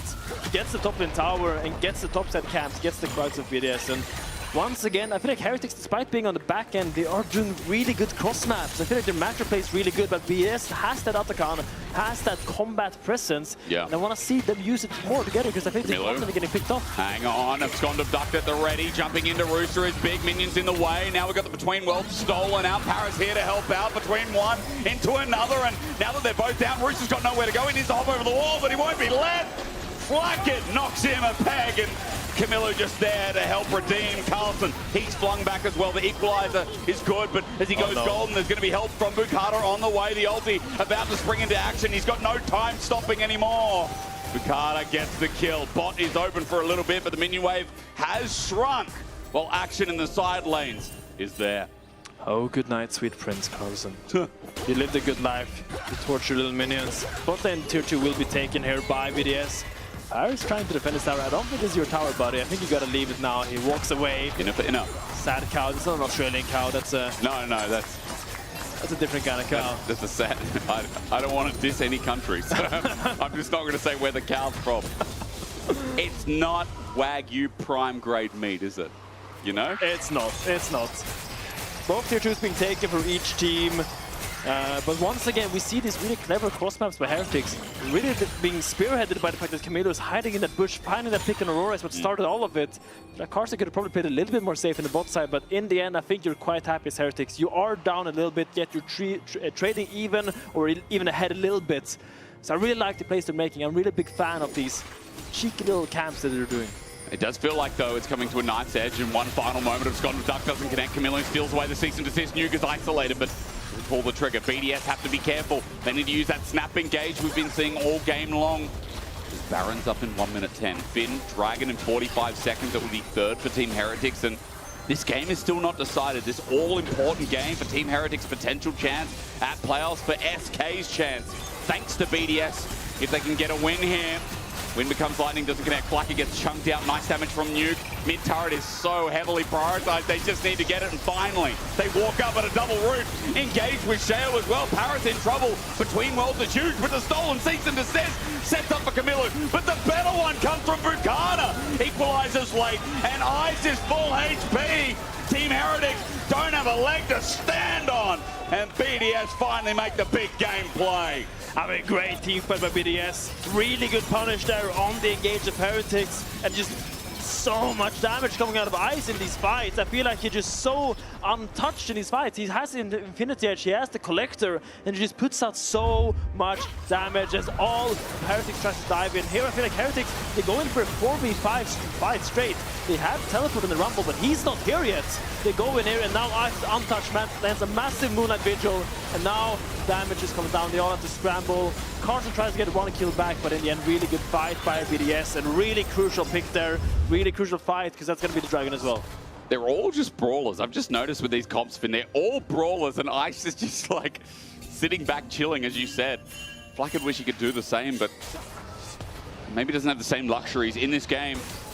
BDS have finally cracked the shell. A 4K Gold lead now stands, and it does feel like that was the most impactful fight of the game we've had so far, because Dragon goes down, the stacking denied, Baron's now up. A 3-item Aphelios is so close with that LDR on the horizon too.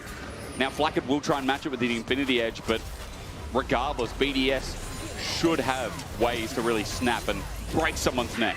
Yeah, now it's time to do the tried and true, the classic Baron setup. Yeah, okay. The bane of so many teams. That always goes well. The bane of so many teams. You're gonna get that control, and then you have two options. You start it and turn, or you start it and finish. So, it's all about the setup now. Quick little shove on Sheo there, gets half his HP. Cheeky by Nuke, but... Oh, they want to they're clicking Baron. This ping's going down. They got a big chunk on Nuke and Sheo, and they're like, this guy can't heal up fast enough. He's gonna recall or come in half HP. We can do this fast before he's here. He's backing as well. Is he on a ward? I'm not sure. Regardless, I mean, they know the health bar and they know that he's backing off. Ice has Gravitum, has Calibrum. He's now going to go to Infernum. Better team fighting guns, 7K. Yeah, look at Paris. He's looking for the chunk here when they face check. Carson tries to take some space in. TP coming in by Camilo. Oh, the equalizer is great from Carlson, but the smite is enough. Meanwhile, BDS just need to escape, but Camilo steals a Moonlight Vigil, doesn't do too much. Nuke is going to snap him back, but Sheo has taken down Ice. BDS are on the right side of the map, but can they find anything more? Can they find anything at all, should I say? Team Heretics get out as 5, but BDS get out with the Baron and 4. And as all of BDS pounces on this flank of Camilo, suddenly Ice is left alone. He's just standing there. I can't go over the wall, I'm gonna have to use my flash. Gets picked off by Sheo, gets the Baron, but on the price, that is your AD carry Ice. But in general, I feel like you're quite happy as BDS. You got the Baron, you got the objective, and now you can use this to set up this third Dragon, but this game is gonna drag on Hysterics. Do you think the Aphelios ult did any damage as a steal? No, I think this was a slight mistake from Camilo. I think he should have taken the Alistair ult here most likely. I think they were all standing on top of each other, but look at Ice's position here. He didn't expect Sheo to come into that position. He didn't expect him from that angle with all the vision that they have. Thought it was safe to take that path, but good call, I think, by BDS to start that. As you see that chunk, it all kind of comes from the fact that Nuke landed a good chunk on Sheo on that pick. It's a game of inches, man. Like one little combo can really transition into the game-ending play. You're not wrong about that. I mean, Nuke has been landing them well, and Nuke is someone we talked about at the start of this game. We talk about it, I feel like, every series. Nuke is all reliable for this team, And in this game, he's mounting a 2K gold lead, a 3 items with Magi's. That's the difference maker right here as Camilo on his Silas. He's 2 levels down and he needs to have some big ultis to even think of Team Heretics funding comeback in this game. It might not be the biggest gold lead, but remember, Atakan is deceiving. It's more like 6,000 if you do the stats on average. And with that 6,000 gold lead just about in a 3 item Aphelios, now the siege begins with BDS trying to use some of their range. Good Weaver's Wall here as well. It's locking out Team Heretics, but where's the minion wave? And they have 1 minion. Wave singular. a singular minion. Now the wave's coming in, but the Weaver's Wall not up. Bukata thinking about a Vault Breaker in. It's getting sketchy, Finn. There's the Moonlight Vigil. Infernum's nice. Blackhead pops his ulti for it. Sheo walked up to the turret. Equalizer as well as the Crescent Guard's already been popped out. Minion Wave might be thinner again, but BDS achieved their goal. There goes the turret, and now there goes the flash from Blackhead. Between worlds, fantastic from Rooster as Bukata jumps in. He's going into the base. He's deep for a trade here, but Nuke's the one that picks up for a kill, and Bukata will not die. Camilo poked out. Redemption heals up, and Team Heretics on the defense despite Bukata going in near the base. Nah, man, he's too tanky. He just goes in with the Thundersky and the Sterex. He is so comfortable, so confident to take that fight, to go past the base gates and go that deep on the stand. Really cocky by Bukata, but really good play to punish that overstep by Sten. But I feel like I pity Blackhead so much because you're playing Saya, but you're being outranged by the Aurora, you're being outranged by the Aphelios, you're being outranged by the Talia.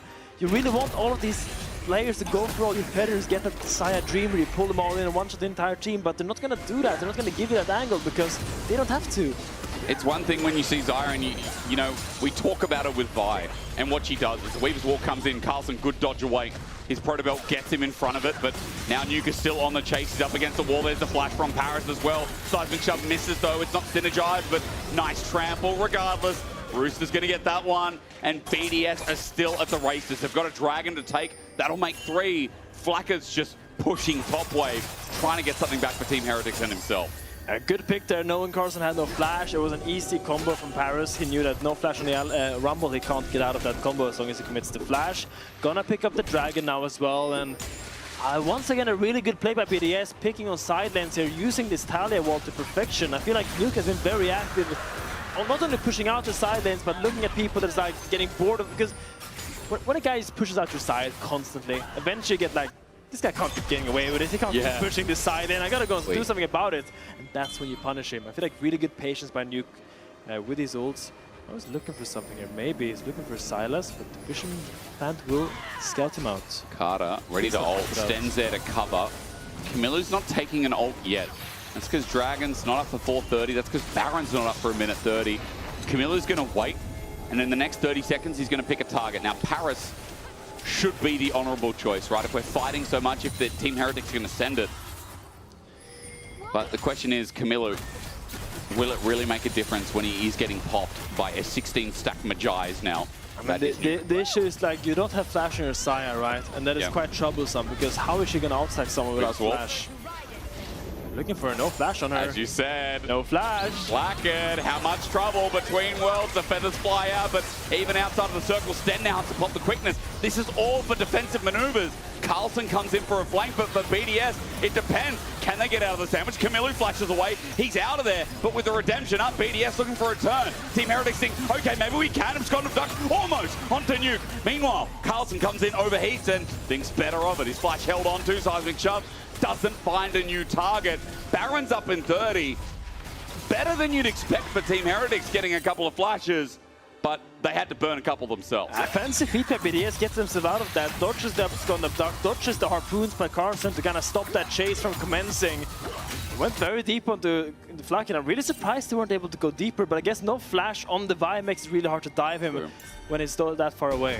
And 1, 2, I believe Paris had to burn a flash as well. Actually, flash advantage from the fight, but regardless, for BDS it's going to matter less and more for Team Heretics, considering they're the team that has to pull the trigger. Finn, I'll race you one. Show me. Wait. Uno. Uno, dos, tres, cuatro. There's 4 items on the Aphelios. Okay. There's a lot of items on the Aphelios with Flash, with Ghost, and I really struggle to see anyone in Heretics diving that. Maybe Camilo with a Vi ult and the Rumble ult on top of him, but I don't think they have enough damage, frankly. And I feel like Ice, this next fight, is going to be so untouched, and it's a big issue for Heretics. Hey, now that we're drawing on the screen, look at where that guy is.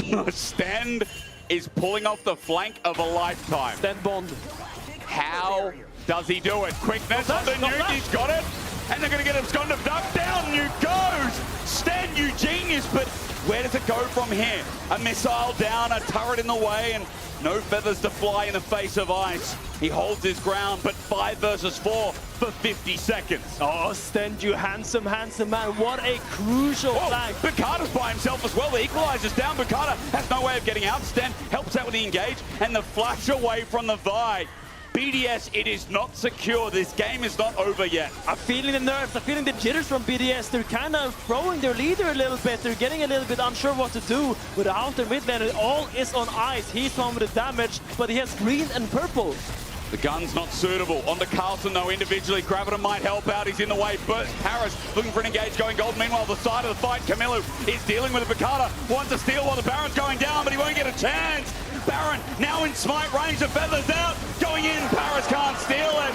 Heretics have secured that which is purple. A double over to Flacket. Ice still alive. On a ward they sit. Flacket sticks around, but his route won't matter. Flacket should have just backed off. He's now dead for 60. Oh, it's Carnage. The Rabbit is running away, but Heretics pulled it out of the hat. I don't know how they found this angle in this game. It all comes out of Sten finding that crucial flank. Flacket will die, but sure, you have bought yourself a lot more time. Flacket respawned 40 seconds and 1 minute on the Dragon. He's gonna be 40 minutes. I hope not. Imagine at this point in the game, 40 minutes, you're out for a long time. But look at Stan here. Look at this genius crafted little flank using Fog of War to perfection and no flash on Nuke. They know it, and then he walks up, no sun, he has no flash. They know he's a dead man walking on that mid wave, and now everything ensues. Really nice pickup from Heretics, and then Bukata isolated from the rest of BDS as we speed this up, and you'll see, I think he goes back over the wall and Team Heretics get his flash. SK must be reeling, because this game should be in the bag for BDS, but we keep flipping. We get to Dragon Soul Point. BDS need this Dragon. If Team Heretics stall out the game a little bit further, the chance for more plays like that, for more picks, and for Isaiah to get to full items is dangerous. Yeah, look, they're late on this Dragon setup, so they're doing the clever adaptation of going all of them through bot side. They're using their only lane of push, which is the bot lane, to try to get somewhat of an even position onto this Dragon. Engage, snap back onto Sheo. He might need to pull out the circle immediately if he doesn't get a chance. Even though it was smart, as the engage comes through, they're going in 1 by 1. Camilo's popped the Alistar ult, and yes, it helps, but now with the equalizer down, BDS have to kite back, flash away from Rooster. I am indeed, but does the engage mean anything? Weaver's wall, and onto Camilo. No seismic shove, went to the left. Carlson and Blackett get out of there. There's a numbers advantage, there's no jungle smite. That Dragon is as good as BDS as Ice, has flash, quickness for the move speed. Rooster's on the chase, Baron recall. Rooster stops it. And this is just annoying. He's going to go to the base. Someone's going to catch us up. Ice can just press Q on the Several and get the move speed, but regardless, it doesn't matter. Auto to death. Soul is acquired, and BDS have taken that turning point.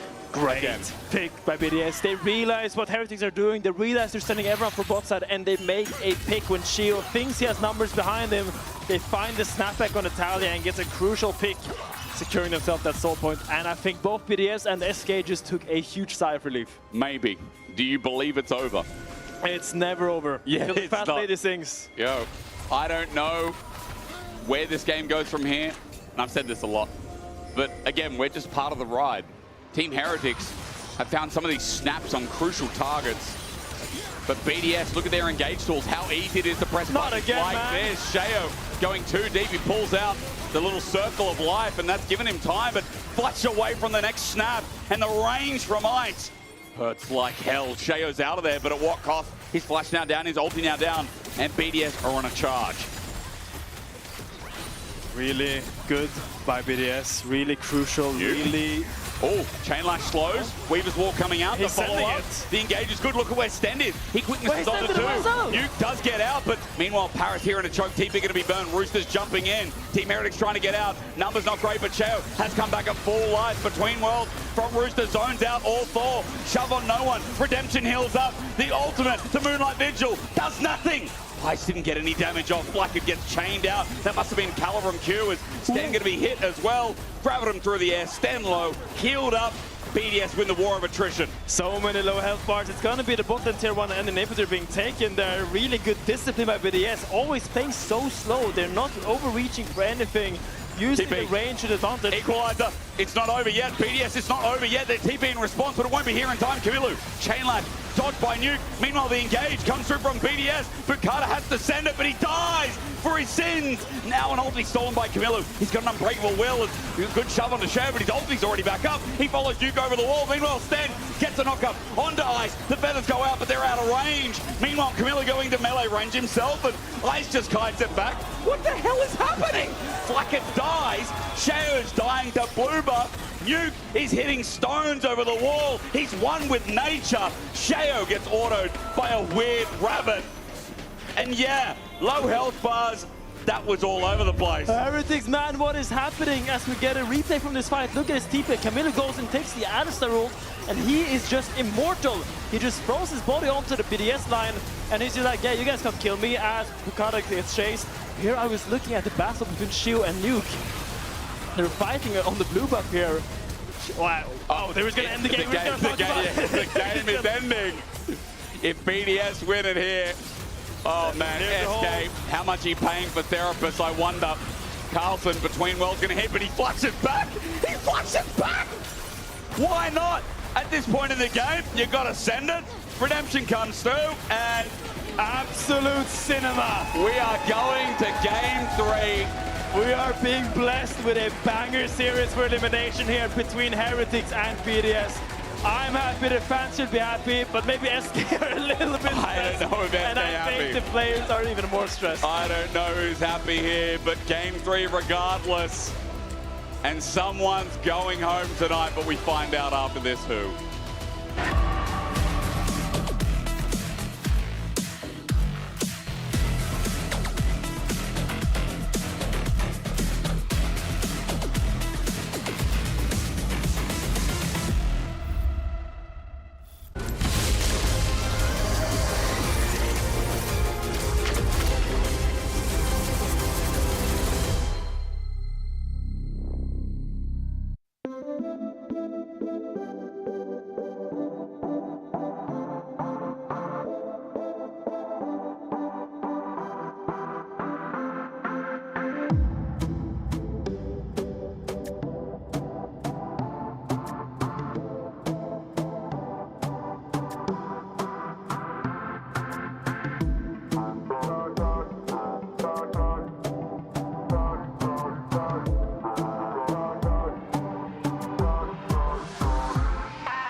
here, by the way. If you fight. Elia has CP, okay? I'm fogging. Yeah, I'm running down. Don't want on trap, we should Stop go. no fresh. I'm here, can we go fight? I'm looking, yeah, I like it. No flash. Okay, guys. Nice. I full team fight. Fab, we can look now. You can look I'm now. looking there. No flash. Okay. Block. Yeah. Block. After spins. Zaya sen HP, Zaya Z. Rambo. Nice. Zin no flash. These are no flash. No flash, Zin. It was hard, it was rough, but they made it! BDS comes back here in this second game of our series, fighting for the last spot. Once again, Team Heretics falls here, and guys, I'm out of words. Actually, I'm just gonna give you my honest reaction after this game. I'm blind. My region. What happened? I mean, honestly, those mid-game fights kind of got me like this, you know, because. Man, maybe it wasn't the cleanest, you know, but at least we all had a lot of fun, didn't we? They did it! No, they did it, and that's what matters. Yeah? Hate watchers live another day. I mean, the hate watchers in the lounge actually are loving their life right now. We're going to check in with the SK boys a bit later, but first things first. Let's talk about what was better for BDS that game. I want to start with Nuke. Yeah, I mean, from You don't. You clearly don't. Look, Sorry. Like, at this beginning, That's yes. the plan we have, Dagda. Look, the plan went out the bloody window, all right? But yeah, I think at the start it actually did work out well, where at least in the beginning, BDS were, hey, we're going to try and play around Nuke in the mid lane. They set him up to get some early success with these kills, and then he was good at winning out in that side lane control. Like, he was pushing for the tier 2 on bot side an awful lot of the time, getting a nice little lead, and then was able to try and utilize that to somewhat effect. It was after that where it started to go a bit sideways. And exactly this is what we want to see from BDS, because we felt like this is the main thing that was lacking, was the fact that they were just a little bit disconnected. They didn't really have clear win conditions to play to, but now, as you can see, even though they don't have great position on these neutral objective fights, the fact that they're together, they have abilities to go in together all at the same time, and their backline is just secure enough, and they have enough feel for the response from Team Heretic, just makes them have a stable foothold in this game. Yeah, I think it kind of just came down to the fact that, as you say, BDS's tools were slightly easier to kind of use. And then when you walked in towards, like, when you looked at a lot of the later fights, it was kind of people going too far forward on Heretics, not really figuring out how they wanted to approach the team. And even, like, that fight that we just saw there where Carlson kind of gets picked, BDS didn't really look comfortable on setting up for objectives or how they wanted to try and approach things, which, I mean, if I'm an SK fan, doesn't fill me with a lot of hope for game number 3. But, yeah, I'm kind of baffled in a way to see that BDS are struggling as much as they are to set them up, even if they got the win in the end. What's your analysis, Odo? It's really hard to take you seriously with these classes, but actually I feel like they're quite Can fitting. we do both? Is it? Can we? Sorry. Keep talking. All right. But this just makes me be like both the smart and the stupid one at the same time. So let's see what analysis comes in. What's your question again? My question is it a lack of trust? Is it a lack of communication? Is it maybe scrim results showing a bit too much? I'm speculating here, by the way, because for me, not being able to play clean after past 15 minutes shows that maybe you didn't get that many opportunities to do so. Yeah, so let me just crank this up. So I think what's happening is that as a team, when you're struggling even more behind the scenes. Just like, you know, what you see in LEC, you know, sucks, you lose some games. But behind the scenes, usually that gets tenfold, you know, accentuated. So a lot of the times that we walk into these BDS mid games where we see that we're criticizing them, oh, they don't have, you know, they don't know how to do this objective setup anymore, or the BDS formula is gone. This is stuff that comes from the confidence that you have from scrims, because if you lose a lot of these games, then it just becomes a lot more difficult to set these objectives in a clean way that BDS was doing before. Yeah, and I think to give Heretics a bit of praise off the back of it, I think they did a good job of finding these windows to punish BDS, like Stend constantly trying to find these flank opportunities and work his way around Vision, using that mobility on the Rakan, but it unfortunately just wasn't quite enough. And I think there were a couple of different points where again, Camilo ended up going too far forward at different points. Carlson getting caught out in some of these fights where it just didn't quite come together for them and gave the room then for BDS, even though it started to go to a very even state, to bring the game back into their favor. And that's why you see in a lot of these replays is that it's just a constant back and forth between the teams. There's no real clear winner. Both of them are taking turns throwing, and what usually prevails in this sort of situations where there's a lot on the line and there's a lot of stress and maybe, yeah, your fundamentals are not as good as they are, is just having solid draft. The only reason I feel like BDS was winning in this later stage, in these later stages of the game was purely because of draft. You have Dalistar in front. Aphelios is Godzilla sitting there. Talia has a lot of zone of control. And it just becomes so easy that you just rock up to an objective 35 minutes into game. And it doesn't really matter what you do as long as you're not clicking forward and hinting for fun. Let's take a look at the checklist that we had before the series to see where we leave things right now, because there's been a bit of improvements on the side of BDS, but I'm just wondering, they found a formula that works, empowering carries more. We saw Ice in the late game, and we know what Aphelios can do.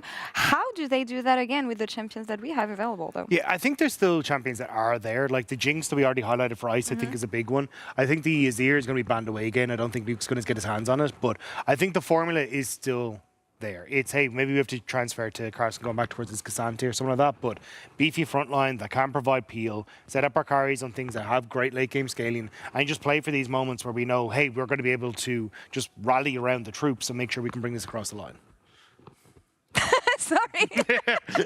I don't think you realize how big his eyes are. You guys really need to take me more serious. I don't know if you guys realize that he cannot see anything here. But the question I have for you, hello, we're here on the side of Team Heretics. I do feel like, even though they lost, they showed us a more convincing side than BDS so far. Would you say that they have what it takes to take game 3? On the side of Team Heretics? Yes. Yes and no, because I hated their draft this game, and I felt like they surprised me in the sense where they still found ways to make it work. But at the same time, BDS did do the proper thing to do against Team Heretics, is stop the dragon stacking early. So it's a battle between two worlds here, where I'm looking at Team Heretics, and I do feel like they still have what it takes, because I still have a lot of stocks and a lot of opinions, or high opinions, on Sheo to get them these Drake stacking, because Heretics win condition has always been, rock up to 20 minutes, 15, 20 minutes, 3 Drakes up, put a lot of pressure on Team BDS to, come to you and force to fight you. Yeah, I agree. I think it's the fact I saw Heretics get a lead in game 1, carry the lead cleanly and win the game out, whereas it was a struggle when BDS got off to this early lead. Doesn't fill me with a lot of confidence, so it feels like Heretics are the favourites. And here, reminder, we are battling for 3rd place in the group. BDS are already in, but if BDS wins, SK and the Loopy Nation are going to be very happy. So let's check in with them and see how they're doing in the lounge. Okay, here we go. Thank you very much, Laura, and welcome back, everyone, to the Hate Watchers Club here in the center of the arena. This time around, I am joined by Loopy and Dundun in this very exciting time. Now, Loopy, I talked to other players on your team already. They gave some criticism after Game 1. In your opinion, what did BDS do better in Game 2? I think BDS punish enemy kind of well, but they need to keep doing it, and they fix some mistake from enemy support flanking. Then maybe they can win the next game.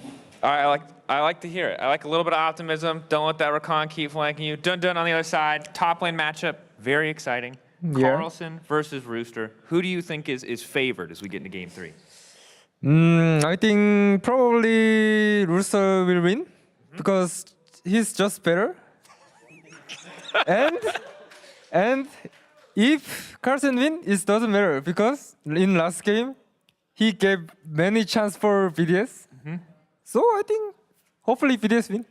Okay, I like it. Thank you, boys. I'll let you resume your hate watching. Thank you to everyone in the audience. Yeah, shout out to you guys. Thanks for the interview.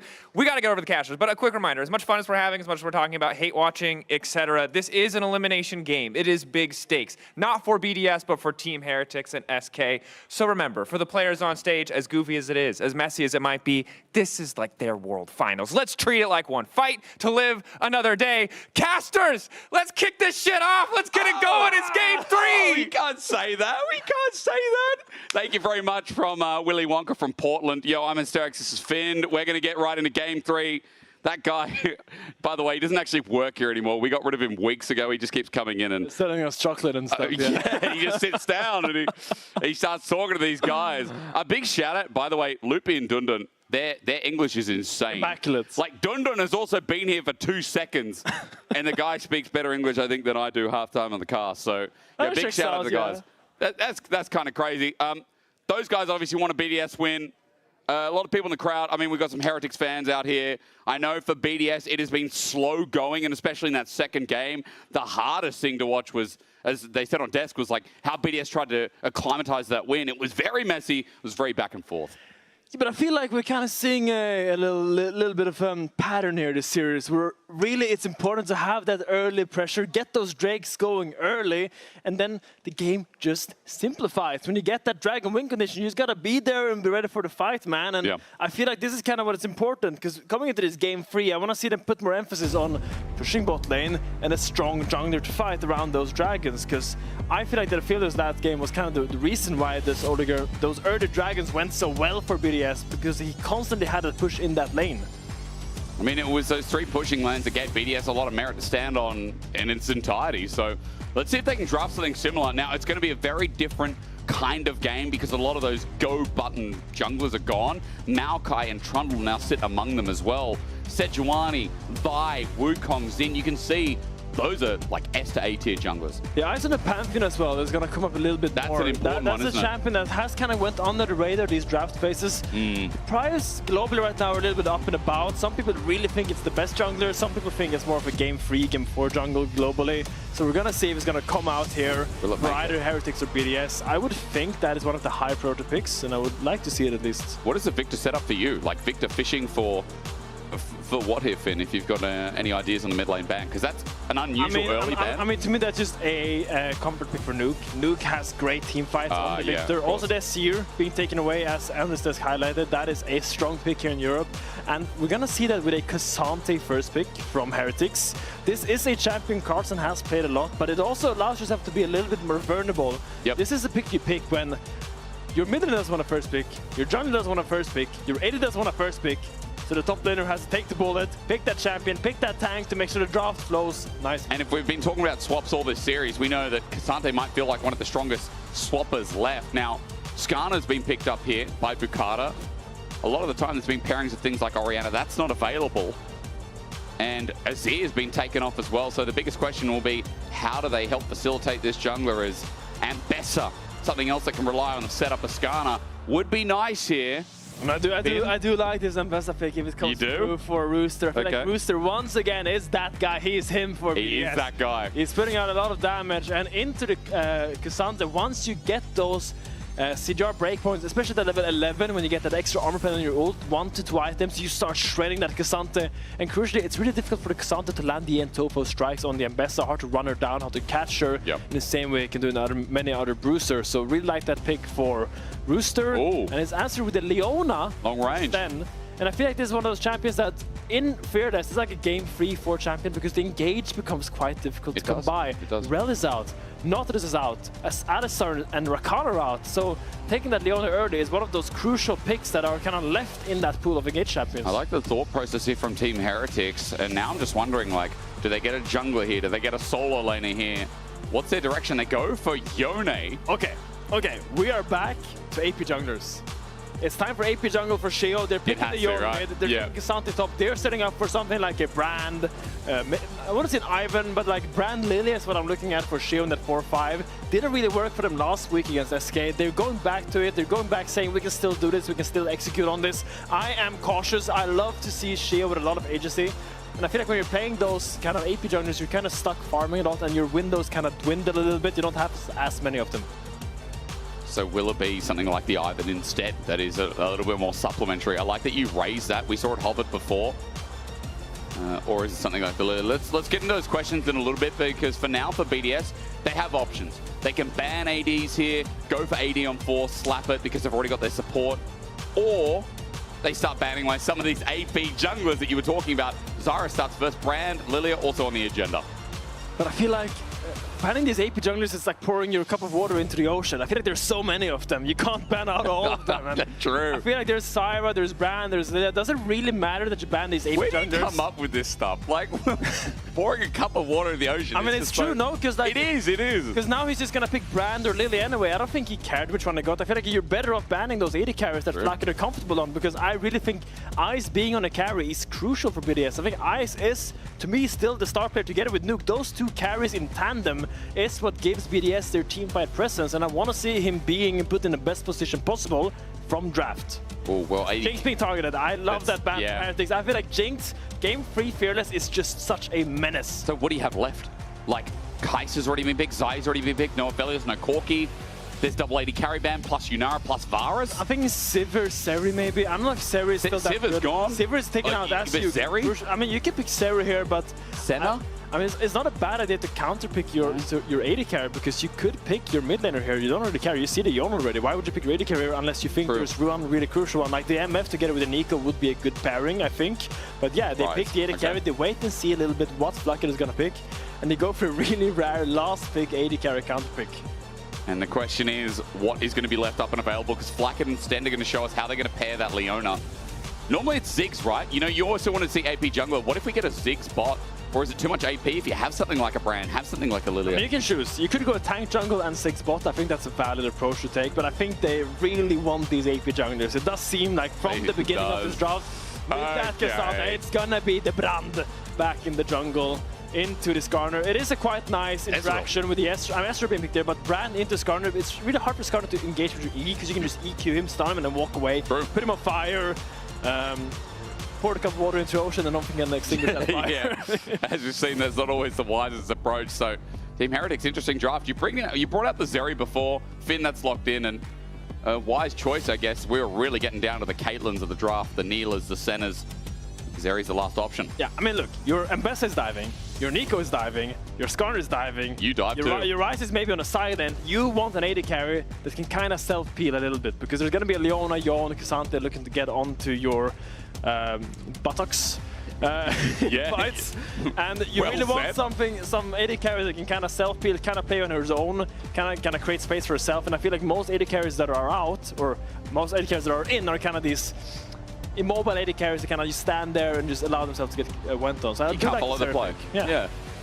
That's well said. I think for BDS, like, this is a comp as well, but has a lot of go buttons that can move. I mean, we saw last game, like, while the Talia wasn't moving across the map with the Weaver's Wall, it was a big part of it. And for Nuke, he has that option again here with the Rise to help facilitate that dive, that all-in. But on the other side for Team Heretics, Finn, there's a lot of scaling here. The top side of the map scales incredibly well in team fights too. It's interesting drafts because, again, Shao's at the helm. We criticized it, said, hey, when Shao needs resources, it doesn't always look good for Team Heretics. This game he needs resources. This say you'd say Camilo would need that as well. I don't know where you sit on this one, but the drafts are ultra complex. Well, they're complex enough for me. Ultra is a bit of an overstate. It's now best of one.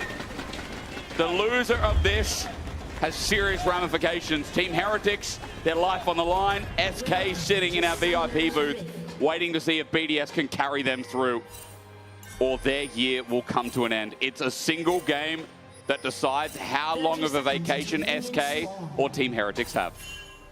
Stakes are high. Everyone is holding their breaths. See what's gonna unfurnish. No, unfurnished. No, what am I leave saying? It. What is going to be furnished and unfurnished? I'm thinking about IKEA, man. I'm so Swedish. Okay, let's see what's happening here. Paris standing here holding the river. I don't imagine we're going to see an early swap here. I think it's quite difficult. Sure, you can put your Cassandra into the Seri and Nico, but that kind of relies on your Esther and Nico, Leona getting an out push. And I feel like it's not going to be that easy to push out against that Nico. I think they're going to keep that bot lane push going. Some of the comments coming in from online saying that they think Team Heretics running a Korean draft. I don't know where you sit on that one, Finn. I guess, yeah, but like, I don't feel like Brand really sells LCK for me. I actually feel like Brand sells Shao and a few junglers across the world when we were in that AP meta. But for BDS, I guess I got correction that BDS was a more Korean draft. Look, anyone could be in Korean drafts, let's be real.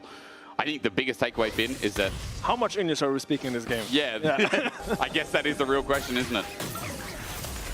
Let's see, here we see Nico starting to land the little blossoms. I don't know what they're called, the Q, but... The blooming burst. Is gonna walk out, try to get a little bit of lane pressure here. The Seri, obviously, early game not being the strongest AD carry, really wants those levels. Great looking, lands the Q, gets the double outside in the grass block. Nice trade by Rooster. It's really about trading grass blocks here. Like, you don't want to play a Cassandra against Mbessa and then you get a grass block for free. Then you feel really diminished as a human being. I mean, you don't want to feel diminished as a human being, do you? What do you think here of taking Grass versus Aftershock in the matchup? You think because you're trading more of Grasp rather than Aftershock for like an Ambessa? Look, as a general rule, if you're going to be trading a lot of chip auto attacks, Grasp is the better rune. Yep. But if you're playing more for the all-in, then Aftershock is the better rune for Xante. And because Ambessa is always going to chip you for Grasp procs, you can usually get one back. So in this matchup, I do quite like the Grasp. I feel like it is the better option. The one we see most globally. You can go for Aftershock if you really want to, but then you're really forced into those WQ trades, and it's quite hard to land those on Ambessa due to her super high mobility. Actually, very true. And ever since they changed it where Xante can only go one direction, it's very telegraphed now as well, right? It's just the direction you're facing, and you really get the full extension of the cooldown off as well. Now, Carlson did recover a little bit in that top lane matchup, getting the push in, but I think Bruce is going to be fine catching the wave. I'm not sure where the wave's at exactly from this camera angle, but things are quite even so far. I feel like that's the power of Xante as well, right? It's like, he's just such a meatball at all stages of the game. I feel like Rooster's taking really good trades, so I feel like he's the one in control in this lane. He has now the slow push, it's going to be quite hard. Good engage, Cleanse comes out.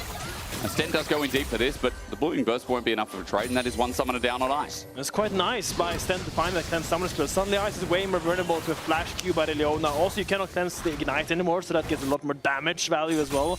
Really good pick there, and now I have to be a little bit more careful in case Shio decides to show up there. As you said, Rooster's trades are not only good, they're great. Like, Carlson was trying to Q in the Topho strike for the wave, but it was punished well. Rooster gets everything off, and now the wave's chunking in, and Carlson is in some kind of danger, depending on how this bounce back goes. Rude. That's so rude. So rude. Cancel a recall like that, and how dare he? I think Shio should cancel it again and just dive him now. Yeah, do it. Oh. Dive them, punish them. Now kill. Carlson, good sidestep back.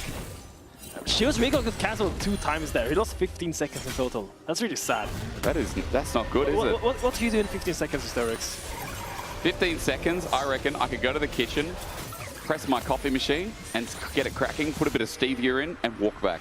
That's 15 seconds. 15 seconds? Yeah. I get a cup, cup's right there, turn around, hold down. Are you speed running that or what? No. Well, I'm doing a little jog. The kitchen's not far. I don't live in a mansion. Like, I'm not Hugh Grant, you know? I'm just some dude living in Berlin. Imagine I was casting Hugh Grant right now. No. Without knowing. In my mansion. Yes, my apartment is 350 square meters. I live above Paris Hilton. Like, bro, I'm not that well off. Lane swap, by the way, is Team Heretics, as Carlson was low on mana, so time couldn't come too soon, especially with where the bot wave is, quite neutral for the time being, so it's going to give Carlson time to... He gets to hold the freeze though by Flacket. I feel like he's quite happy with that. Roosters has dropped his wave. We dropped 1 melee minion, maybe 2 melee minions. Will the 3rd melee minion die? One. That's the 4th one. That's the 4th one. That's the 5th one. That's 5 melee minions. That's nice. Paris flashes out. Nice from Sten. He commits a Shield of Daybreak, but no Zenith Blade. Well, he wanted to, but Paris was already gone. And the good thing with Ezreal as well is you can just auto-attack and try and poke with Mystic Shot. No flash on Paris Hilton will be quite difficult to approach against this Leona now. Yeah, that's right. I'm sorry I set you up for that, Camilo. All it takes is a Rune Prison, but it must have been down from Nuke, as far as I see. Now, Finn, I'm about to sneeze, but I'm holding it in just for you. You're so kind. I will take over here. We have the slow push on the Ezreal. They're trying to land pokes now, but the game is slowing down quite a lot. Heretics got that early freeze, and it did gain a big CS lead, all because of those missed minions that they were able to deny from BDS. And seems like the game is going quite solid for both sides. I do like Heretics' rotation there. I feel like... actually, what am I saying? It's just nothing is happening. Good. You're doing the classic caster thing where nothing's happening. You just talk through the game and you pretend like, you know, everything is interesting right now. But look, that's not always going to be the case with League. Yeah, I mean, it looked like Heretics were ahead in the bot lane, but BDS is going to catch this wave. They're going to be like 70 gold ahead, which is...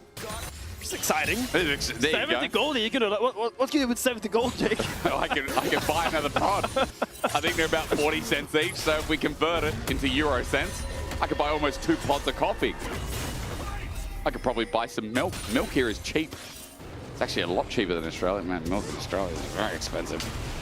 Okay, invade time. Sheo loves this side of the map this series. Yeah. I do like Sten's position. No flash on Paris, as you remember. It's quite difficult to fight there. Bukata's taking him with him, though. Sten Aftershock absorbs so much damage. Flash, Shield of Daybreak, and with the Seer, it becomes a stun. Into the Fate Sealed. Bukata's burning. Flashed on. Dead. Oh, that was gorgeous, gorgeous, gorgeous by Heretics. Look at that CC layering. I would love to see that again. Bukata could not move a centimeter away from that combo, layering all it perfectly. They just saw that play and they all committed. That was a great team play and a great call by Stend. Camilo on his Yone, getting an early lead. Watch the replay how this Look at this. combo Stend was finds so the nice. flash Q, E, and now it looks like he's gonna walk out. He gets pulled back, he's walking out, and then BAM! Q flash, EQ, W, and then it all comes out, and now he chases down and he's burning, he's burning, he's burning. Will that kill? No. Oh my god, that was a beautiful play. That's just beautiful League of Legends play by Heretics. What great team play. And if Sten hit that Zenith Blade, Ice would have been in kill threat as well, or at least summonerless after the trade. So Team Heretics off with the lead, that invade again. And I think we've talked about the invade a lot in this series, where Sheo is constantly using pressure from lanes and getting in the way. Yeah, and I feel like when we talked about Sheo on AP Junglers, we said that he needs more help from his team to make it work. He suddenly can't be the one sacrificing, and I feel like this move by Stend and Flacket having that push is exactly what he needed to make this AP Junglers work. He needs his laners to step up and push those leads so he can have these invade timers. Hex Flash into Zenith Blade doesn't work. Nuke none the wiser here, but regardless, Bukata's going for his own little invade with mid pushing up as well. Sheo's not going to be here in time, and even though it's that slow, I say that Stend is moving down. Bukata doesn't actually get the red buff in the end. He's over a ward, so with that pressure, Bukata just has to back off. He moves to the dry brush, and there, the denial of the invade is good from Heretics. Carson is taking his fight to Paris Hilton. Flash. I mean, wait for the flip back. There's the all-out. Wait for the path. Make it damage. Huge. Paris dead. The Cassante action is back again. Someone called Shotmaker who's crying, man. What is that play? How can a top lane just 1v2 enemy bot? If Jack was here, he would cry and I will cry for him. Beautiful play by Carlsen, finding a crucial avenue in that 1v2. No flash on Paris, walking up a little bit too far, disrespecting the power of the Cassante. And now it looks like Heretics is in full control of this game. Probably going to try to get this dragon as well. Do you think the all-out Pathmaker is a bit too much damage with true damage? 10 to 80% based on your channel time is bonus true damage. That's a bit much, no? I mean, it's quite easy to dodge though. You got to really turn it off the queue. But if you're slowed by a Natofo strike... Yeah, that's a different issue, man. That's a skill issue. No, that's not. No. It's like a 4-second cooldown. Cassante is not OP, guys. Sure. We keep coming back to Stop this psyop. He's much better than he was before, I'll say that. As teleport in, BDS really want this dragon. Yeah, Heretics struggling to get this dragon. Now they're going to try to go for mid. Look where Blackett is. Sheo is just regrouping on his side. But now we have this weird situation. We have 2 people on mid. Oh, 2 people on mid and 2 people on jungle. Where are you drawing? No, okay, they're not going to this Drake. He's running straight towards top. They're going to dive this Seri. Every second BDS stays around bot side means this Seri is in danger. Rooster might be as well. The ult misses, but the fake seal does not. Camilo hits them all. Rooster needs one more auto, and down he goes. Camilo outplays. Solar Flare slows down. Nuku Realm warps down. He's got a flash available, but he doesn't have enough damage here. And again, BDS's play is thwarted. Great pick by Stan. Really, really crucial. Stay around there. Like the obvious play here is for Stan to base and go back to his Ezreal, but he stays around, camping behind Camilo, expecting Rooster to go something with the confidence of Paris being behind. Public execution misses, and that means he is one for the fishes. Camilo, again, another kill for him. I feel like this is not the first time we're talking about Yone, right? Like, Camilo's Yone. Yeah, we did have, he was perfect KDA last time we saw it. Man, that kid's got hands, man. I don't know what to tell you. He does have hands. Surprisingly, I feel like Camilo has taken a lot of the flack. Him and Flacket, ironically enough, but it's just been this split. There is a good step up here, and again, right when they need it. 1,500 gold lead and 2 kills onto Camilo. Blade of the Ruined King in sight, and that's not the only item we should be talking about. With that dragon up and available, Carlsen has an Iceborne Gauntlet. Leandri's for the brand. Trinity Force soon to come. He's bullying him. He's proxying right now. Rooster struggling to get to the wave that's coming in. Leave him alone. The Tofo strikes are annoying, and with Iceborne, Carlsen is just stepping up and denying. I mean, Heretics is at full control of the game. Look at Carlsen is proxying top. They're gonna get this dragon. Leandri's finish on the brand. Only components on Bukata. I feel like he's gonna have to give this one. Walk towards Topstead in a walk of shame. Walk of shame. The walk of whoever Shane is, it's his walk. Brand does neutral so quick. I think the thing that's always underrated with AP junglers is like how early game they just destroy a lot of these like early grubs, like, you know, Brand's AoE, Baron with the passive as well, excuse me, Dragon. It's just super simple. Team Heretics, first Dragon of the game. And yes, you know, we are glazing them here in this game because I think it's very well deserved. And we've seen multiple games like this within the series where BDS have struggled to kind of keep up with some of these invades, some of these more aggressive coordinated plays that have been shown. Yeah, and I feel like BDS needs to decide if they want to play around Ice or Nuke. Because I feel like either they leave Ice alone and really play... Oh, never mind. And it's Max, Sten knows with Shield of Daybreak. And as well, a True Shot Barrage. Paris could be in trouble. Waiting for the cooldown. Sten, Zenith Blade is in 3. Shield of Daybreak is up. He's got Ghost active, though, with the Unsealed Spellbook. And a Fate Seal not needed. Blacker gets the kill, but now Bukata's here. And Impale, that's great, but they need the damage. It's going to come from Ice. It's going to come from Nuke, who's sitting there, whomping away. Bukata's burning down with the Ignite, with the Seer and Health Bound as well. He's not dead yet. Team Heretics have a lethal tempo user up and available. It's Flackett, but after an arcade shift, his journey stops there. It ends up being Sheo who goes down, and Bukata lucky to be alive. Scrappy game here in the jungle of BDS. 1 for 1. I feel like no really winners in that play. I feel like they both just came out somewhat apathetic about it. Yeah, they did. I mean, in the back of the players, ignore the mini-map zoom. We'll talk about that in a second. Yeah, look at Patrick getting caught. He flashes it, but he doesn't flash over the wall, so now he's stuck there. And Heretics thinks they can catch him really fast. But I think maybe they go a little bit too deep here. Sure, he used both summoner spells, but maybe a little bit of Suncoast Fallacy there on Sten, trying to go really deep. But now your Brand is in a really weird position. Sure, he has flash, but where is he gonna flash, man? There's enemies on every single side, and I think it's a miracle Heretics got out. I think that W by Sarah missed, so they could have continued the chase. True. I think Flackett did a good job of recovering that with his Ezreal as well, but Nuke won on the board. Nice from BDS at least to punish that. And you have to admire that Bukata, with that Impale, his playmaking is going to mean so much here in this final game of the series. 35 seconds, still Herald's up, and his Impale will be up alongside it as well. No flash, but Skarner has an entry in. I'm looking at other holds here, Finn. I see that BDS will have all theirs. I see Camilo with his Fate sealed up and available.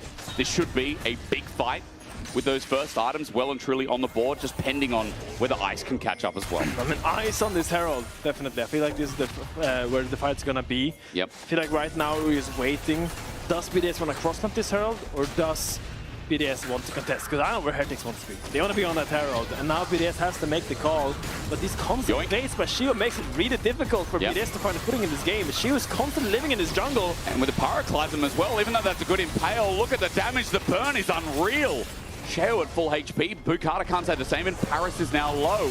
Bukata will heal this up, but that Herald is just an easy move at this point. Well, BDS have to overcompensate. It's a sad, sad Scorpion. Okay, never mind. Fate Seal, going to be used. Nuke can't get in range. His flash available, but again, he's not going to commit. They're trying to cross-map this Herald, but I feel like really good thwarting by the attempt here by Camille, just ulting out, realizing he's going to have to give it. Probably this tower will have to die, but Shio is actually here. He doesn't want to go Herald yet. He wants to make sure his mid lane is fine. His mid lane can catch this wave, and this tower is not BDS for the taking. But now, BDS does end up with the tempo. Yeah. And as well, they got teleports as if they have to move Nuke too. Camilla's going to stick around for the time being. Carlson has pressure in top in the meanwhile. And mid is actually going to get a push in. Ice just backed. I don't think it was over a ward, but still, that's going to give a free mid push in. As meanwhile, Cassante things happening here. Bruce a good sidestep away. Look at these beautiful wards that Stan has pushed. 1, 2, 3. Uno, dos, tres. And Paris did not sweep them. Yeah. He didn't sweep them because he didn't expect the wards to be that deep. So now, Heretics is playing with so much extra information on the whereabouts of BDS. They have full idea, they have full control of the jungle vision, and they have full information of what they're gonna do. I hear you. You're not wrong here. Solar play used. A little bit weak here from Sten. Pop Blossom coming out though, but Cheo's just firing, standing and delivering. An easy kill. Paris caught out. He didn't even get the flash. And even though Sten misses, there's just so much pressure, so much chain CC from this Heretics lineup. And it all stems from this vision because they know exactly where Paris is. They know exactly which path he took, where he walked, and where he's hiding to try to secure this mid push for his team. I mean, really, really good words by Sten, and I really like the fact that he decided to go that deep just because he saw Paris on the bot side after the Rise ult. Well, Sten, however, now might be caught out by Bukata again. He's not going to pull the trigger. For BDS, they really need something here in this game because It's hard to keep talking about Heretics like this. They are making the better plays. They are being more concrete. And, you know, Finn, we've got a 2-item Yone on the way. He's the one that's tried to be focused by BDS multiple times in the side lane. The rest of the map is still gearing up to be ahead. I have a Cassante in the top lane who's almost at 2 items. And an AP jungler who's 1,200 ahead naturally because of the earlier kill and because of the fact he's farming absolutely unleashed. I feel like BDS needs to include Rooster a little bit more in their plays, because I feel like he's actually getting really strong. He's about to get his Shojin item. True. And that's like really when Ambessa, like that 2-item core level 11 forward, when she gets that all that armor pen from her old passive, that's when she really starts shredding people. Yeah. And she really wants to be in this fight, to be able to follow on these impales or these pop blossoms from Nico. If they can accomplish that and bring her to the fight, I feel like they could have avenues where they can actually punish BDS. But right now, because Brand is always in their jungle, they're just following wherever Heretics is going. And that's going to be the bot side river for now. And mid turret goes down with it. As you said, bot side River's going to follow through because Team Heretics have their eyes on this constant invade. Dragon's up too, and as Carlson getting damaged by Rooster a bit here with Eclipse and Shield Bash.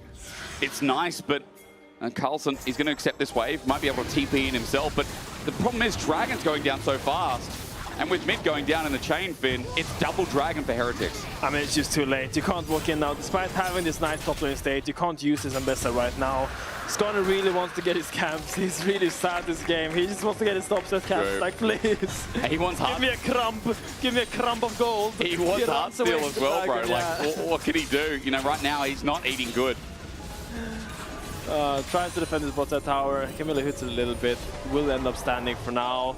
Stan is basing. Let's see where he opens. Does he go back into his bot side, or is he going to go try to get ward on the other side of the map? What do you think? So, I mean, before I answer what you think, it's 19 minutes in. How concerned should I be for BDS? That's the question I need to ask you, because in this game they have good scaling. We haven't really talked about how it ramps up to the mid game. Like, Team Heretics have a gold lead. Naturally, we're going to favor them going into the mid game, but I need to know how BDS operate, because you said Rooster needs to be involved. You said BDS need to start making plays around him and using some of his engage, some of his snap. Okay, so what are you 2 dragons Yep. is an inconvenience. That is an inconvenience. That's 3 good. dragons is a threat. Okay. They are not yet at a threat, and they can actually still kind of stabilize this game if they manage to stop this 3rd dragon being taken. If Heretics gets this 3rd dragon, suddenly there's a dragon spawning at the same time where Baron and Uptown is about to come on the map. Soul Flare. Hang on, Seer as well. That's a double stun. The public execution going to help Rooster get out, and yes, he is out now. True Shot Barrage also flew through, but that top lane has burst out. He might have to TP to come on in if he wants to fight for something like the Atacon that's now spawning. Now, what you were saying, 3rd dragon is a problem. No, I mean, we're not there yet. I mean, two dragons is an inconvenience, and the 3rd dragon, that's like when the threat is real. Yeah, suddenly, you don't really want to go Baron if they get soul points. You don't really feel that good about it, or the Atacon, and that's really when you have to kind of get dictated around these objectives. Right now, they can still play cross map if they want to. You can give this dragon if you get a really big gold lead because of it, but in general, you really want to control these zones. You don't want to go too deep. You don't want to get picked off for objectives, because you need to start fighting with your comps. You need to find flanks on your Nikos, and that they can best can follow up on. Okay. I'll just hold on to that timer at least, but it's still not looking that great for BDS, and we haven't seen that much engagement with Nuke either. We haven't seen, outside of 1 or 2 Realm Warps to try and catch Camilo, who ulted out. That's kind of been it. Ice has just been scaling up 2 items almost on this AD carry, who is keeping measure with Flakked. That's a positive right now, and Ice is that kind of carry who you can rely on for these late game team fights. Mechanically, he's got it all there. This is the moment. I mean, the gold is not really like stagnating right now. I mean, the gold is kind of slow for now. It really will be these like the big goal lead. The difference is going to be in this brand that's just constantly living in Bukata's jungle. That's true. And I feel like PDS can't allow this to happen anymore. They got to like facially get together. Someone's got to drop a wave, you know, to make something happen. I feel like someone has to sacrifice to the game to stabilize a little bit, and that's the issue, right? No one wants to be that guy right now. Yeah, I'd be annoyed. I'd be Nuke looking at Sheo on the other side. His old jungler and saying, man, I remember how good this guy is. Camilo getting ganked by the new jungler, though, and up against the wall. The damage won't matter from the turret, so the public execution. Blaze and nicely pop loss, but a fate sealed out. He gets out. 1 versus 3. He had to commit ult, he had to commit flash, so Camilo will be losing his bot turret. It is still a good play from BDS, but hold on. Team Heretics are here. He's going to get back into the action. I think he's going to recall there and then keep it back. Shio might try to do this Atacon now, knowing there's no ult on the Skarner, no ult on the Ambessa, no ult on the Nico. Use free ult and you barely got a Yone. TP coming in as well from Nuke on the top side of our screen right now. All members around Atacon. They didn't even get the turret. BDS need to get the fight. this game sitting on the edge of this set objective. Sheo taking so much damage, but Carlson zoning off the rest of the team. Camilo goes up. He has no ult, remember, all flash, but he's burnt up Rooster as he gets low now at 5.5k. BDS getting closer to the objective. Solar Flare is a whiff. Team Heretics are low. Ice is free hitting in the back. It is secured by Heretics, but look at Ice. He's just trying to auto and kill Camilo. He can't do that. Rooster jumps in as well. Gets Camilo, but the trade is big. Carl runs at Ice, sends him out of the fight. Now BDS are without a hope as Flacket is tempo heaven. Carlson takes number 3, and the all-out from Heretics is just what they need. All-out carnage from Heretics. Really, really well played. I love the fight. I love the start of the Atacon, and they just pull them in. Look at Carlson just walking at the entire 5-man of BDS, daring them to go on him, daring them to attack him, just saying, I am here, or you're gonna go through me or past me. Misses W, but now look at what Carlson does. He's just in there 1v5, and he's gonna find the all-out here onto Rooster and then force Ice off. And this is what allows Flacket to go forward. Sun and Nuke is alone, and Paris is a non-factor. But Flacket splashes forward, finds the pick, and Cassante goes back in. Nice from Carlson. Nice! Okay, the nerves are there. I mean, the energy as well follows through. Team Heretics, that fight not only net the kills, but the Atacon picked up. We've told you so many times about Goldust. He's in danger. This is not free. He's in danger. He really is. He just used everything as well. Wait for the 3-4 second cooldown as he tries to run away. Public execution gets him out under turret, though. Solar Flare flash away. And Rooster now summonerless, ulti-less for a bit as well, but Dragon's up. Third one for Heretics. They're also looking at the turret, also pushing mid at the same time. BDS are on the back burner here. Their life is not at stake, but SK must be hating the way this game is right now as Ice. Okay, he gets out. Camilo, instant under turret. Remember, it's not over till it's over. As Carlson now needs to run away as well, but Bukata's in the way. Wait for the Impale, unsolvable for the time being, but as he runs for his life, Bukata has to slow, gets the Impale, and Ice is getting to shred through the all-out use, but he's not that strong, Carlson, for his life. He will still die. Turret goes down. No, give it to Iceman! That's a huge shutdown going over to BDS. Really impatient by Camilo and Carlson trying to look for that play. Ult. Your team is doing Is it over or not? I mean, Ice is close to see, it doesn't connect though, just out of range. Pillar of Flame, also Ice with a good dodge. Look at the top. Nuke has been pushing during this whole time. Yeah. He got the first tower with the bounty, now looking for the second one as well. Don't mind my squeaky little lines, but he's trying to get these towers. Might ult out, he is fine. But that's a big throw. I mean, Baron's up. Carlson's not up for 20 seconds. Baron's spawning. It does feel like for BDS, I mean, waves maybe not in order here, Finn. They don't feel confident starting it with Carlson having TP. Yeah, they're probably not going to start it, but it's a lot of time and a lot of gold and experience back. It is, Look, Ice is now level 14. He's soon back to level 15 to match out of Flacket. Camilo just went a little bit too deep there. Overzealous and impatience. I think the game is in your hands. You just got to let it play out, but still the third Dragon. Dragon Soul is up in 4 minutes. Now, once again, Heretics, you need to slow this game down. The game is still within your grasp, but you did slip up a little bit. So, it comes back to the old saying. That's quite new, actually. No game is won till the Nexus falls. And in our region, that is always the case, okay? Heretics have come back from a 13.5k gold lead earlier in this year. I think it was actually, it was either against BDS or it was against Rogue. I cannot remember the team. It was the Vitality tiebreaker. It was Vitality.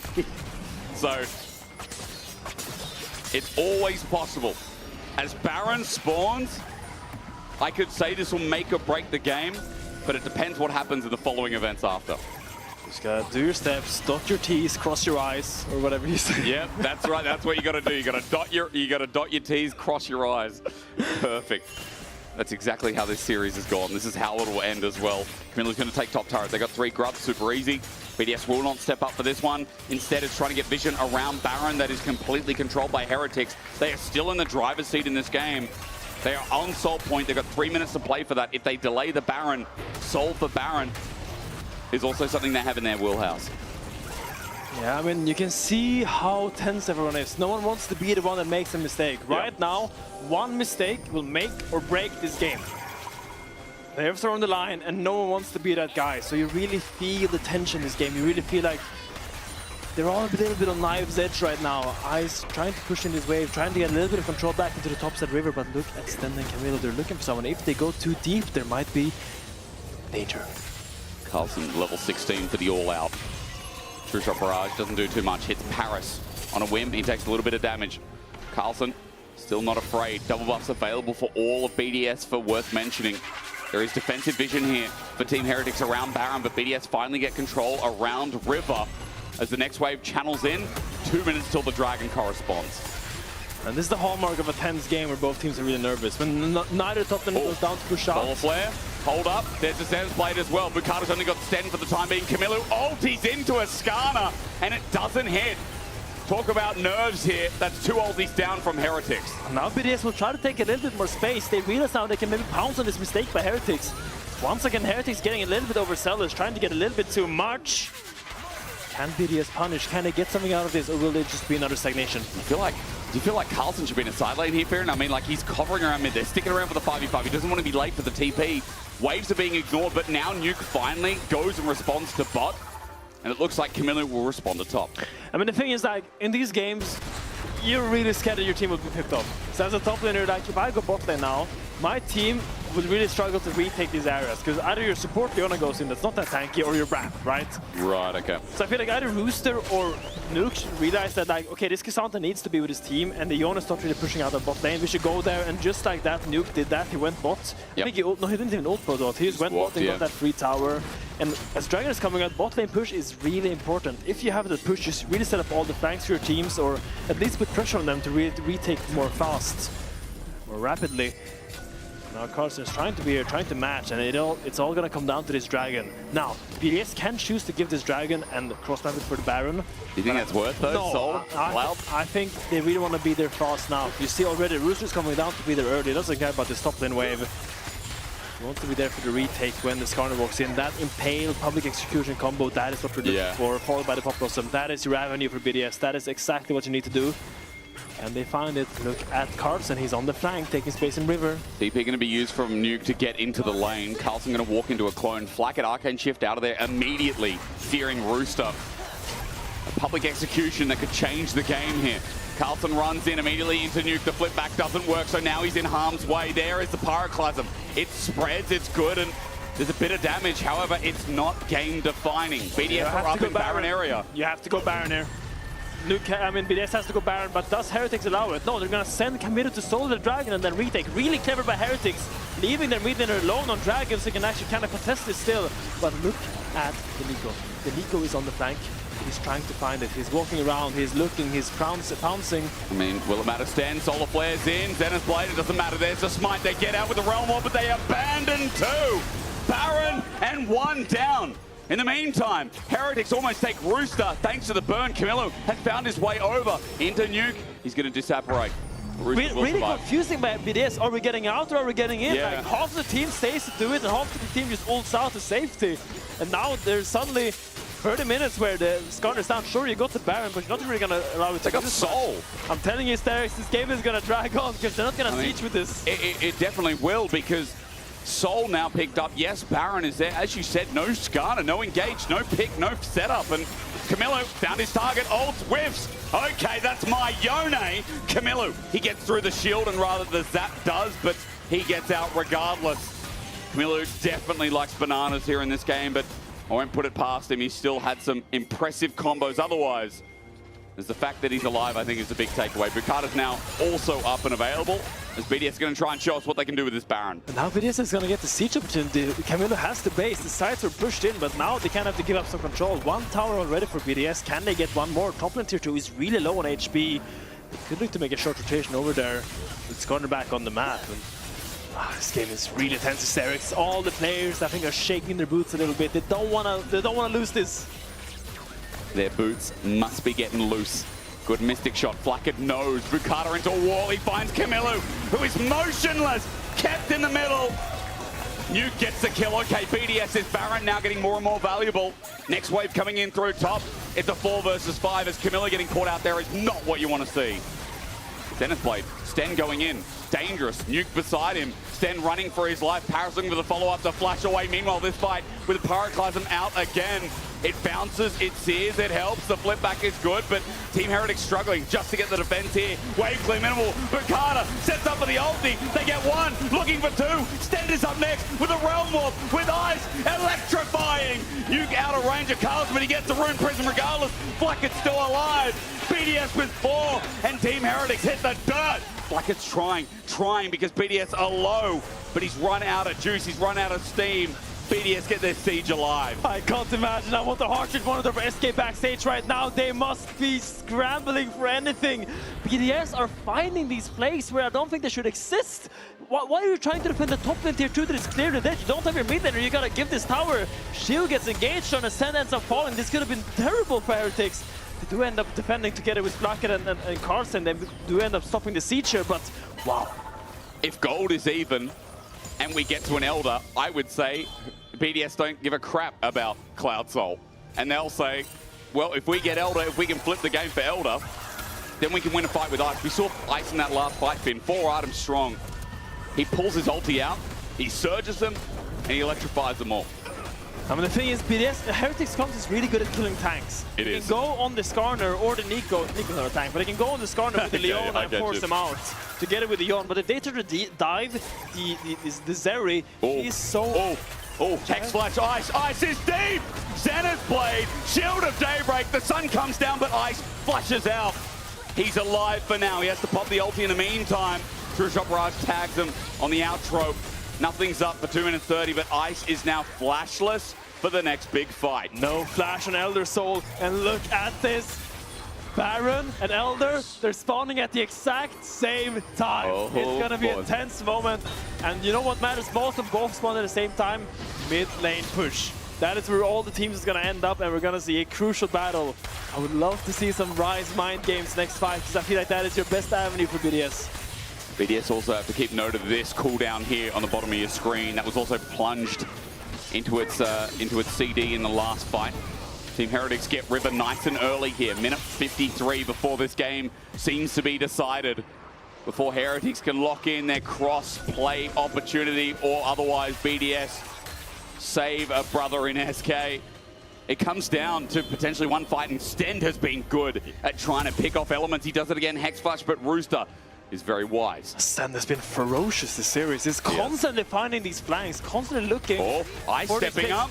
No Arcade chip, he goes over the wall. Stend is looking for the chase, but now they've just got an open mid lane with no wave clear. Ice is going to try and come in a new angle with Impale. Sheo went too deep over the wall. As he goes golden, he's let the fire in, but Camilo brings them together and claps the cheeks.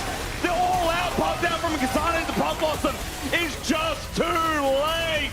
Team Heretics, they took a chance and they deliver. And it's Sheo and Stend once again spearheading these fights.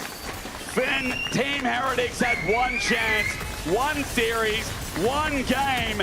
SK was in the palm of BDS's hand, but they fell short. Team Heretics, it was up to them, and they have secured their place in the cross playoff match. Wow. Wow. What a series. What a performance by this Heretics lineup. The ability to stay calm in these games. Even in game 2, when they were falling behind, I think they made so many great plays. I feel like what I see from Heretics is a team with, although some moves here and there, they are very coordinated. I think about that CC chain in the topside jungle. I think about their picks on the side lane. They are so creative and so precise with their buttons. And I feel like the growth that this team has showed us this entire year is just immaculate. And I'm so happy to see them in the playoffs, because I feel like this team is forever reaching new heights. You can vote for your key player of the series, share, Flackett or Stend on Twitter, by the way. You know, it's been a lot of growth, but it has been a rough start to this particular split. Like, as we said, the Fnatic series probably should have been a win in hindsight. G2 slaughtered them, and then against SK, that one went the distance as well. Team Heretics have a lot of growing to do. But for BDS, while they are locked into playoffs, we must say goodbye to SK, who is sitting just over there, waiting and hoping that BDS could find a way in. And they did. You know, there were some whiffs, there were some oversteps from Team Heretics. Like, I thought that one there was Sheo, but he baited the Zhonyas. And Camilo just got a free 3-4-man sandwich. Yeah, well, I mean, what confidence by Sheo to walk up there and force the fight on the inhibitor, because he realized that Sarah was so far away. Yeah. I mean, big requiem for SK. sadly we will see them leave now, and I feel like they really tried to push on. I feel like their series against Heretics last game series was good, but it was. In the end, this is how it is. Well, the man on stage who's standing next to Dracos is a man who definitely delivered today and who had one hell of a Leona final game. That guy sent it, so we're going to go hear from Sten, the legend. Thank you very much. I'm Draco, standing by with Sten in the Marriott Vonnevoy post-game check-in. Sten, let's talk about the moment, man. That was an intense best-of-3. Your life was on the line. It's a simple question, but I got to know, how are you feeling right now? Yeah, it's been insane. I'm a bit emotional right now. I really didn't want to go home after this series. I think I played good today, so I'm happy about it. The game 2, I was a bit scared, but I'm happy we kept the mantle and we got the qualification. You say you're a bit scared, but in that game 2, shout out to Team Heretics fans, by the way. You guys have been loud all day. Love the energy. You say you're scared, but that game 2, I saw you going for some of the deepest recon flanks I've seen in a long time. It was like Hillisang was back in the league with us. You're 5 minutes waiting in a bush. Where did that confidence come from to know, hey, I need to make these bold plays. I need to go find these crazy creative angles to try and make these fights happen? I mean, it's just the identity of my champ and their champ. I knew I could not play front to back, so I had to go like for their back line, Aphelios or Talia. So I had tempo, I saw shadow vision that I could go for it, so I just said to my team, I'm going for it, let's play, let's play. Wasn't quite enough in game 2, but game 1 and game 3, it feels like you and Flacked were on the same page. You guys were dominating in the early game. A lot of good hooks, a lot of good Leona engages. Did something change for you guys between the last time we saw you on stage and today to allow you to just shine so much in this series? I mean, for sure, we showed a different phase than the last 2 weeks. I think we worked a lot, 2v2s and like review and talking. So I think we improved a lot, so I'm happy about it. Yeah. Yeah, I know it's kind of far off. But now that you're in, you got a cross-group decider coming up. Best of 5. We need to talk a little bit about like potential opposition. What is the focus now for Team Heretics heading forward? There's a lot of ways we can take this. Do you want to talk about your next opponent? Do you want to talk about what you guys are focusing on? You have a break, so I don't. I mean, not gonna lie, I don't even know who we're gonna play. So we don't know yet. To be fair, we don't know yet. The other group hasn't been decided yet, so we don't actually know. Oh, they will choose? No. So you will play in the 4th, or from now 3rd, right? You will play the 4th team. I think we're third, yes. 3rd team will play 4th team from the other group. 4th team will play 3rd from the other group. So obviously I'm keeping with the format very well. Apologies to your audience. But is there anyone in particular that you want to play, or are you just excited to have made it to the next stage? I mean, I think both teams are good, Giants and KC. I think probably it will be them. I mean, I'm not sure actually, but I like playing against KC. Yeah. I think every time we played them, we had a banger match. So yeah. Well, I hope for the KC fans that they are not in 4th place, because you guys are confirmed 3rd, which is pretty solid. I hope for them as well. Or is there going to be any time off for this Team Heretics lineup? Do you guys get a break, or is it just nose to the grindstone? I have no idea. Probably we'll get one day off, but I don't know yet. I just wanted to know, but obviously, dude, your head's still on today. Any final thoughts for the Team Heretics fans that have been here today cheering you guys through a really intense game? I mean, thank you very much for guys for coming. We could hear you a lot, even during the game, so thank you very much. Yeah. That's going to do it here. Sten, congrats again on making it 3rd place in the group overall. We'll see how you guys do in the cross-group decider. That's it for us here. Let's toss it over to PGL with Lore, Otawamne, and Shea. Yay! Welcome back to this side of the studio for PGL as we have coach reactions from backstage. And do they look surprised? Sheo, what do you have to say about this? I think the game was so close and so stressful, so I think they are just relieved that we won. Oh my god. And of course, the hate watchers looking here, because sadly, as you guys qualify, it means that SK can no longer, and there's no chance for them to make it to the crossplay decider. We'll talk about this a bit later, because let's celebrate the winners here, shall we? What the hell was that? What was this series? I mean, I kinda knew the series will be like 50-50, like both teams could win. But I'm glad we won, because if we would have lost, it would be tragedy. So yeah, I think it could go both ways. I mean, although we kind of had the feeling that even if things seemed even, Heretics had displayed better League of Legends today. I mean, at least going into Game 3, that's what I thought. Yeah. I had this vibe where it felt like BDS was a good matchup for you guys, just because it kind of plays in your win conditions a lot, because you guys are, I don't want to really say basic, but you go for the traditional, you know, like stack the drakes, get the objectives, you know. Come on, man. So you're telling me that it's not like that? It's not true? It's not true. Okay, prove me otherwise. I think stacking drakes, it was like BDS playstyle. Which was you, yeah. It was me. Mm-hmm. But today, for example, when we watched BDS series, the before ones, we thought that they are not doing anything. So it was you? Yeah, but okay, it's me, but because they're doing nothing. Yeah. But it's not our playstyle. I'm not saying you're doing nothing. I'm saying that you go to every objective and Yeah, that's no, how I'm you saying get... they are doing nothing. Yeah, of course. Yeah. But that's why I said, well, okay.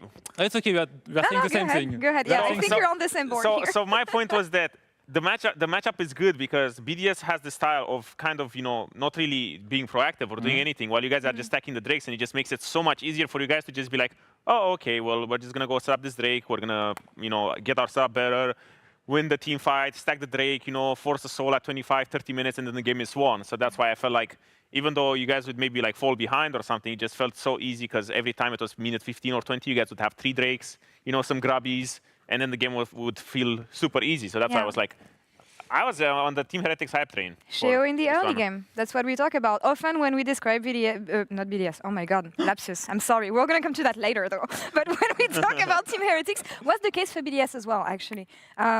You're the savior of the early game, and usually You're just so good. The maestro that is going to make sure that everything goes well for the rest of the team. Do you feel like you have responsibilities like this, maybe in communication or in your gameplay? Let me translate for you. If she's asking, is jungle that OP? Okay. I think yes, jungle is OP, and yeah, I make sure like everyone knows what is going on in the game, and you have a plan. And if you follow it, I think then we should be good.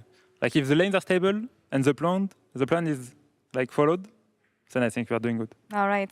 I can't flame the jungler anymore. Man, that makes me sad. Responsibility on the laners. What has been difficult for you guys this split, though, compared to like today? Because I feel like it was one of your best showing. I mean, I think against SK we choked. Against G2, I think the gap was just too big, so we couldn't do anything. Against Fnatic, we should have won, but I guess we choked our lack of knowledge or skills. And yeah, I think after each defeat, though, we learn from it and we try to grow. And yeah, I mean, today I think it was the easiest series of all of them. Yeah? Yeah. All right. We'll see what how it plays out in the crossplay decider. Last note on today, Flacked was the Kia player of the series. Oh no, I see you nodding. What's wrong? No? I wanted it. Are you robbed? Did you get robbed? I'm robbed. Oh my god, no. Well, still, any praise that you want to give your ADC, or should you? Do you want to argue as to why you should have gotten it? Maybe? No, shout out to Flacked. He played good today as well, but I think I did more. But he played good, so he deserved it. All right, neutral opinion, Odo. I mean, it's always jungle diff, you know? Okay.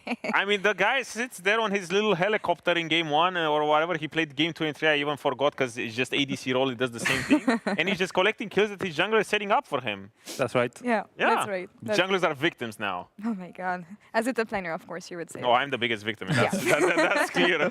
The result of today is that Team Heretics and VDS, as you guys understood, are in the crossplay decider. You guys locked in 3rd, as BDS locked in 4th. And Odo, as this group is solved, when you think back at the beginning of the split and the expectations we had, does it match what you thought was going to happen? Actually, looking at the results, like I think the road was bumpy for Team Heretics, but I feel like when we look back at Spring and the perceived power rankings, I thought Heretics was going to be better than BDS, right? It just took a while for you guys to, get the ball rolling a little bit. The hiccup against SK as well, and maybe with the fact that you have G2 and Fnatic and you don't have, a lot of the more of the middle of the pack teams that you can show off against, it made it a little bit more of a bumpy ride. But for me, I did feel like Heretics was going to be, stronger than BDS at the end of the split. Something that a lot of teams talked about, and I think it was actually your mid laner, Camilo, talking about the format, the fact that there's not a lot of chances to come back and adapt and bounce back. Is that a feeling you had as well? I mean, I think... You can call BS, that works too. Like, I think you can say this when you lose, for example, but if you would have won against Fnatic, then you would not have been stressed to make it to the playoff. So I think it's just result-oriented, kind of. All right, yeah, makes sense. Were you guys stressed, though, this split?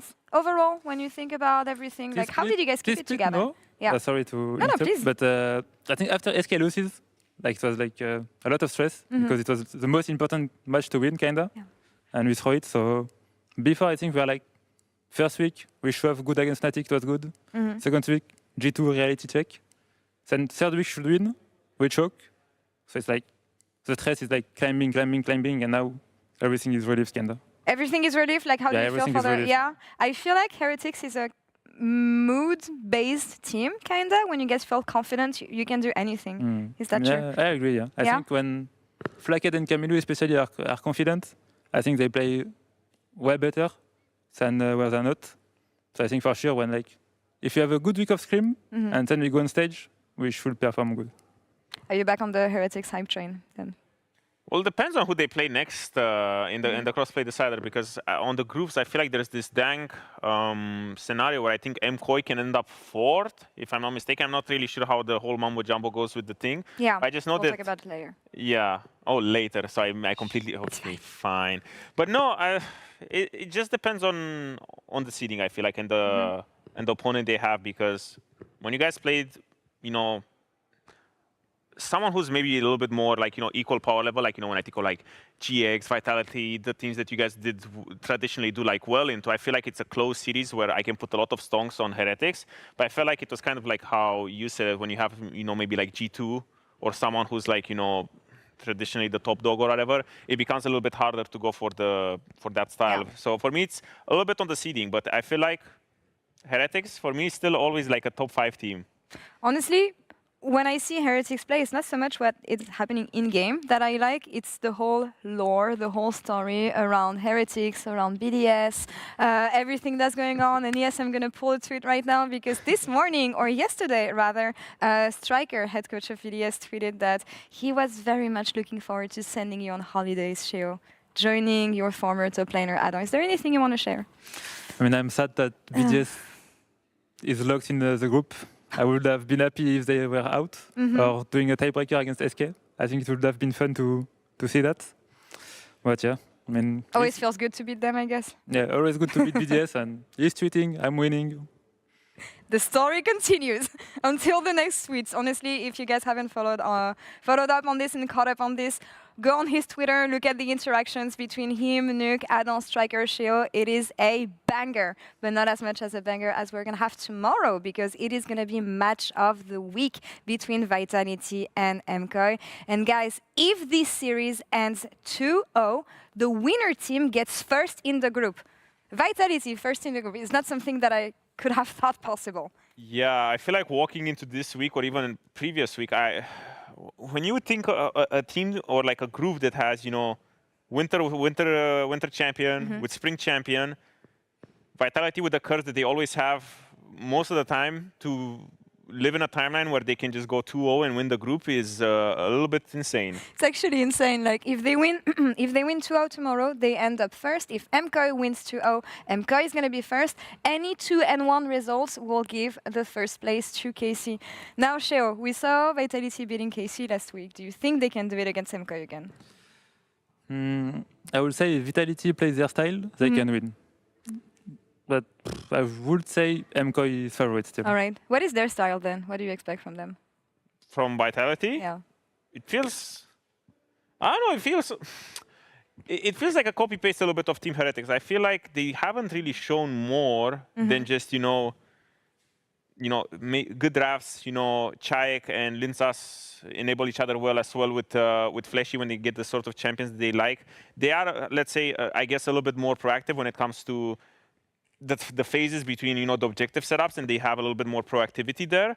But I still feel like it's just, you know, typical, you know, rock up to an objective, find a team fight. But it's just, I feel like MKOI and KC are a little bit slumping right now, I guess. They're not really like as precise as they usually are. So that's why I guess there's just a lot more openings when it comes to playing these two teams. All right. That's the story for tomorrow. And also, series that we haven't talked about is going to be Na'Vi versus GX. Na'Vi is obviously out, but a 2-0 against them from GX will guarantee them third place in the group. Sheo, merci beaucoup. Félicitations. Congrats on beating BDS and advancing to the next round. Although I'll see you tomorrow anyway, so... have a good night, Yeah, I guess. thanks, guys. And we'll see you all tomorrow as well. Same time, same place, 5 p.m. CEST. Have a good night. Bye-bye. Bonne nuit, everyone. CC going Labrov on the way, and it's only level 4, but Skeens is not that tanky. Q coming through. Otto wants to speed up, but there it is. First blood. G2 turn it back and give the kill to Skewmox. Well, I can look for it. Wait. Like, don't see it. Go. Nice. Nice. I'm ulting as well, guys. Just keep pushing. Oh, Nice. You know you're cooked when you hear the sign ult. Yeah. I will. What did you guys do? Bro, Camila and Shio switched. Yeah. And I tried to check on him. The fist bump only. I'm like this. And then I say, F off, you know, like, what is this? Seems so difficult. Yeah, but this matchup will be tough in the early games. We don't want to get. Oh, nice. And that might be a kill. It is! I sleep.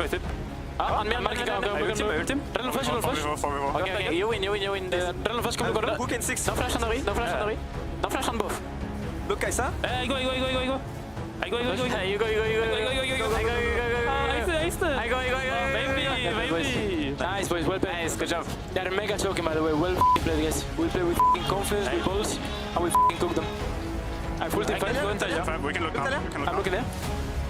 No flash. Look it. Block. Yeah. Block. Auf Philips. Sei es nicht mehr, sei es. Rambo. Sieht noch Flash. Sie sind noch Flash. No flash gesehen. I'm an HP, right? Look at Shio. Besser. I'm race. I'm race on base. No flash. Okay. Nice, good job. Tempo drink. Nice. Well played, guys. You go flash in. No flash. Win. Nice. Nice, boys. Grift it. Oh, good. Well played, boys. Don't worry about the beast. It was a choke fest, but we f***ing took it. Let's f***ing go, guys. Well f***ing played. Nice.